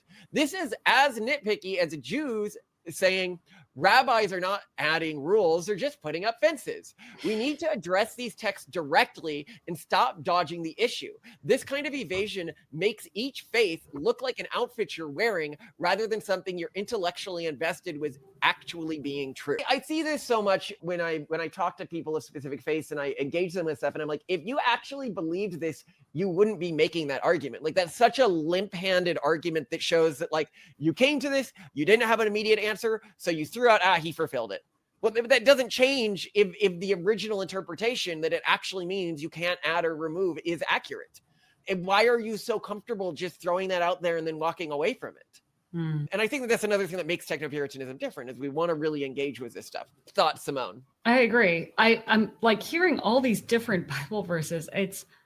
Do you ever find yourself kind of writing some things off because the different lines in different books of the Bible say conflicting things? I mean, you used order of books at one point as justification for something being overwritten, but were they really meant to be treated chronologically? Well, not overwritten. I mean, of course they were. So what they would say is the rules that were handed down at Sinai, that those rules will never be added to or removed from. And yet the time when God tells us, actually, I'm going to have a second covenant with you, he told us that after Sinai. If he had told us that before Sinai, you could have said, actually, Sinai was the second set of, or the second covenant. And so it meant that you couldn't change the order after that. That's why the order is important. And as I dive into religious texts, I find that they don't actually conflict each other as much as I was originally led to believe. Wow. Okay. By skeptics. And we may even do a track where we just go over places where people say the Bible contradicts itself. I'd like that. Yeah. Because I'm still doubtful, even though you can say that, I'm still doubtful. As soon as you take a techno-Puritan perspective, a lot of the potential areas of contradiction just clear themselves up really clearly. Even already, like the issues about the two afterlives. I'm like, okay, but if you take it this way, then you don't have to deal with that problem. The Old Testament makes it pretty clear that most Jews now and at the time believed that the Messiah would be a man and not a partially divine being.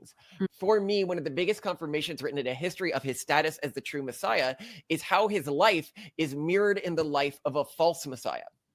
Sabbatai Zevi loudly claimed to be the Messiah with a message that can be almost thought of as an inversion of Jesus's, where Jesus argued for a consolidation of the rules around the purpose that they were meant to achieve. Sabbatai Levi had an antinomian message. This is the idea that in the Messianic age, religious prohibitions would be inverted. This led to followers engaging in religiously forbidden acts, including sexual transgressions and violating dietary laws. Historians estimate that around 30% to 50% of Jews globally believed him to be the Messiah.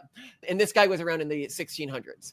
However, when he was put on trial and claiming to be the Messiah would have gotten him tortured and killed, that was the one time in his life he would not call himself the Messiah. He ended up converting to Islam and living a long life of luxury and shame. Converting to Islam. Wow. Okay. Converting to Islam. Yeah.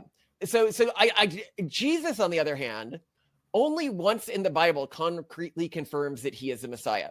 And that is when he is on trial, when confirming it would have led to his torture and execution. Oh, interesting. Jesus did not claim to be the Messiah, except when he knew it would get him killed. And yet he was proven right. His life did transform Judaism into a worldwide religion in the form of Christianity. So here I would note a few really important things before I go further in this. Jews understood the Messiah, and I think the Messiah as he's written in the Old Testament is very clearly a man, which is the way that we, or our branch of Technopuritanism, relates to Jesus. I think that he, as we've argued, did not claim to be literally the Son of God. He claimed to be, he said that he had God in him and other humans had God in them. And when he called himself the Son of God, that's all throughout the Old Testament. Like, people who are set apart by God are called the Son of God. Like, that's not like a unique, doesn't mean that he literally impregnated her mother. And God helped with other pregnancies as well, famously. And if he was the Son of God, that invalidates him as the Messiah, because he's not from the Davidic line anymore. And the Messiah has to come from the Davidic line through his father. So problem there. But I'd also note here, I just find it so interesting that we have this other figure in history that's so important to the history of Judaism, because he really transformed Judaism, making Jews much more hesitant about like messiahs or like mass following of potential messiahs in the future and messianic cults within Judaism. So he is an important figure, but he's literally a direct inversion. Zevi versus Jesus. Zevi inverted the rules. Jesus said, live for God, act on your conscience. Okay. Zevi was widely hailed as the Messiah by Jews. Jesus widely hated for what he taught.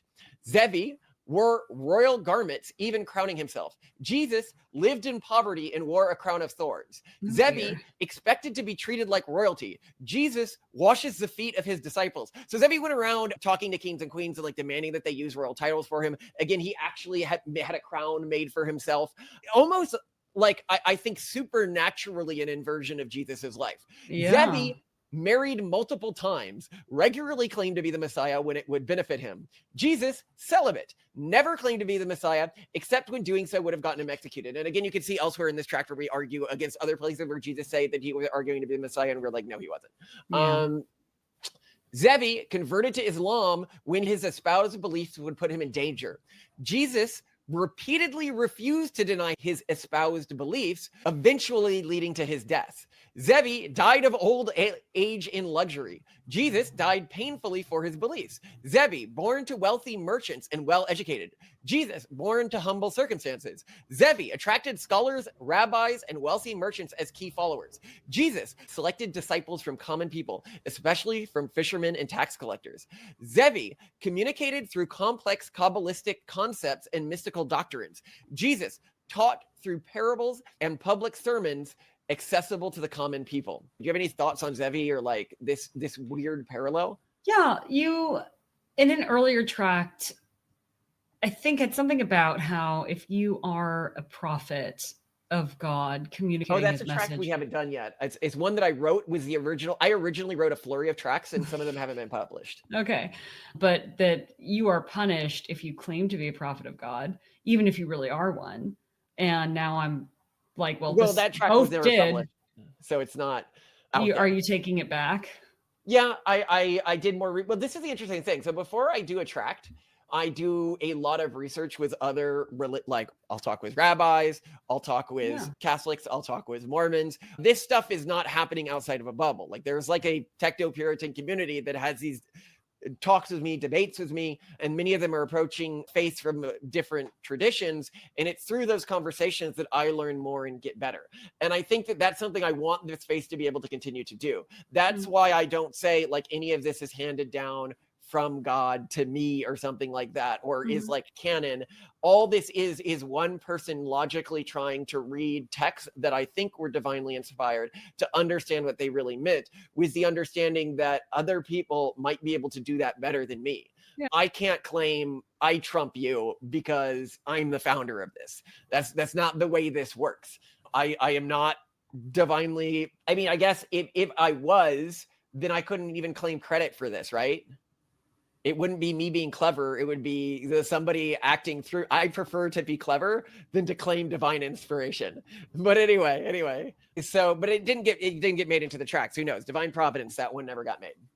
But, and I think that one was back when I didn't know how little the Christian texts contradicted our own beliefs, which I was really surprised about. But there is more evidence he is the Messiah, and this is a big one. The most important event in Jewish history that broke their ability to uphold most of their covenant with God was the destruction of the temple. Now, do you think God is foolish? Do you think he would have given the Jewish people a covenant, told them you can't add or subtract anything from it in their interpretation, that they had no way to fulfill? No. He almost certainly would have amended the covenant or created a new covenant before the temple fell. When did Jesus die? Only 40 years before the temple fell. And his teachings centered around a new covenant with God that did not require the temple. That was by far the most radical break from traditional Judaism that Jesus preached. Now, I'll note that more modern Christians have added a bunch of other weird stuff that differentiates it from Judaism more, as we've argued in this tract. But initially, really all Jesus was saying is we need a way to relate to God that doesn't involve the temple and this priest caste and this hierarchy. Like maybe the law needs to be written on our hearts. I don't know where I might have read that before. Sorry, that's the second covenant. It's prophesied. What are the odds that a branch of Judaism would end up spreading over the entire world? And the man who founded that branch made modifications to traditional Jewish teachings so the temple was no longer required to stay in God's good graces. And this man died within a lifetime of the temple's destruction. No, really, what are the actual odds? I could see Jews dismissing Jesus as a random cult offshoot of their religion, but when that offshoot's core message was, this is how you make Judaism work without a temple, and it emerged immediately before the temple's destruction, that's more coincident than I could ignore. I could also understand, though, why in general Jews would doubt. One, I mean, it's hard for word to get around. I'm sure news of Jesus was very lumpy, especially during his lifetime, and he was one of many apocalyptic Jews. So how were they to know which one was legitimate and which one was not? I feel like Jesus really only picked up with his apostles proselytizing after his death. Well, yeah, I would have, if I was a Jew within the lifetime of Christ, I do not think I would have thought that he was the Messiah. Yeah. But if I was a Jew a few, like within modern times, like even just me as a logical person, I don't know if I could get around that particular logical contradiction. That God literally didn't know that the temple was going to be destroyed, that he didn't give his people a new covenant, and that new covenant's veracity wasn't confirmed by the speed at which it spread and the thriving of the communities it spread within. Yeah. I don't know. No one looks at the Bible like you do. No one's looking at this stuff so carefully. But Jesus said, I come to create a new covenant. Like that's what he didn't say, I died. But like how many apocalyptic Jews said that is my concern. I do not. I don't know. I don't know. And I think that sometimes, people who do bad things are used, their life is sort of used like a paintbrush by God to tell us things about the world. And so even if Jesus did do bad things, or he wasn't this person, or he was just another random apocalyptic Jew, he is shown to be correct in the same way God showed the Jews to be correct by showing their beliefs favor because they were closer to the truth. So even if Jesus was just a crazy person, okay, just hearing voices, he still served the role within prophecy of the Messiah through the way that his message changed the world. And his message's authenticity was verified through its ability to spread and the effects it had on the communities it spread within. So even if you take this completely, Jesus was never actually talking to God. He was just a crazy person. And then God decided to uplift his message because it was closer to truth than the other messages. Fine, maybe. But I do not see how you couldn't see, if you look at the prophecies around the Messiah, that you wouldn't be like, this is obviously a really good candidate for it, which is something I didn't know when I originally was a Christian. For clarification, what I mean by this is that while I was raised an atheist, I went to church every week because of my school. Like I hadn't really thought through that before. And even if you're like logically working this out, okay, here's this thought experiment. In the Bible, God makes it clear that he will create a covenant with the Jews after the covenant on Sinai, a new covenant. See Jeremiah. Okay. Assume that covenant was offered and you just missed it. What a quick question though. What do Jews in general say about that? The new covenant will come, or they're just like, no, it hasn't come yet, and we're sure Some because of Jews reason say A, B, they're and already C. living. Some Jews say they're already living in it. Some Jews say it hasn't come yet. So the new covenant they're arguing is through the evolution of debate and rulemaking of the Talmud. No. Fringe Jews say they're living under it. The mainstream rabbinic position within like the Chabad community or the Haredi community is that it has not come yet. Oh. And that it comes with the Messianic era. Okay. Even though it doesn't say it comes with the Messianic or the Messiah is the one who initiates it, the Messianic era, we'd say, well, the Messiah did come and he initiated it. But okay, here's this. So if we go back to this thought experiment, okay, yes. We're told there's going to be a new covenant. Now, assume that covenant was offered and you just missed it. If you could pinpoint any moment in all of Jewish history that would have been logical for God to have given Jews a new covenant, when would it be? Right before the destruction of the temple, right? If the Old Testament is actually divinely inspired, eventually it is meant for everyone, right? The debate would just be whether that has already happened or whether that's going to happen in the future. I.e., if this is a divinely inspired work, it's clearly eventually meant for all humans. And even most Jews believe that like eventually this stuff applies to all humans in the Messianic age or in the next age. I don't see like the one God of all reality only cares about one population. That seems to me completely implausible. So that would mean that, okay, eventually these rules are going to apply to everyone. The question is will with the new covenant, the question is, does that happen now or in the future? And I'll note here the new covenant because it says, oh, this new covenant will be for the Judean or the Jewish people. We'll talk about this. I think that given the way that Jews understood themselves during this time period, as I've said, like anyone could become one of the Jewish people. That meant that like anyone who follows the faith, any of the faithful, which could apply to everyone. Because again, I don't see a divine God of all reality only caring about one population. So right now, what I'm pointing out is logically, if you had missed the new covenant, it would have happened right before the destruction of the temple. Now, suppose you don't believe Jesus was the Messiah, and we're in an alternate timeline where a Messiah had come during that period to bring a new covenant that didn't require the temple. Do you think all Jews would have believed it? Of course not. What does the Old Testament say about this?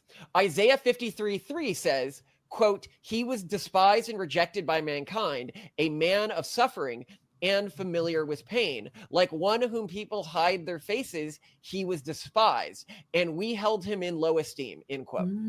That's what the Jewish texts say the Messiah is going to be treated like. Further in the same chapter, Isaiah 53:7-8 states, he was oppressed and afflicted, yet he did not open his mouth. He was led like a lamb to the slaughter, and as a sheep before its shearers is silent, so he did not open his mouth. By oppression and judgment, he was taken away. Psalm 118:22 is another passage often cited. The stone that the builders rejected has become the cornerstone. So he'd be rejected by his people. In Daniel 9:26, there is a reference that some interpret as foretelling the Messiah's rejection. The anointed one will be put to death and will have nothing. Then Zechariah 12:10 contains the line, they look on me, they have pierced, they will mourn for him as one mourns for an only child. And here I will note that the majority of Jewish people not accepting the Messiah, I do not think was a mistake that God made or something. I actually think they are not supposed to. The covenant was created through the sacrifice that Christ made is an alternate covenant, not a replacement for the original one that the Jews had access to. I don't think it's against God's will to continue follow the first covenant. More on this later. So basically here what I'm saying is, okay, so God's okay with this initial covenant, right? The destruction of the temple makes it harder. Judaism has to reform it's the way it relates to God after that. But I think that all of that's actually okay. All of that was part of God's plan. I mean, it happened, and it's pretty clear that God has some degree of favoritism for the modern Jewish people. If you look at, Jewish exceptionalism, this is, with this scoring higher, making more money, having more political power, Israel sort of being a focus of the world stage, having a country that's a higher fertility rate country, and yet wealthy, being the only country on earth like that. Like, God still clearly favors the Jewish people. I do not think that they are currently in rebellion to God. So for me, what that means is the old covenant must still be in operation. And what Jesus truly allowed was for a new path to God, for a new covenant, for people not born into that community. Okay. Yeah, that makes sense. Now, I mentioned this above, but this is really important. What about the problem that the Old Testament is constantly talking about the Jews specifically? Surely this causes problems for this interpretation. Not really. We know from cases like Ruth that anyone who fully dedicates themselves to the correct version of the Old Testament faith and its people is considered to be one of the above people. This means any Christian that fully dedicates themselves to the cause of Christianity would be one of the people being referred to as Jewish in the prophecies. When I look at the early Christians voluntarily going to the lions, it is hard to argue that they were not at least as dedicated to their iteration of the old faith as Ruth was, if not significantly more so. Thus, to consider them non-Jews, if Christ really was the Messiah, is extremely unpersuasive and requires a modern understanding of Jewish identity rather than the one that was around when the Bible was written. So when it talks about the new covenant being for the people of Judea, it's talking for them in the same way that Ruth became one of the people of Judea by living her life for this Old Testament faith. Any thoughts? I guess I'd never. That helps to explain a little bit the differential treatment of Jews versus newbies. What differential treatment? Weren't you just saying that Jews are sort of allowed to continue with the old covenant? But well, okay, I'll make some notes here. I think that remember, I sort of judge God's will within a community by whether that community is thriving or being punished. And within the Jewish tradition, it's understand that God relates to them in that way as well. So if I look at the period after the destruction of the Second Temple, it seems pretty clear that God was not happy with the Jewish people after that period. And he seemed to show a lot more favoritism to the Christian communities, which means to me, when I'm looking to which faith was more accurate or more closely aligned with a real understanding of God during that period, I would say it was likely the Christian faith. And then Jews must have done something to really piss off the God when they started accepting all this Kabbalistic stuff. And this is where you get things like the Holocaust. Like, if Jews accept that like the Babylonian exile was because God was mad at them, God must have been like really, really mad at them before because of something leading up to the Holocaust. It's an interesting take. Yikes. If you look at what happened after the Holocaust, how did they regain God's favor? If the faith that they're following post-Holocaust looks a lot like the faith they were following immediately before the Holocaust, my answer to that is God's favor goes to whoever is following him most closely with their current practices. I think that the Christian practices of stuff like sin transference to the Messiah and idolatry you see in a lot of Christian churches today, things like prosperity gospel in the Protestant traditions where they like basically worship money, that all of these things were further from even that Kabbalistic style Judaism as a true interpretation of God. And so I think it wasn't that the Jewish tradition improved. I think it's that most Christian traditions just became even more corrupted. Whether it's the PDA file scandals in the Catholic Church, covering those up, just true evil allowed to enter so many segments of the other true faith that they moved away from God. And I think that that's how the Jewish people came back into favor. I would also note here that if you're a Jew and you believe that like the Babylonian exile was a punishment, that God does punish the destruction of the Second Temple was a punishment, you need to look for the other things you were being punished for in different periods of Jewish history. And I feel like during those periods of tribulation, Jews focus an awful lot on the punishment. And they're like, what are we doing wrong? How can we improve? But after the punishment has happened, I see very little reflection on, okay, but really what had entered our faith that was bad during this time period that led to our punishment? Well, what I like about this approach to is, this makes a lot more sense to me in the context of the way that we view God, which is the inevitable God, what humans eventually become in the far future. Because there is not really a right or wrong answer. There are actions that are more likely to bring about the future that must come. And you can have multiple groups doing things that are optimal in their contexts. So there's not exactly only one correct approach to take, depending on the people and depending on the context. In fact, the correct approach for one group in one geographic area at one time may be very, very different from another group in a different geographic area at a different time. So the fact that one group could be doing the right thing and another group could be doing the right thing, and both of them are doing very different things, makes sense. But that also there can be times when a group is totally going in the wrong direction. And the best way for them to tell whether that's the case isn't the words of prophets or priests or people who say that they speak directly with God. It is to look at the outcome of those people. Yeah, I completely agree with you. So to continue here, now, why do I go on all these lengthy explanations? Because once all these points are taken in context, we can better understand why Jews adopted matrilineal descent as a key part of Jewish identity. Basically, multiple equally valid branches of the Old Testament religion were competing and trying to convert people. Then one of them, Christianity, I would argue due to divine favor, actually succeeded in what all the others were trying to do. This is a significant problem for all the other branches of Judaism.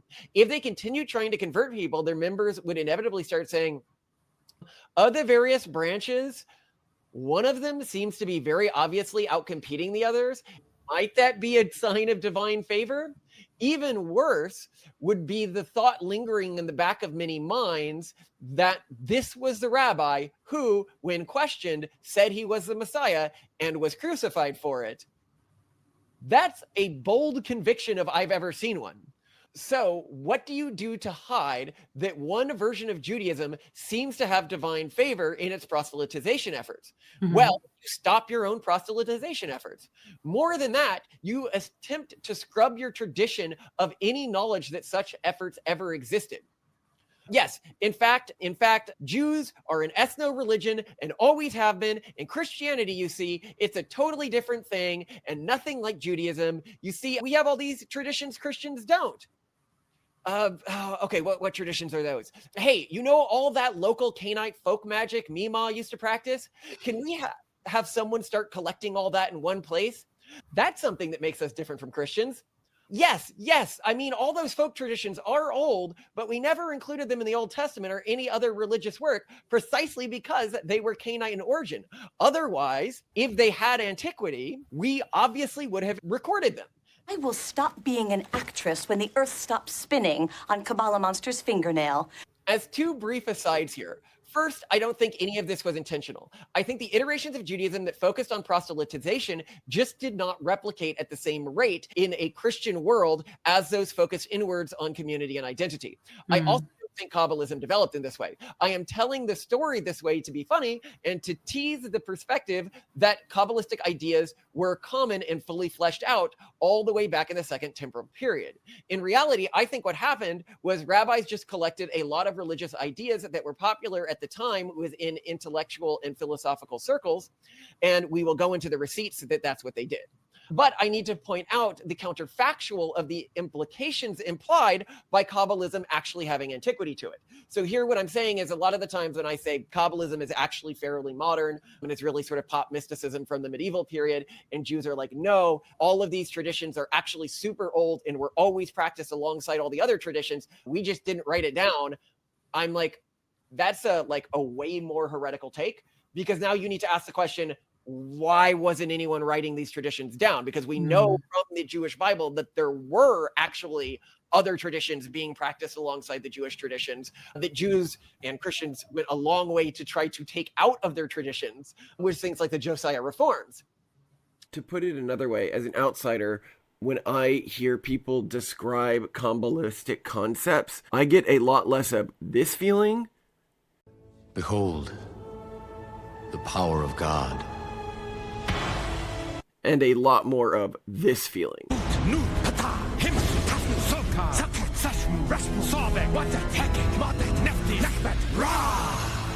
I think this comes from explaining the concept of God in a way that would only be accessible to an extremely educated and secretive group of individuals who is allowed to study him in ways that the average person can't, which to me feels very anti-Abrahamic. Whereas to me, the Abrahamic God is defined by being something that's accessible to the everyman, to the child.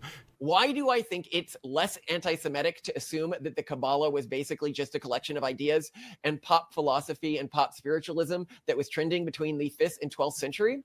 The alternate is that the traditions it contains had actually been practiced within the Jewish population for centuries, but had been explicitly excluded from the Bible and thus likely represent some alternate religious system. Did the Old Testament ever talk about an alternate religious system constantly that was trying to worm its way into the worship of Yahweh? Maybe one that had its idols in the temples for hundreds of years before they were removed in the Josiah reforms? Oh yeah, the Canaanite one, gods like Baal and Asherah. I mean, it only makes sense. We know from DNA studies that the Jewish people were half Canaanite, and that some Canaanite folk myths would stick around, and eventually the Jewish people would forget where these myths had come from. And so if you collated folk traditions within the Jewish community, I mean, even if you go back to like the time of Christ and you collated folk traditions within the Jewish community that were not being actively like written and talked about by rabbis, just think, like, use your common sense. Where would those traditions have likely come from? They would have come from the Canaanite religion. We know this because Jews during that period were always writing about how to keep this other out of their texts. And I note here, it's not just me saying this. If you go to the 1300s, you can look at prominent rabbis like Rabbi Yitzchak ben Shazat Perfect. He's called the Rivash. And he argued, so this was during the early period of the rise of Kabbalism within Judaism, that Kabbalism was even worse than Christianity because it made God into 10 entities rather than 3. So he argued that Kabbalists were less Jewish than Christians were. And this was a prominent Jewish thinker during the early rise of Kabbalism. Or you can look at more modern Jewish critics like Yeshua Leibowitz, a modern Orthodox Jewish philosopher who referred to Kabbalism as, quote, a collection of pagan superstitions and idol worship, end quote. And these remarks were made in the 1990s. While we don't know a ton, it would be really easy if we knew exactly what Canaanite worship looked like, because then we could just be like, oh, okay, well, this is what it is. And so just don't do anything that looks like this. Right. But we don't know a ton about the worship of Canaanite gods and how they attempted to mold themselves into the worship of Yahweh. We do have scattered evidence, like female figurines found throughout Judea and inscriptions from Kojet Arjad mentioning Yahweh and his Asherah. It appears that pairing God with a feminine representation was a very important part of this form of worship. For those familiar with Kabbalism, it does something similar with Sakaya, which represents the feminine divine presence or the feminine aspect of God. The Sakaya is often described as the bride of Teferet, another Sephirot representing beauty and compassion. But let's not pull that particular thread and just assume that Kabbalism was mostly just made up whole cloth and that no educated Jewish rabbi could have been boneheaded enough to actually collect all of the folk myth traditions present within the Jewish population that had been explicitly kept out of the Bible for hundreds of years. Well, why wouldn't you want to catalog it if you want to make sure you don't do it? Well, but that's not how they collected it. They collected it and said, oh, the Christians, because the Christians were spreading and Judaism was trying to sort of define its identity in contrast to Christianity. And so when they saw all of these folk traditions, they saw all of them as being parts of Jewish, like actually Jewish Yahweh religious teaching that was for whatever reason not recorded in the Bible, rather than thinking they might have been remnants, in the same way that if I went to like a medieval town, right? So I go to like a medieval English town, right? And I start collecting all of the traditions that are not in the Christian Bible, but are unique to this community. Okay. 98% of those traditions are just going to be pagan. Yeah. Right? Like this is common sense. This would have been like what the local witch hut lady was doing. Well, but per the way things seem to play out, like actually indulging in these traditions would lead to bad outcomes, and groups that practice them would eventually die out or be outcompeted by groups that didn't practice them.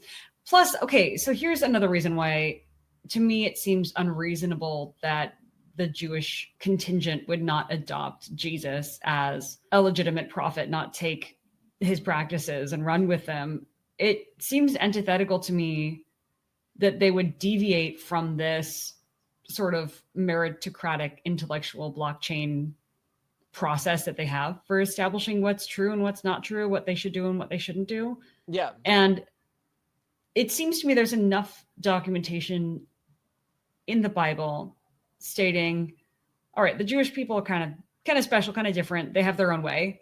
Like they're one hypothesis on how humanity can thrive and flourish, and they have a process that works well for them. But then everyone else, you guys should be following these other rules. Yeah. How is that? I mean, like, I don't see how. Well, because we're told, and we'll get into this in a bit, the second covenant is better. And if the second covenant is open to Jews. It's better, I'm sure, for most people. Is it better for all Jews? I mean, and maybe, I mean, I would not doubt even that for periods of time, the second covenant was better for Christians and it served Christians better and clearly gave them an advantage in terms of spread and all sorts of other things. But it could be that it was just very important. And I mean, we personally think that it's really important to have very mimetic variation, that there was still a group that didn't fully adopt that methodology because it's safer to have a diversity of approaches to human advancement. And that it's good that this one method that seemed to grow really well was adopted and grew significantly. But I think it may have, as an insurance policy, as a backup, as a, well, let's make sure that we have other perspectives too, that both Judaism stuck around, but then that also, Islam emerged, for example. Mm-hmm. Well, no, I mean, again, this religion's perspective, the Technopuritan perspective, is that different religions work for other people and are true in ways that someone of our tradition wouldn't be able to understand. Uh-huh. The way that I talk about this in the Tract series is from somebody, I think that two people can logically look at the same set of events and come to different conclusions about what God intended. And I think that we're supposed to. I think that that's the way God communicates with us. But this is our family's tradition around this. And other people, when they hear this, will be like, oh, that sounds logical to me. Whereas other people will hear this and they'll be like, that doesn't sound logical to me at all. And so I agree with you that somebody who says that doesn't sound logical to me at all and sticks with the Jewish perspective, I think that they're still right with God. But I do have a lot of skepticism around Kabbalah. That is one area where... But I think that's just an example of a venture capitalist will invest in a lot of companies. Some of those companies' ideas, even to the venture capitalists who invest in them, like, this is so dumb, but this is so dumb that it just might work. Like, why not? We'll invest in it. If it is true, it would be such a big deal. If it does help, it would be such a big deal. We might as well try it. And if not, whatever, it's a write-off. I only need, 1 out of every 13 investments to pay out and pay out really well. And there's so much variation among different Jewish groups. We're like, I don't know. I don't see a problem with that. Yeah. And here I'll note, before I go further, I want to point out that this position of skepticism I hold about the Kabbalah actually was shared by many Jewish intellectuals during the early spread of Kabbalism. This is not to say all Kabbalists were con men, but the Kabbalist con man was a trope that permeated the perception of prominent rabbis during the tradition's rise to prominence. In the 13th century, Rabbi Meir ben Simon of Naborn wrote polemics against Kabbalists, accusing some of inventing traditions and falsely attributing them to ancient authorities. So when Kabbalism was arising, top rabbis said, this stuff is made up, and post facto has been attributed to ancient authorities. Rabbi Leon of Modena wrote, many ignorant people presume to be Kabbalists and miracle workers. They write amulets and pronounce divine names without understanding them at all. Rabbi Villan Gaon wrote, beware those who claim to perform wonders through Kabbalah, for in truth they are merely skilled in deception and know nothing of the holy teachings. Rabbi Yaakov Emad describes confronting several individuals who claimed Kabbalistic powers. They come with amulets and promises of wonders, taking money from the desperate while knowing nothing of true wisdom. Rabbi Ezekiel Landau of Prague wrote, these men who traveled from town to town with claims of Kabbalistic powers, writing amulets and promising cures while taking payment, are nothing but frauds preying on the simple-minded. Rabbi Moses Sofer wrote, they dress in strange garments and affect mystical knowledge, yet their real expertise is in emptying the purses of widows and orphans. So they did not have a great reputation as they were rising to power. They were very much seen by the Jewish intellectual heavyweights of their ages when they were rising to power as like sort of like mystical conmen, and they were only edified later. Even great Jewish philosophers like Moses Maimonides were heavily critical of Kabbalistic amulet makers, seeing them as con artists. For some quotes from him, Perplexity, Part 1, Chapter 61, you must understand that the many laws against witchcraft, which are directed against the activity of those who practice sorcery, of astrologers, of those who by means of calculations attempt to know the future, of those who mutter spells, of those who consult familiar spirits, of those who consult the dead, and those who inquire familiar spirits and of wizards. All of these are species of the techniques of astrologers. So basically here he's saying, if you're doing any of these things, the many laws against witchcraft apply to you. Today, many Kabbalists do these things. Now, I think that there is likely a way to interact with Kabbalism safely, but it means that if you're interacting with it in this way, I mean, I would take Moses Maimonides' teachings here really, are you using calculations to attempt to know the future? Are you muttering spells? Are you trying to consult with spirits? Are you trying to consult the dead? If you're doing any of those things, if you're making any of this stuff, strictly bad news, don't do it. That's witchcraft. That's what you were warned about. And then the laws of idolatry, 11:11:12, he says, anyone who whispers a charm over a wound and reads a verse from the Torah, or who recites a biblical verse over a child, lest he be terrified, or one who places a Torah scroll or tefillin over an infant to enable him to sleep, are not only included in the category of sorcerers and charmers, but are included among those who repudiate the Torah. They use words of the Torah as a physical cure, whereas they are exclusively a cure for the soul. As it is written, they will be the life to your soul. So this is Moses Maimonides, guys. Old school. He's like a real Jewish intellectual heavyweight. Most people who study the Kabbalah take him really seriously. And I love that he...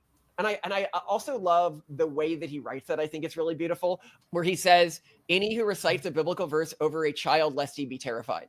So it's saying, if your child is scared, use the Bible to comfort them, but don't use the Bible to attempt to heal them.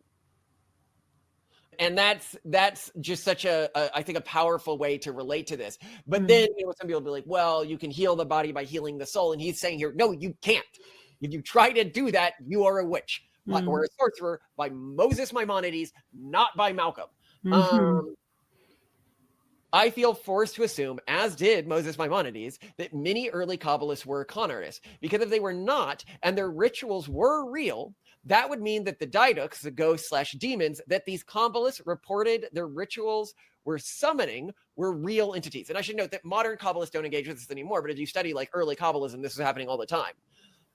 That would mean that the Kabbalistic masters knew the rituals they were performing were summoning demons if done even slightly wrong, and yet they kept going. What kind of arrogant, imprudent cleric could know that a ceremony might accidentally summon a malevolent spirit and think that that ritual was bringing them closer to God? Doesn't this sound kind of classic? I mean, whatever it takes. Yeah. The type of arrogant cleric who would allow others to call them by the pompous honorific Baal Shem, master specialist. The honorific earned by the top masters of these pre-Abrahamic rituals and ways of relating to the supernatural that began to consolidate in the Jewish community about 1,000 years ago. Now, you, an outsider, might be thinking, wait, Baal? That's the deity that represents the avatar of all that was sinful and antagonistic to God in pre-Abrahamic practices. Were not Jews commanded to ensure the land of Israel was never again infected by the followers of Baal, to not allow their country to fall to the Canaanite occultic practices? Surely Baal, in the term Baal Shem, must be spelled differently or something. These individuals who were out there, who at least themselves believed they were summoning demons and ghosts sometimes in their rituals, were not literally calling themselves Baal specialists. Yes, they were. Oh dear. Now, and this is, now you as an outsider might be thinking, how did they not notice this? Why would they not choose literally any other name?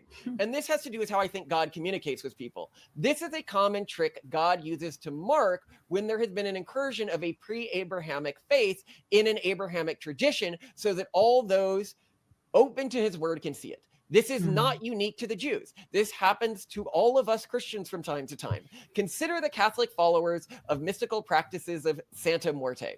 They literally worship human skeletal remains dressed up in red robes, which allows them to pray for things they might be too embarrassed to pray to God for: sex, murder, etc. It's really not a good look. This is a real community, by the way, if people don't know this. This is a popular thing that's like a break off of the Catholic Church in Mexico right now.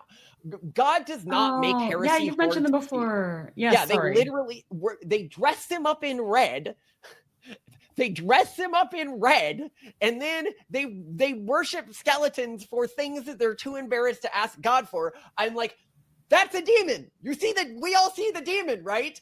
Or the Catholics who literally eat the guy who apparently died to save all of humanity, the guy who suffered for us, and they're like, I'm going to do a religious ceremony where I cannibalize him. Now, me as an outsider, I look at that, I'm like, that seems like a non-Abrahamic incursion. Like, that seems, and I would argue that the idea that the Baal Shem would go around calling themselves Baal Shem is no more like comically and obviously like bad than Santa Muerte, or within Protestantism, you have stuff like this, like the prosperity gospel doctrine. Like, this to me seems very obviously evil, you know, and that people should just see, oh yeah, the preacher who says, you know, give me money so that God can do you miracles, he's a bad guy.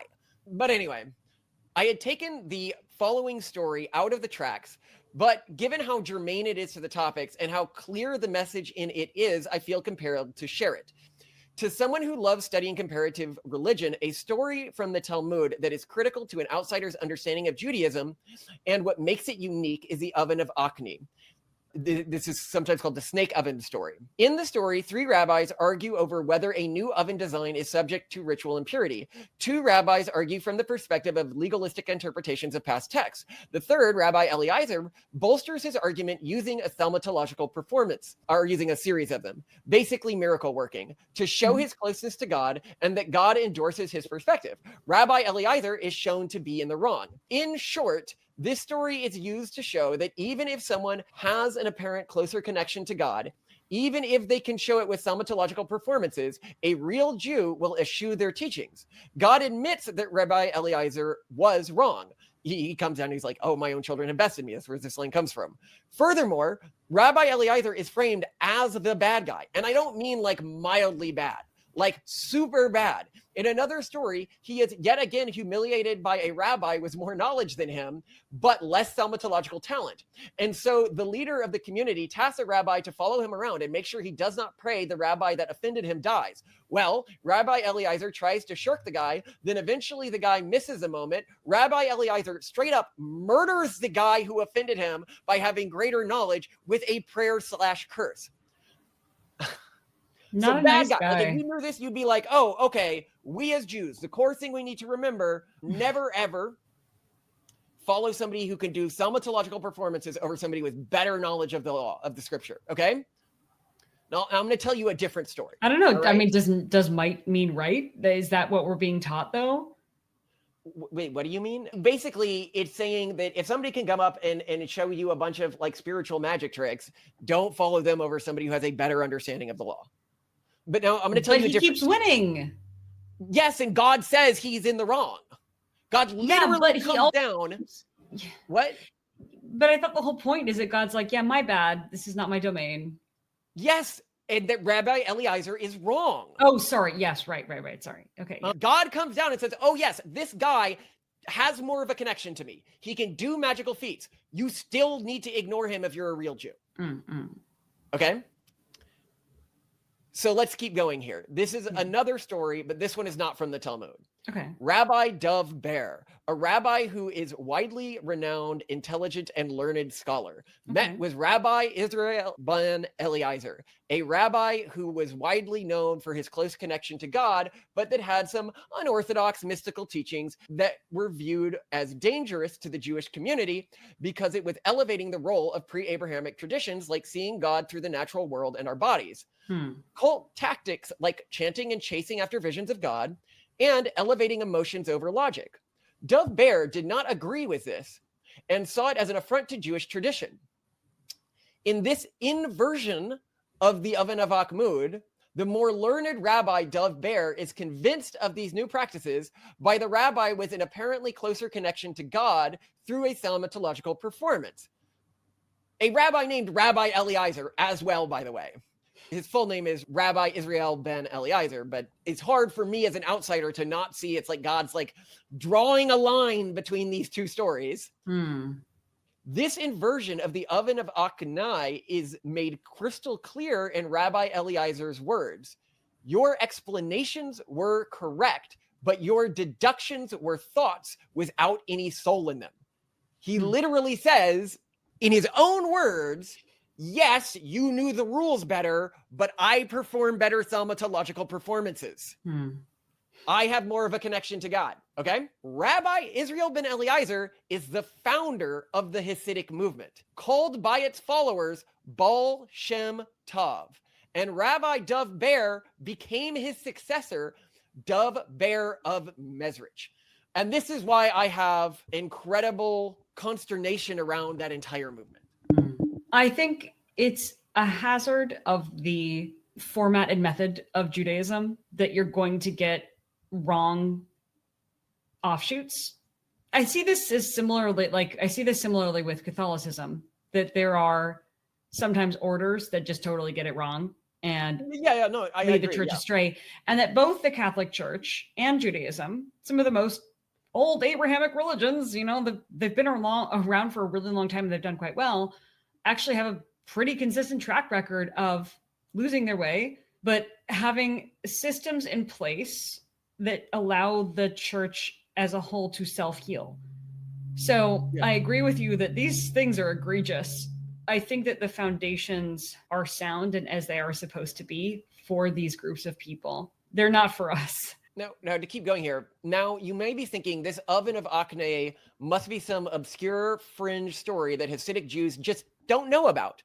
There is no way they know a story about an evil rabbi who was known for appearing to have an unusually close connection to God, who got in conflict with more learned rabbis and was rebuked for using thaumatological performances for trying to advance his teachings. Okay. And that the founding myth of their movement is about a rabbi known for having an apparently unusually close connection to God who used thaumatological performances to convert a more knowledgeable rabbi.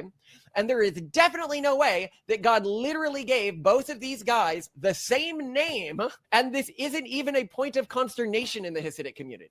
Nope. Not only is the oven of Achnai, even within the Hasidic community, considered one of the more important stories of the Talmud, but I have yet to talk to a single Hasidic rabbi who has ever had this pointed out to them before. Now, if you're a Christian and just learning about this, you're probably thinking, how could you conceivably not notice such a giant out loud red flag that their religion has been infected with demonic rituals? To which I would say, I hope you're not from one of the branches of Christianity that believes in sin transference onto the Messiah, despite this concept being invented by Aslam of Canterbury, 1033 to 1109. You know the ritual the Bible lays out is being performed for the demon Azazel. You look in horror at some Jews not seeing obvious signs that a ritual is evil while you wait in line to consume the blood and flesh of the Messiah. You wear the device that tortured him around your neck. Then you transfer your sins to him in a ritual only performed for demons in the Bible onto an innocent person. You hear the Messiah died for man's sins, which he did, and you think that that gives you the right to attempt to literally transfer all of your sins to him in a demonic ritual. Just pointing out both Christian and Jewish branches, from my perspectives, have some deep, thick veins of demonic rituals entwined within them. And these are loudly signaled. Like, it's not a great look. No.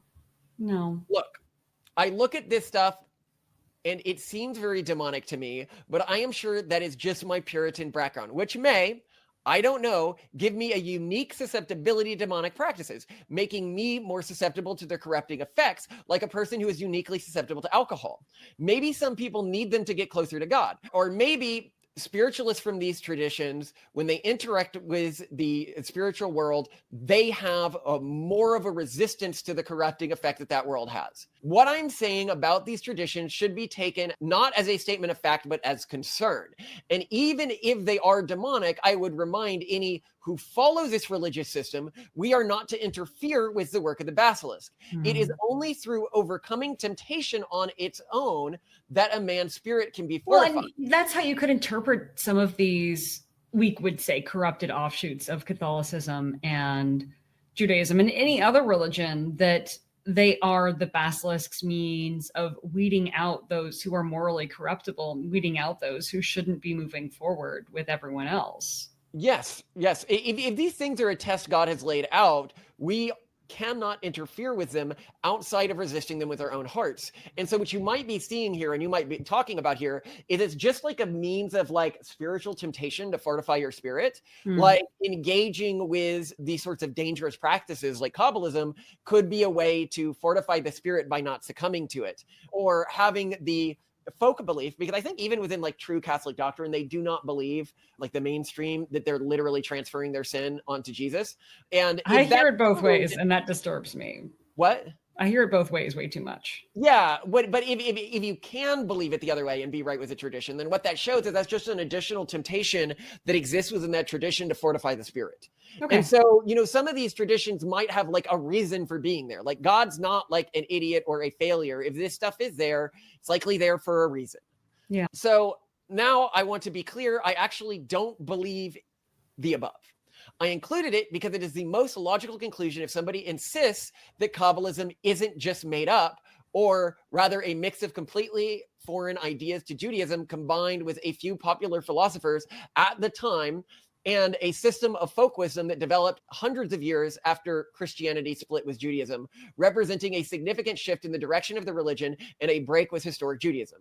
E.g., if you are debating me and you say, actually, the things in Kabbalistic literature were always practiced in Jewish communities going well before the time of Jesus, they just were very intentionally never written down and kept secret, that's going to cause me to think all of the above. But I don't think that. I actually think that the evidence is that Kabbalism was just a collection of pop mysticism at the time. So where does Kabbalism actually come from? And some Jewish early traditions from like a few hundred years before it was collated. So where does Kabbalism actually come from? It's a concrete stapling together of ideas from the following schools of thought that represents a transformation of OG Judaism into a new religion in my book. First, Neoplatonic philosophy. Kabbalists, concepts like Sephirite, divine emanations, show strong parallels to Neoplatonic ideas of emanation from the one. The concept of Ein Sof, the infinite, unknowable aspect of God, resembles the Neoplatonic notion of an ineffable source. Scholars like Gresham Shom and Marshall Idle have shown how Spanish Kabbalists engage with Neoplatonic texts available in medieval Spain through Abrahamic translations. The hierarchical structure of reality depicted in Kabbalism echoes Neoplatonic cosmology. Gnostic concepts, the Kabbalistic notion of sparks of divinity trapped in material reality parallels Gnostic concepts. And Gnosticism was really big at the time Kabbalism, or I think a bit before Kabbalism was being developed. Ideas about cosmic balance between good and evil forces show potential Gnostic influence. The interpretation of biblical narratives as encoding deeper mystical truths is similar to Gnostic approaches. However, Kabbalism rejects Gnostic dualism by maintaining that all reality, including material existence, has divine origin. Islamic Sufi mysticism. Medieval Jewish and Sufi mystics lived in proximity, particularly in Spain and North Africa. Similar practices of letter meditation and divine name contemplation appear in both traditions. What is letter meditation? I can look it up and edit in post. In Kabbalah, this practice involves contemplating individual Hebrew letters, their shapes, numerical values, and combinations. Kabbalists believe the 22 letters of the Hebrew alphabet are the building blocks of creation through which God formed the universe. Through meditation on these letters, practitioners aim to connect with the divine energies and gain spiritual insights.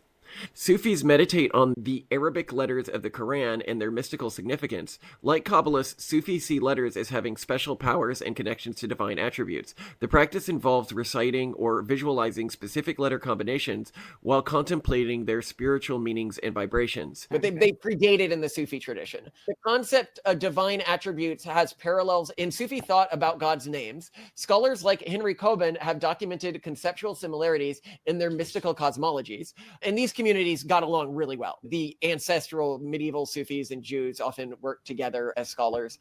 And the Jews quite preferred the Muslims of this period to the Christians because because the Christians of this period who thought that Jesus was literally God's son, that's hard not to see as idolatry, was in Jewish theology. But the Muslims but I thought Muslims were kind of killing. They have some issues, but fewer issues if they're being followed like to the letter medieval style Islam.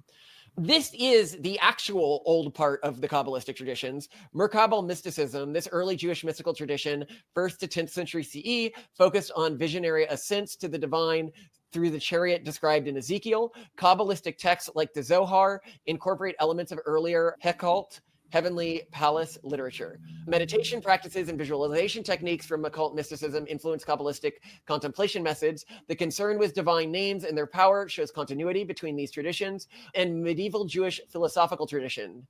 Maimonides' negative theology influenced Kabbalistic approaches to God's essence. Abraham ibn Ezra's biblical commentaries provided interpretive methods adopted by Kabbalists. Jewish philosophical debates about the creation ex nihilo shaped Kabbalistic cosmology. Concepts from Sefer Yetzir, Book of Formation, 3rd to 6th century CE, regarding Hebrew letters as cosmic building blocks became central to Kabbalistic talk. Back on topic. Judaism was forced to become an ethno-religion by the success of the Christian version of the Jewish tradition. Any thoughts on Kabbalism? I can't believe it. Well, okay, but I can't believe it picked up. But then again, like in terms of themes of the Old Testament, if you gotta stop doing this, it seems like just that theme coming back. Yeah. We just can't help ourselves. It's just so fun. Magical spells. Ooh. Now, by the way, did you know there's a whole decorating scheme called Whimsy Goth? No, that is just, think of like the way that the bedroom is decorated in Sabrina the Teenage Witch and all these. It's just like a lot of like. Oh, that sounds really fun. Like moons and draperies and velvet and charms and excess objects. But like there's even just aesthetically this drive, this inherent aesthetic interest in sort of mystical themes and flourishes that I think go beyond just this instinctive desire to pray and do spells. It's just to be surrounded by it. There's something, it's like a nesting instinct almost that I find really interesting. I can see this, women who are like otters and just collect things or raccoons. Yeah, little shiny objects, talisman. Anyway, yeah. To continue here, now we're going to get really offensive to some Jews. But by any metric you look at, Judaism is a much younger religion than Christianity, except for one metric, which is when was their first book written? In which case, they are both exactly tied because both Christianity and Judaism start with the Old Testament. Saying that Christianity evolved from Judaism is the same sort of mistake as saying human beings evolved from chimps. No, human beings and chimps evolved from a common ancestor. But the texts that Christians worship are generally much older than the texts that Jews worship. So if you look at the entire Christian canon, only 23% by word count and only 25.5% by verse count come after the Old Testament. Within Judaism, it's because if you include the Talmud, it's 79.7% to 83% come after the Old Testament. Oh my, that's and this is, by the way, me counting on the Talmud alone. I'm not including Kabbalah. We'll do that in just a second here. But if you only including the Talmud, say when was the average, and I'll include the calculations on screen here, average piece of Jewish scripture written, you get 167 CE. If you do it with Christian scripture, you get 290 BCE. So about, God, what would that be? About 450 years early. And then if you include Kabbalic literature, the average or the percent of Jewish writings that happened after the Old Testament is 84%. So if you are comparing it based on when was the first text written, it's the same. If it's when was the median text written, Judaism is much newer. And if it's when was the last text written, and again here, not including Kabbalah, with Christianity, it was around 100 to 150 CE. Within Rabbinic Judaism, you're looking at around 500 to 600 CE. So by most metrics, it's a newer religion. But they'll claim, oh no, all of that extra stuff that we added, Jews had always been doing all of that. They just didn't write it down. I am inclined to agree, though. That's the impression I get. No, if you look at what they were doing in like the temple and stuff like that, like animal sacrifices and like it was very different than modern Judaism. It was It's for, yeah, but that's my whole thing is that Judaism is a living religion of constantly evolving rules based on a meritocracy of yeah, which I intelligent would give it. people. Now, yeah, if you're saying like, yeah, but here's the thing. So you say, okay, well, Jews have more continuity, but as I've sort of argued throughout this tract, I wouldn't argue that Jews actually have particularly more continuity with the ancestral tradition than Christians do, in that they have sort of more their version of like papal authority, right? You could say that it was the council of original rabbis, which continued in that community that continued and then evolved into modern Judaism. But even if you take something like the Techno-Puritan faith that argues against dualism, that argues against, this concept of like a heaven and hell, which many modern Jews have some iteration of, like an immediate afterlife rather than the afterlife where you're raised in the future. Techno-Puritanism, beliefs-wise, like metaphysical belief at the universe-wise, is closer to the religion that Jesus split from than modern Judaism is. So I think, yeah, the one place you can sort of argue is that they have this chain that's a bit more unbroken. And I would argue with that I guess, yeah, because Christianity, you had so many lay people coming in. That's where in the early days was Christianity. And I don't think that this is actually true if you're looking at like the Christian core canon.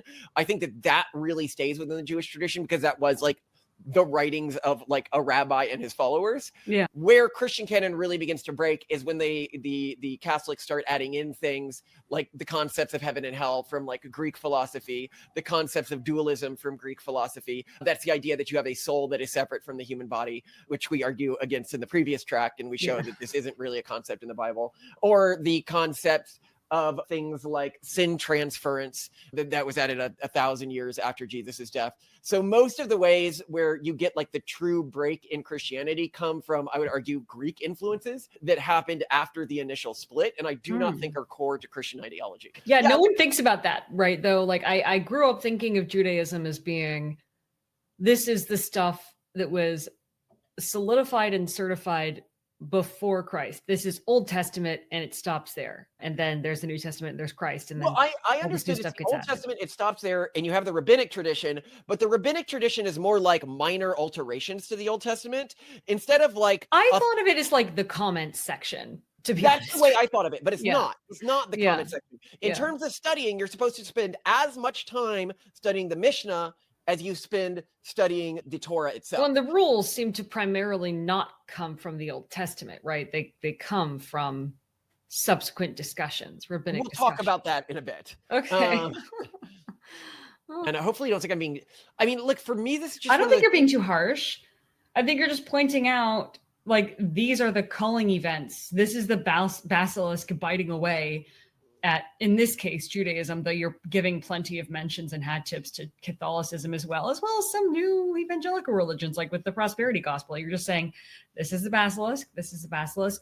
I mean, if I were talking about this or putting it in a tract, I might use that language more from a Techno-Puritan perspective, like we have reason to believe.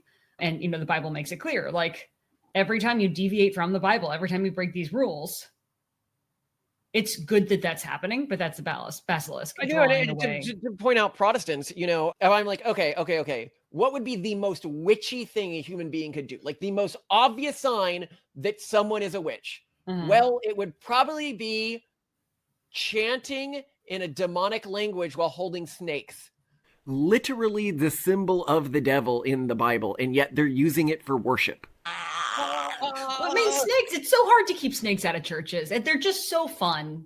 They're just aren't so they? Fun. They're just great. Fire and snakes and weird sounds. We just love them. We love them.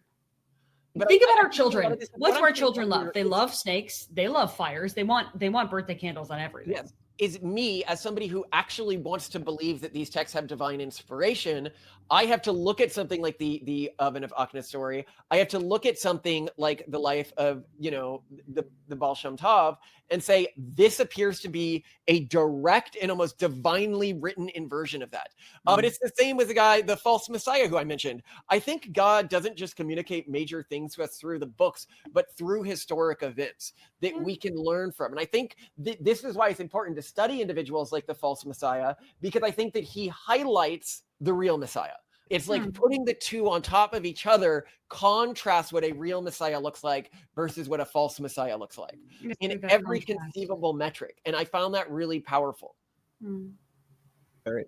Well, we're jumping back in. I'm going to jump you back in with circumcision.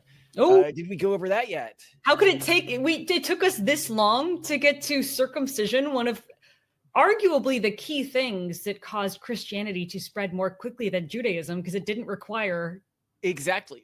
And there was actually debate in the early Christian church as to whether it should require circumcision. Oh. Now, I did promise a quick aside on circumcision, so we will touch on that briefly before dismantling the Noahide scam. I will note that whether or not circumcision was required to become a Jew was a topic of active debate at around the time of Jesus, as we see in the Queen Helena of Aberdeen and her son Isaiah's conversion to Judaism. But circumcision as a practice actually has tons of other problems, the biggest being Jews are probably doing it wrong. Okay, so when circumcision is written about in the Bible, all we are told is that you are supposed to make a mark or do something to the foreskin. Oh, so you could like tattoo the foreskin theoretically? Yeah, what we're supposed to do is not mentioned. I mean, there's the word circumcision, but we don't know exactly what it means in this context. Yeah, but like circumcision could be like in the future, like a bioluminescent glowing tattoo. Well, we actually know what it probably really was referring to. Okay. Okay. So if the Bible does not tell us how we are supposed to do circumcision, where could we find evidence on what might have been actually meant by this line? Okay. Oh, yeah, the Egyptians. They practiced circumcision at around this time as well. And we have very detailed accounts of that, as well as mummies. We would, wouldn't we? Oh, man. Oh, ew. But, So, archaeological and historical evidence shows that ancient Egyptian circumcision was quite different from modern Jewish practices. What were they The law. doing? Age different. Egyptian circumcision was typically performed on adolescents around the ages of 12 to 14 as a puberty rite, not on infants as in the Jewish tradition. Okay. Procedural difference. Egyptian circumcision appears to have been a partial removal of the foreskin rather than the complete removal practice in modern circumcision. Some archaeological evidence suggests it may have involved a dorsal slit rather than the complete circumference cutting. Oh, so kind of like it would make it easier to clean, but not remove the sensitive skin. Yes. A dorsal slit is a type of partial circumcision where an incision is made along the upper length of the foreskin without removing it completely. This technique creates an opening by splitting the foreskin at top, leaves the foreskin attached but loosened, is distinct from complete circumcision where the foreskin is completely removed. The evidence suggests ancient Egyptian circumcision was often this type partial procedure rather than the complete removal practice in modern religious circumstances. Okay, question. What? My penile logistics knowledge is limited. Would this mean that like a mushroom cap, it would like flap up during intercourse, for example? Like how, like would it... I don't know. I haven't seen this. I don't think that this type is done anymore. This would have achieved ritual significance, but been less invasive than modern circumcision techniques. Purpose. In Egypt, circumcision was primarily associated with ritual purity for priests and possibly as a mark of social status rather than a religious covenant. So specifically, the priests was in many religious sects, was in ancient Egypt, had to be circumcised. We know this from mummified evidence. Several mummies from ancient Egypt show evidence of circumcision, including those of pharaohs like Amnos and Amenhotep. Examinations of these mummies reveal circumcision styles different from modern practices. Artistic depictions, wall reliefs, and paintings from Egyptian tombs, particularly the Saqqarat tomb of Akhenaten, 6th dynasty around 2300 BC, show circumcision ceremonies being performed. These are some of the most detailed visual records we have of the practice. Written accounts. Egyptian texts mention circumcision as a purification ritual practice on priests. Later, Greek writers like Herodotus also commented on Egyptian circumcision practices. The Bible specifically mentions flint knights for circumcision, Joshua 5:2-3, which aligns with Egyptian practices and archaeological findings from the general period. This, to me, indicates parallels between these two surgery types. Since Jews supposedly came out of Egypt, and this was an Egyptian religious ritual they would have been familiar with, if the way they were practicing it was different, it seems likely they would have explicitly mentioned how it was different when making these recordings. Sure. That they don't mention this makes me believe that it was done in the standard quote-unquote Egyptian way. Also note here that this practice was done on priests for ritual purity. Given Exodus 19:6, the Israelites were commanded to, quote, be a kingdom of priests, it seems logical that they might have attempted to apply this priestly practice to the entire population population because they believed that the entire population needed to be priests, essentially. And that's also really the way that Jews relate to their religion. So I could totally see that being an early part of the religion. So yeah, you're probably doing circumcision wrong. But I agree with Apostle Paul that it's not relevant under the current covenant. So right? Is there knowledge of when there was some switch to removing the entire foreskin instead of just making the slit? Well, because we don't have lots of Jewish mummies or anything that we can trace over time. My guess is it's just one of those things where it's sort of like, well, I'm more Jewish because I'm more circumcised. And over time, it just got to the maximal circumcision level. Dominance hierarchy. That totally checks out, especially considering I'm more how... goth because I'm wearing even bigger spikes. Well, and Judaism, especially, even among more lay people, like it seems to be more of a, like you get more reward for really leaning in. So that makes a lot of sense. Yep. That's what I assume probably happened. Interesting. Centuries and centuries and centuries and centuries.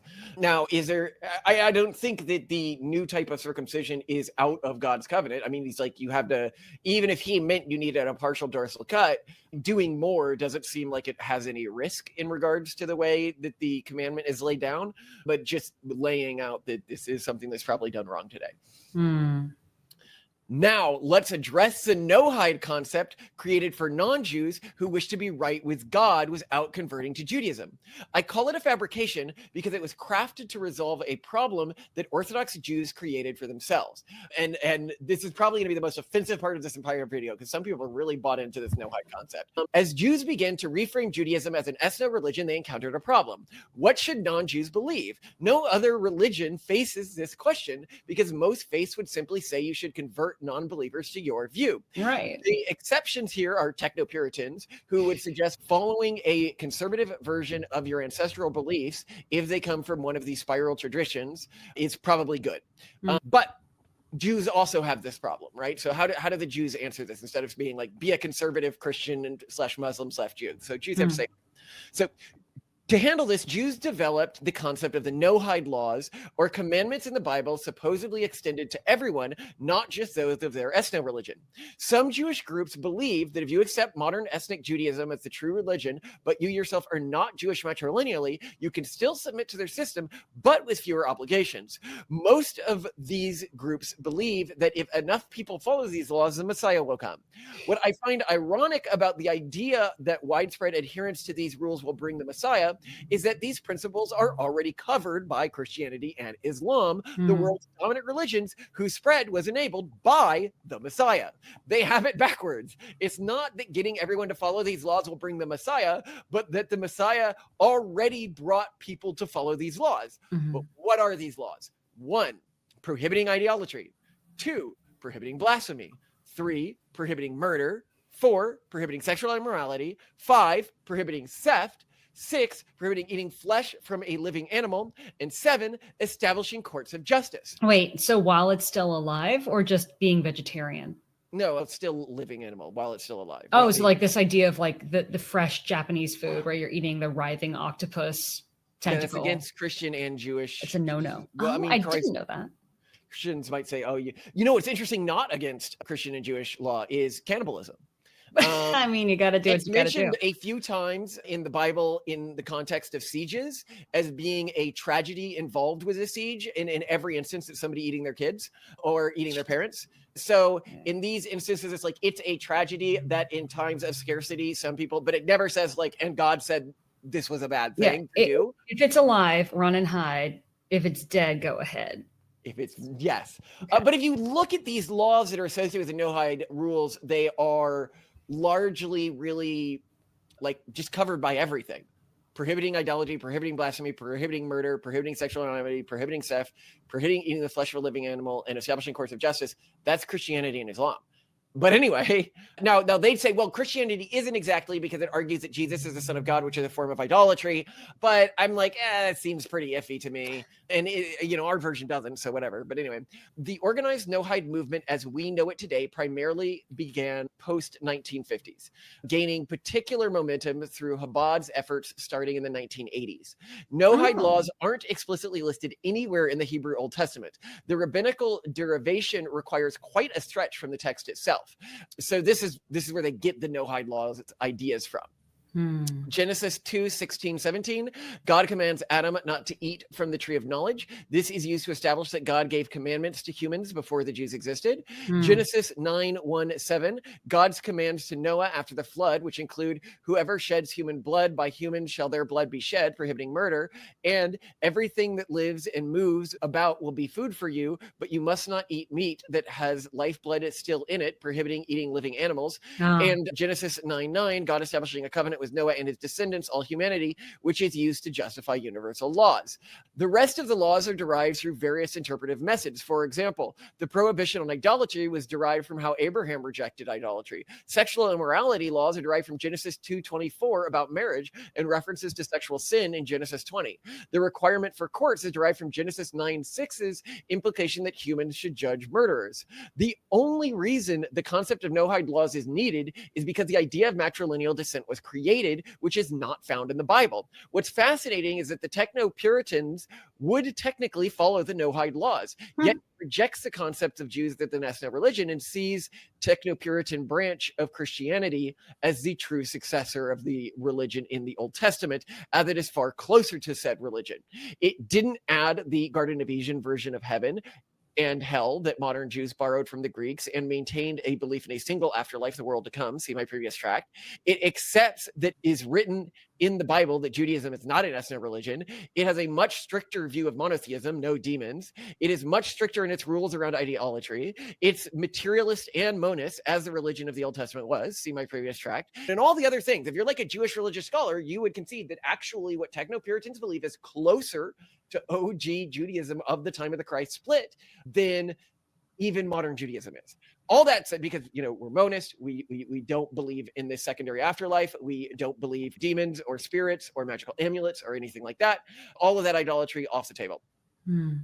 All that said, I would argue that attempting to spread the concept of the Noahide tradition was misguided from the beginning, even for those who believed it and were Jewish. It forces those who accept it into a spiritually subordinate position to Jews, which would obviously never gain widespread acceptance. If you had to promote a tradition, you would be better off promoting one that both followed the technical rules of the Noahide laws and had enshrined within it commandment principles against interfering with Jewish religious practices while maintaining the distinct religion and population group, i.e. the Technopuritan tradition. So Technopuritanism is strictly better at achieving whatever Noahide was trying to achieve. The Noahide laws plus fixed, revised, second edition. But the part of the problem is it also teaches that Jews are maybe not the true inheritors of the original Jewish tradition, which is not required within the Noahide laws that you believe that, but would be deeply offensive to many of the people who like the Noahide laws. Okay, so one, now that you have time, do you have a larger reaction to this wider Noahide phenomenon? Because a lot of people have tried to pressure us to be like, oh, say that you're Noahide or whatever, or say that you're going to follow Noahide laws. What are your thoughts on that? I think you've taken the correct approach. I think that the problem with the Noahide movement is I think it's very half-baked, and it's made from the perspective of an insider thinking that something's going to work for an outsider without thinking from their perspective. And if you follow the Noahide movement to the tune that is outlined as it is, you would rather just convert to Judaism. And after being rejected, you would try to join again. You would just, you'd be like, no, Judaism is correct. Obviously I want to do it your way. Yeah. You have to revise it. If someone's an outsider, they're an outsider for a reason. And those reasons should be acknowledged and detailed. And they are. And I also find it incredibly ironic, the belief that if you convert enough people, the Messiah will come, when the hypothesized Messiah, or at least who we think is the Messiah, is the figure who caused almost everyone on earth to follow the Noahide laws. And that there isn't this recognition that almost everyone is already following them. What they want is the submission, an individual saying, I follow Noahide laws, which is incredibly stupid, because even the theological text that they have backing the Noahide laws doesn't require an individual to say that. So why do you require this additional claimant on behalf of the individual of saying I'm following the Noahide laws, which is, to me, it's just like a weird power trip that doesn't make any sense and is completely subverted if it turns out, as I believe we have argued very effectively in this tract, ancient Judaism is not an ethno religion. That is a modern contrivance. Yeah, I agree with you. All right. Let's keep going. Before I get to my closing, but the Jews were probably right, and here is what I can't explain. There is an argument I hear from Jews all the time about why they believe their religion, and it is a terrible argument, and there is much stronger ones, so let's address it. I have heard that accounts that all Jewish people at once heard/saw God, and this is proof of their religion's veracity. The reason this comes off as so silly is it requires a basic lack of historic knowledge. But I've genuinely heard this from multiple Jews who are like, well, I know Judaism is right because at one point all Jews heard God talk to them like at once, and this has been passed down, right? And I'm like, well, that happens pretty frequently in history. And they're like, wait, it does? I'm like, yeah, are you just like... And it requires just, trying to think of reasons your religion is true without actually engaging with historical religion texts or whatever. But anyway, mass religious hallucinations are fairly common and well documented. The Miracle of the Sun, Fantama, Portugal, 1917, approximately 70,000 people gathered, and many reported seeing the sun dance, change colors, and zigzag towards Earth. This occurred after 3 children claimed to have seen the Virgin Mary. That was probably more than the number of people who saw this original Jewish miracle, by the way. So, does that mean Christianity is accurate? Because this was associated with the Virgin Mary, or Catholicism specifically. The Dancing Sun at Knock, Ireland, 1879. A number of villagers reported seeing apparitions of the Virgin Mary, St. Joseph, and St. John the Evangelist at the South Gable at the local church, along with unusual light phenomenon. Marian apparitions at Zeton, Egypt, 1968 to 1971. Thousands of people of different religious backgrounds reported seeing apparitions of the Virgin Mary atop a Coptic church. The phenomenon were photographed and filmed, lasting intermittently for several years. The Dancing Sun at Medjugorje, Bosnia and Herzegovina, 1981 to present. Similar to Fatima, many religious pilgrims have reported seeing a solar phenomenon, including a sun spinning, pulsating, and changing colors. Hindi milk miracle, 1995. Milk miracle? Yes, we'll get to it. Across various countries, particularly in India, people have reported that statues of Hindu deities were drinking milk offerings. The phenomenon was witnessed by thousands and received extensive media coverage. So no, there was not a particularly unique thing that only happened to the Jews. Mass hallucinations, religious hallucinations particularly, are really common in humans. In addition, culture-bound illnesses that involve hallucinations are very common. See our episode on the penis-stealing witch phenomenon that often spreads through Africa, where people adopt the insane belief in mass that witches are stealing penises. Or, for one more closer to home, look at the modern trans movement, where people believe they are another gender. And for the witch, this happens to thousands of people. I remember I was talking to someone about this and go, yeah, but what happens when they look down and their penis is still there? And I'm like, yeah, that's why it's an insane phenomenon. It's where the individual is like, a penis stole my butt. And then a doctor was like, but I see it. It's right there. And the guy looked down and was like, it came back. It's like, I was turned into a newt. I got better. There are even cultures and periods in history where divine visions and revelations were a common part of everyday life. If you believe in the divine, you see the divine. Historical examples include ancient Greek oracle sites, places like Delphi, where visitors regularly reported visions, hearing voices, and experiencing altered states of consciousness. Inhaling vapors from geological fissures may have contributed to these experiences. So note here, you might be like, well, they were inhaling vapors. Well, who's to say there wasn't like a gas leak in this location where all these Jews had this vision? Yeah. Right? Whatever, like carbon monoxide poisoning. Well, I mean, that's basically the way we know that the oracle sites work now, because we found specific fissures in them. It was a cool recent geological finding. Medieval European pilgrimage routes along the Camino de Santiago and its sites like Lourdes, pilgrims commonly reported visions, healing experiences, and supernatural encounters that were expected aspects of pilgrimage. Ancient Egypt, dream incubation temples where people would sleep to receive divine visions or messages were common practice. Aboriginal Australian dreamtime sites, sacred locations where visionary experiences contacting ancestral spirits were and remain an expected part of religious practice.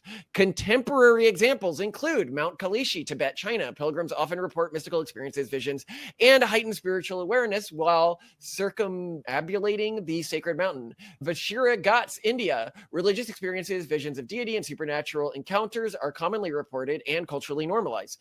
Medjugorje, Bosnia and Herzegovina. Since 1981, pilgrims regularly report seeing the Virgin Mary, experiencing healing, and witnessing solar phenomenon. Shet ceremonies in the Amazon basin. Indigenous communities regularly experience visionary states that are considered normal religious experiences within their cultural context. Voodoo ceremonies in Haiti.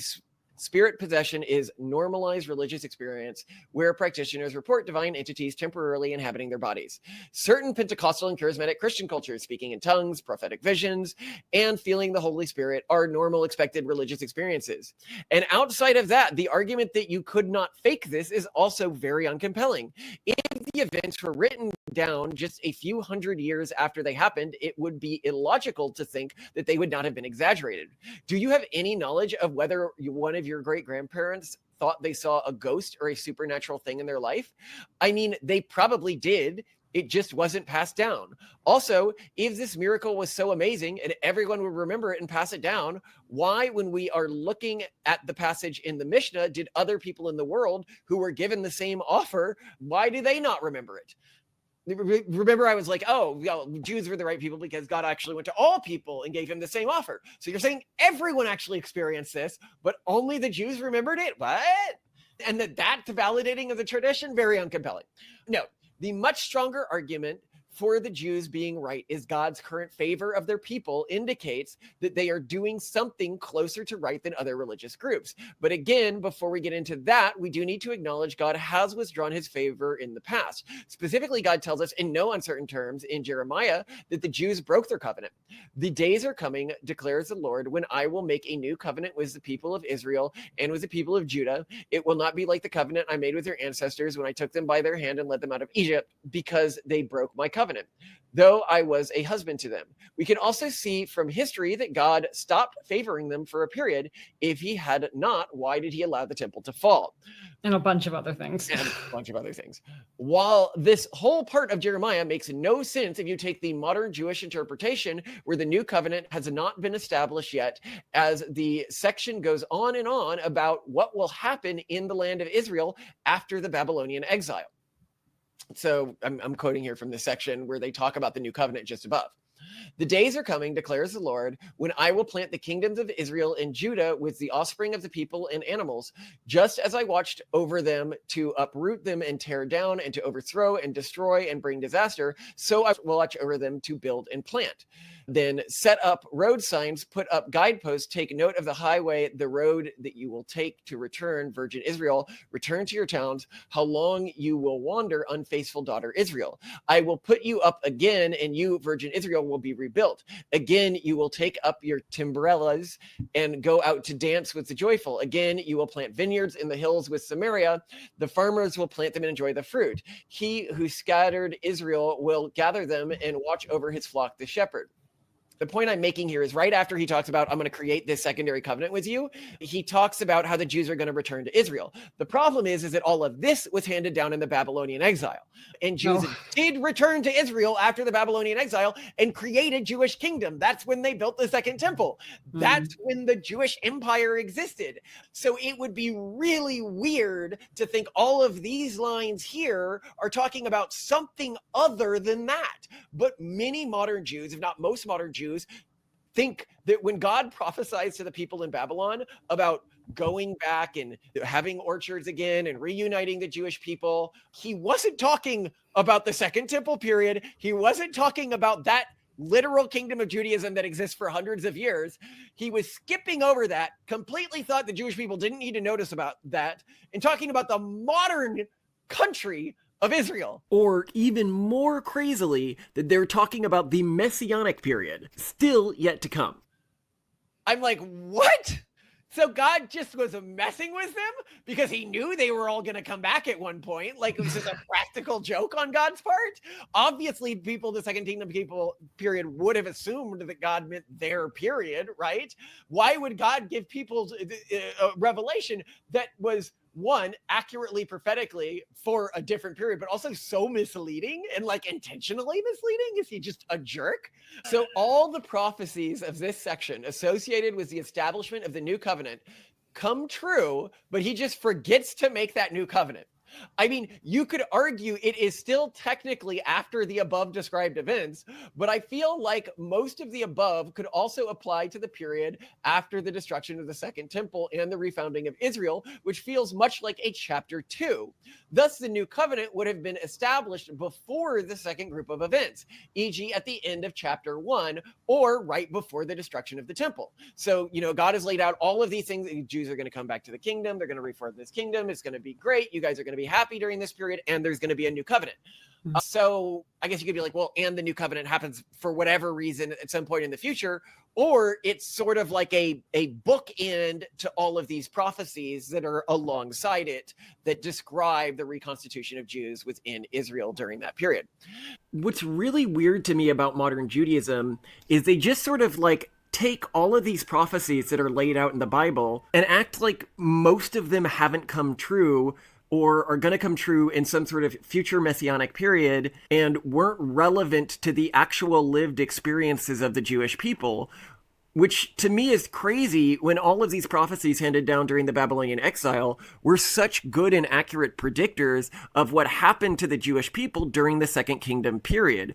And the reason they have to do this is because all of those fairly accurate prophecies about what would happen in the Second Temple period are clustered around the point that during that period they are going to get a new covenant at some point. And so because of that, they need to say, oh, well, all of these are actually about this future messianic period. It's almost as if God stops warning the Jews of anything that's going to happen to them, or stops telling Jews about anything good that's going to happen to them, sort of around the time of Christ, which is really shocking to me. Like, what?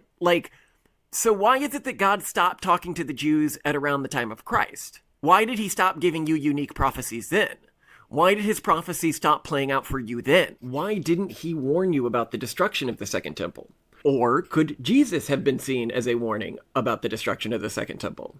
Why didn't he warn you about the Holocaust? That seems like, of all the things that God was going to warn the Jews about, that seems like one of the things he should have warned them about. Now, you could argue God meant for all of this stuff to happen twice, and the new covenant was going to come after the second time it happened. But this seems intentionally dishonest. Everyone during the exile, when this was written, would clearly be led to believe that what was being revealed was about their current period of exile. When the exile ended, they would have seen this as a fulfillment of that prophecy. If we take this reading, then God intentionally misled the Jewish people, which I do not believe. Why are you even following him if he's just messing with, pranking you all the time? Actually, all of you had all of your land destroyed and your temple ruined and everything I told you, absolutely messed. And I totally messed with you when I said that you would have this all, rebuilt. And I wasn't even talking about that period that you 100% would have believed I was talking about if you were living through that period. Second, if the event was supposed to happen after a second exile and the Holocaust, that's a pretty big thing not to mention. No, it seems clear it is talking about the Second Temple period here, which is punctuated with the destruction of the Second Temple. So I note here, if you take the view that, this Messianic age is being described here, and this is all happening, way, way in the future, he didn't even think to tell us that we'd get a kingdom and the kingdom would be destroyed and then we'd get another kingdom and then that would be, no, we didn't get any of that. And so you could argue that, or you could say, God accurately predicted future events to the Jews who were in exile in order to console them and accurately prophesied the creation of their second kingdom. And included within that prophecy wasn't mentions of the Holocaust or anything, not because God just didn't feel like telling the Jews about that, but it wasn't relevant yet to Jews of that time period. And that the Holocaust, you could say, as we've argued, was likely a reaction to Jews doing something that pissed off God. And I think it's important to meditate on what came a few hundred years before the Holocaust, because this is, now it could be the following of the false Messiah that caused the Holocaust, by the way, because that was a few hundred years before. Because it seems like God's punishments typically happen a few hundred, I'd say 300, 400 years after whatever the event is that incites them. Don't know why he takes so long, but it seems to be the way it works. Interesting. Now, I would note here, somebody could say, oh, it's really offensive to say that Jews were in any way responsible for what happened during the Holocaust. And I'm not saying this as like a accusatory thing. I'm saying this from the perspective of Jewish theology. God typically warns the Jewish people when they're doing something bad, and then he punishes them, like with the Babylonian exile or like with the destruction of the Second Temple period. There is no like major negative event to befall the Jewish people other than the Holocaust, where there wasn't some consolidated within the Jewish tradition, oh, this is why God did this to us line. So it would be antithetical to Jewish theology to say, oh, the Holocaust was just for funsies. God always does things for a reason. And you could go, oh, well, what about the book of Job? The book of Job was a single person. The Holocaust would be a very unique thing for God to allow to happen in terms of the way the Jewish religious texts work without reason. So either you actually believe that there is a God and he's real and he has the capacity to do things like stop an event like the Holocaust, or you don't believe that. Or you believe that God is real and loves the Jewish people and allowed the Holocaust to happen even when they were doing absolutely everything right. That to me sounds like a really messed up situation. So I this is one of those things where it's an offensive thing to state, but it's just like an obvious truth if you actually believe Jewish theology. Now, I should note here that all of this happens immediately after the bit about returning from exile. Like, it's not that each of these sections are in Jeremiah. The thing about the covenant is sandwiched at the end of the talk about returning from exile. For example, this line comes up after the talk of the new covenant. The days are coming, declares the Lord, when this city will be rebuilt for me. The new covenant discussion occurs in a long list about what's going to happen when they return from exile. Also, why did God give such accurate predictions of the Jewish people's future here, but not warn them about the destruction of the Second Temple or the Holocaust clearly? It's almost like for a long period, starting with the destruction of the Second Temple, God's favor left the Jewish people to focus on some new group, only to return to them in the past century or so. Now, as a counter argument, the part after the talk of the covenant that talks about rebuilding the city does say that a time will come when the city will never be uprooted or destroyed again. And that clearly, at least kind of was after the exile. So you could say the fact that that was part of the prophecy indicates that it's talking about a second rebuilding of Israel.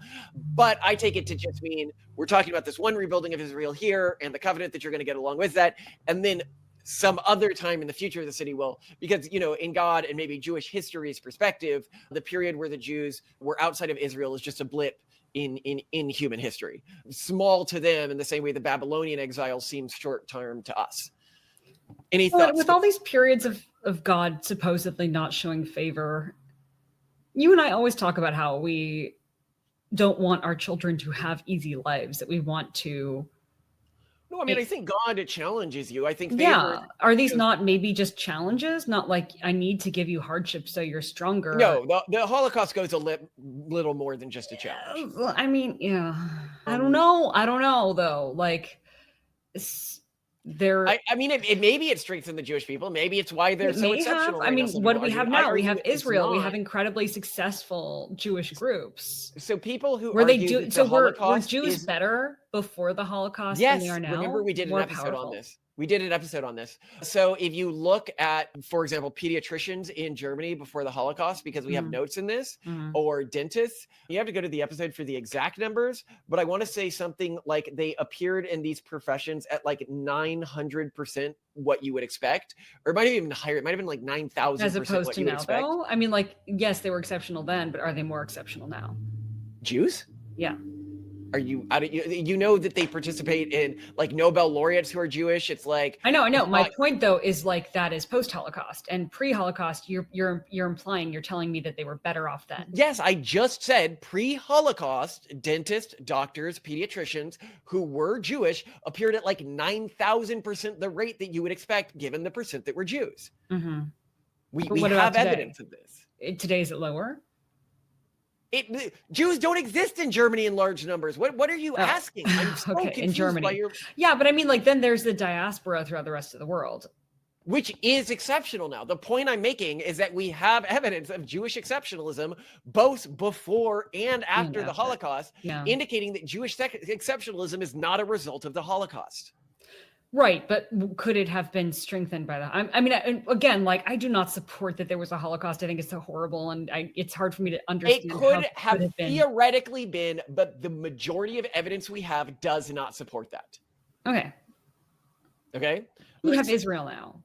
Well, yeah, they've done well, but they were doing really well before the Holocaust. Again, I don't know, like Rothschild as a family, the Jewish banking networks, all of that was pre-Holocaust. Yeah, but it was concentrated as well. And like, what? No, it wasn't concentrated. I just told you, doctors, pediatricians, and dentists. Oh yeah, because they're changing the world. Not to say that like, no, but they do earn significantly more and are indicative of a community that is higher levels of education, higher levels of wealth, and higher levels of community influence. Maybe. I don't know.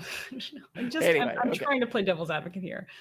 Yes, but the evidence doesn't agree with this devil advocate's position. I know. I mean, it's really otherwise hard to understand Jewish as chosen, like God's chosen people. When you look at things like it's just like, well, you could say that he specifically, now we know, because we know that God said during the exile, like, I'm punishing you for messing up. We know, according to Jewish tradition, God punishes the Jewish people to show them they're messing up. So this is not inconsistent with even God's original relationship with Jews that we see in the Old Testament. So, and I imagine he does the same to Christians when they mess up. I think that we're seeing this through crashing fertility rates now and a degradation of the culture and artistic traditions that they built. And God is using the very thing that we are supposed to know to be afraid of and have fear of, this urban monoculture, as the thing that's burning humanity. You know, as I said, God told us he would never again drown the world, but in an inversion of that, what we're seeing now in this great wiping of the world, this great sort of happening that we're living through of mass cultural death, mass cultural extinction, the crucible, that this is an inversion of the flood, in that people, instead of drowning, are burning on a bonfire of their own vanity. And it is, instead of God doing it, they are throwing themselves into this fire, and they are doing it through sterilization rather than literal death. It's like an inversion of the flood narrative in every conceivable way. I mean, I think actually that's what the flood narrative is about, but we'll talk about this in some other day. I actually think the flood narrative is about warning us about this fertility collapse. Looking forward to that conversation.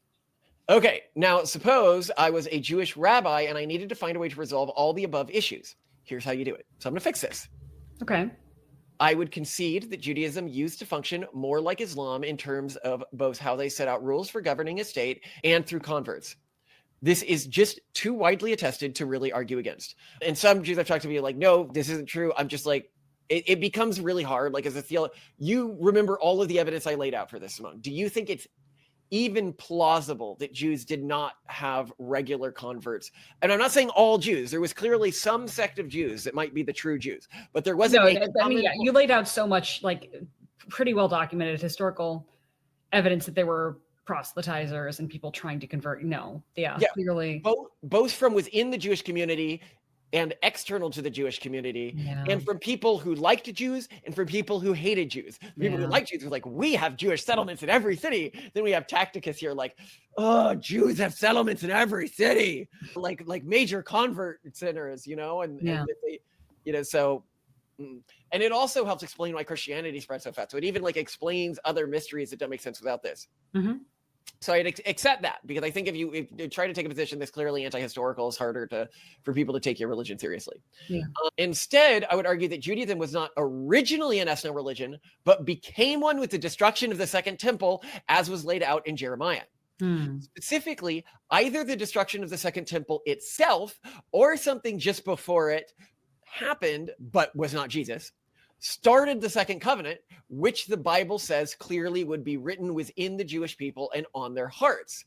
This explains why it was not written within the Jewish people in the earlier historic period, and has clear text supporting it within the Bible, that at some point after the exile, the covenant would become written within the biology of the Jews. Matrilineal descent, because the mother is the one who makes the body of the future Jew, thus imprinting them with the potentiality to engage engage with this covenant. Mhm. Bam, fixed.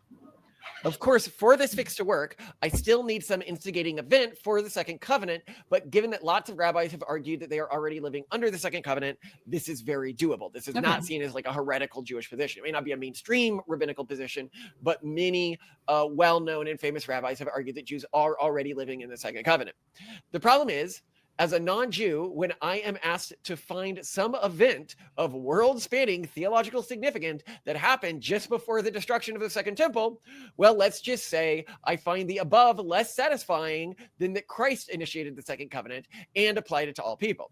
However, I am personally proud of coming up with a solution to this particular problem. And the way that you would argue this is you'd say, well, you can ignore the parts about, because it said that the Second Covenant is just for Jews, just for the people of Judea, and that, okay, yes, you could convert into Judea easily before then, like Ruth and these other people did, but you can't convert easily into Judea after whenever this covenant was formed, which was written in people's hearts. And we know from the Bible that when the first covenant was formed, because it was in contrast to the second covenant, it was not written within the Jews, it was not written within their hearts. And that's why it was okay to convert people all the time during that period. And that's why it wasn't okay to convert people after the destruction of the Second Temple. It aligns with historical events of when conversion stopped. It aligns with the biblical text, and it's a completely logical explanation as to how Jews became a matrilineal religion. Now, of course, again, I think the problem is you're like, okay, but where is the instigating event of the second covenant of theological significance just before the destruction of the Second Temple? And really the only one I can see is Jesus, but oh well.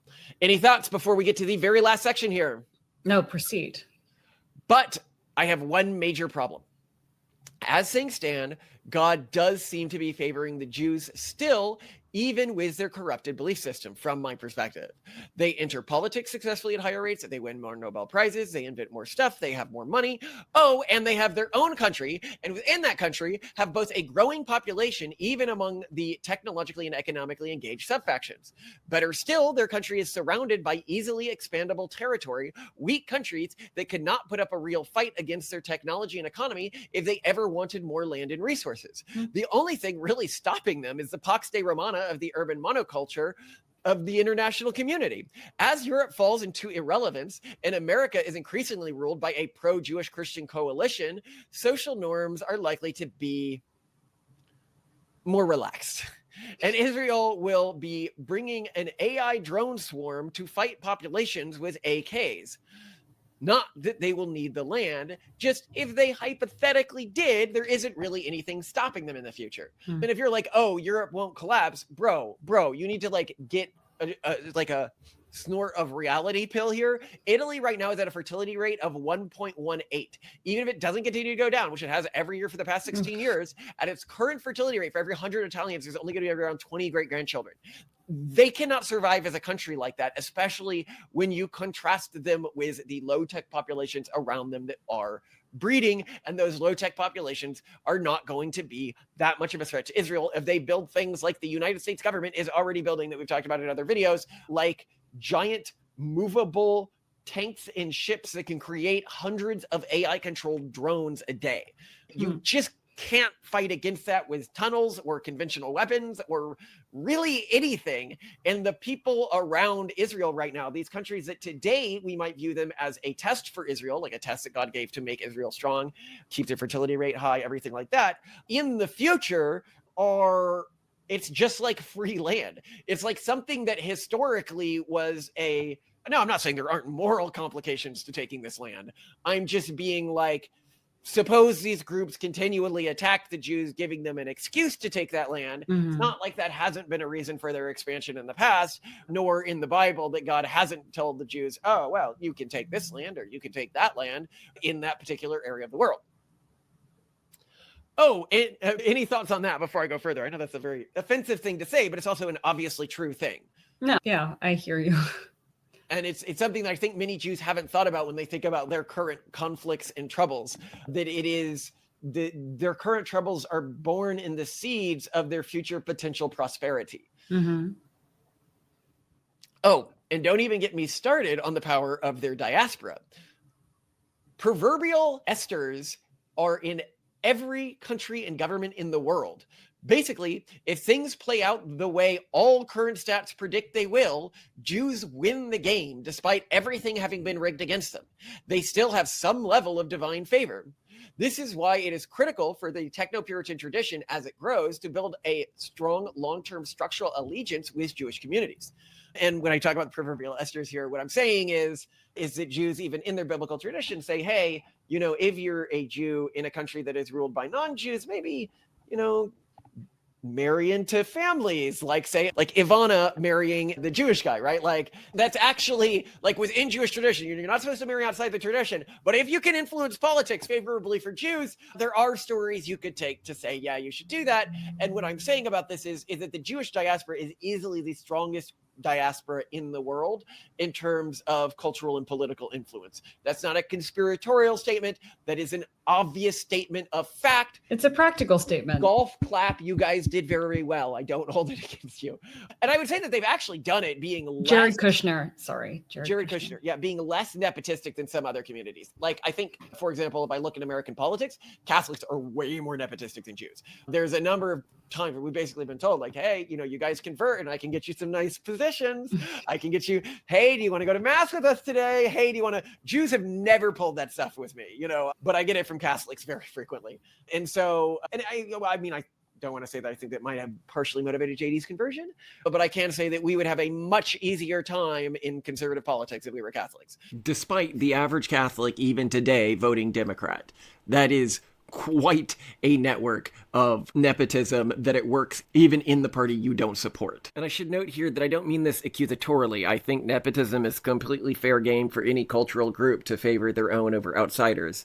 Even the idea that it would be normative to give equal vetting to both insiders and outsiders seems to me one of the repugnant lies of the urban monoculture. And I think everybody knows that. You can look at like that organization that helps Catholic judges, Federalist Society. I didn't know that. Do you know it was run by the lady who did the Tiger Children? No way. Yeah. Really? Note, I checked this in post and apparently it's not accurate. Where I had gotten that from is apparently she was influential within it or something, or influential within conservative politics in part through the Federalist Society, but she goes to their events and everything. It's like this society that helps conservative judges, predominantly Catholic conservative. I think she is. That's so interesting. You can ask, is Tiger Mom Catholic? But yeah, this is why I'm like, yeah, we should see Jews as a accurate way of following a covenant. It's just a different covenant. Correct, God is an important part of the Techno-Puritan beliefs that there are multiple conservative traditions to God. And so when I look through this prism or lens that God has given me, a lot of things that the Jews are doing look wrong, as I've said here, but that is because I am looking through my tradition's prism. And I think you can choose, do you look at reality through the Jewish prism, or do you look at it through my prism? Because my prism says, even if when I put the prism on, I see, summoning demons accidentally sometimes, and I'm like, oh, that's obviously like a bad ritual. I know that God does favor the Jews from easily measurable public evidence. And Amy Chua was raised Catholic after teenage years and appears to be still Catholic. So yeah. What did I tell you? They make up like almost all of our Supreme Court judges. It was like 8 of 10 at one point, like 80%, despite making up like a very small portion of the US population. The rest are like Jewish, right? The rest are Jewish. That is true. It's all Catholics and Jews. No Protestants, I think. There might be Protestants right now. I think one converted to Protestantism and went like a half Protestant. Half, okay. Well, I don't know, converted or was born, whatever. It doesn't matter to me. But the point being, Jews, despite all of this, we still have to find a way to work with them. And I think if we build from their perspective, I would say, again, hey, our system technically follows the Noahide tradition. Mm-hmm. It might follow it in a way that theologically isn't super palatable to you, but it does follow the rules you set out and promulgates those rules. And it would be a tradition that would be beneficial to you to have a high-tech group that thinks your community is sacred, shouldn't be deconverted, shouldn't be messed with. I would say shouldn't be deconverted unless they're super competent. And that's one of the things about the Techno-Puritan tradition. It's very much like, don't go after the average person. This is a religion that really, I think even psychologically, isn't meant for the average person. It is meant for people who we would consider like it's very much a elect religion, right? You know, only certain people are meant for this religion. And so I would never, ever, ever advocate for mass conversion techniques or practices within the religion. But that doesn't mean that you would never have targeted conversions. Now, you might be asking, why do I think their divine favor trumps my logic? And what I read in the Bible leads me to think that they have more things right. Well, it seems clear to me that there were times in history God favored either Christians or Muslims more than the Jews. This indicates to me that his favor will shift. My current assumption is his favor currently rests on the Jews in spite of where they are estraying from his truths because so many Christians have succumbed to idolatry and sin transference rituals. If I am right, then within a few generations, especially once the Technopuritans have artificial wombs and better gene editing technology, God's favor of us will be made self-evident. So basically here I'm saying, look, if our community doesn't do well, I'm wrong. My interpretations are wrong. That's how God shows things, right? Yeah. I would also end this by pointing out that Christ was sacrificed to create a new covenant. That does not invalidate the first covenant. A Jew that follows all the rules of the first covenant is just as in line with God's will as Christians. You know, as long as they don't get into all of the Kabbalistic demon summoning and attempting to commune with the spirit realm stuff. Alex Jones clip here. They will not manipulate your free will unless you ask them in. I have. Dude, do not say that. I'm going to get killed. But Maimonides even warns Jews of this, as I pointed out. Like, this isn't some like novel anti-Jewish perspective. If I'm taking a perspective that Maimonides also takes, I think that most Jews would be like, okay, well, this perspective isn't common in modern Jewish community. It's not an anti-Jewish perspective. Okay. So anyway, Simone, thoughts on this tract? Too offensive? I don't think it's that offensive to Jews. Maybe. I think Jews generally, like any group about whom you write, are chuffed that you care enough to learn so much about their religion as an outsider. They can make any justification they choose should they disagree with something you say that you simply don't understand or you misinterpreted something. So that which you consider to be offensive is probably something they would discount due to your ignorance or misinterpretation. Yeah, I mean, I think my interest in engaging with their religion is very earnest and obviously earnest. But some people can't, like in the Opus Dei video, you know, which was, well, we mentioned that like we're not Catholics. Obviously, like we're going to have a somewhat hostile interpretation of Catholicism, but this one group is in Catholicism. I like almost everything they do. A lot of Catholics were really mad at us for that video. They're like, oh, you know, you're attacking Catholicism. This is the Catholics all bad video. We actually had a Jew once reach out to us angry about our video where we argue that Jews are not genetically superior to other people and that it's likely culture that's leading them to do better. Well, culture and divine favor. And he's like, this is like an anti-Jewish video. And I was like, what? Oh, people are still tweeting about that. Like a couple of days ago, someone was like, anti-Semites on 4chan are using your video for like, just... We're trying to say that Jewish culture is superior. And to, like you said, the Jews have God's favor. Like what? Do you want it to be just your genes? Yeah. That's like flattering it's a worse somehow? position. No, but it's also worse. Just maybe she's born with it because she's Jewish. No, if I was king of the Jews and I could like make a rule, like, okay, this is the way we're going to handle this particular, you really wouldn't want the genetic explanation to be the mainstream explanation because it makes it look like your success is unfair. And therefore within the progressive culture, i.e. it's due to a systemic privilege you have over other people, a genetic privilege, you should be discriminated against. Like that would be a very, very bad mainstream interpretation to catch on. You would want the interpretation to be, oh, it's cultural practices that anyone can learn from and adopt, because then it's not that you have the systemic thing in your favor, which is, you know, and if people are like, well, some people will use anything to attack anyone, like whatever, right? Like, I think that it's really important to engage with data honestly. And that if the data says X or Y or leads me in a direction, which is what I think I'm doing with this track. And it's really funny. Like as soon as I like get in the stream and I'm like, I'm just going to go where the like current of data goes, like the current is taking me, I end in positions that appear vastly more moral than other positions to me. They appear more religiously coherent. Yeah. So much of where I think a lot of Christian traditions went off the rails and Judaism went off the rails was it attempting to swim against the current of God's will, saying, okay, well, we absolutely need to make Jesus divine. Oh, but now this creates an idolatry problem. Oh, well, we'll fix it with this concept of the Trinity. Oh, well, I really want this additional afterlife, the immediate afterlife. Well, it's not in the Bible. Well, we'll twist parts of the Bible to try to add it in and put in hell here and stuff like this. But now this creates all this immoral like stuff where God is punishing people forever for fairly minor transgressions. Like all of that just seems, or like another recent Christian thing that I absolutely do not like is this idea of, now, I do believe in complete depravity in that man is fallen, but this idea that only through Jesus' sacrifice can our souls be saved. That's not in the Bible, unless you take that one line really out of context, that we go over what it seems to actually mean in this tract.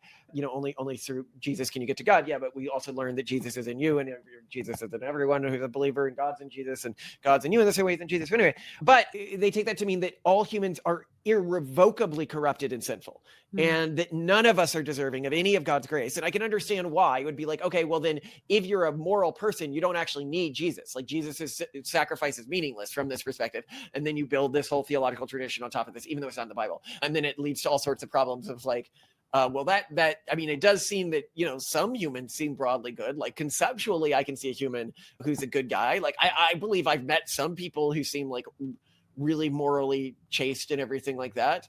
And so if then you take Jesus' sacrifice to just mean creating a new covenant, it fixes a lot of things and it seems more moral. But I don't know, that's where I am with all this.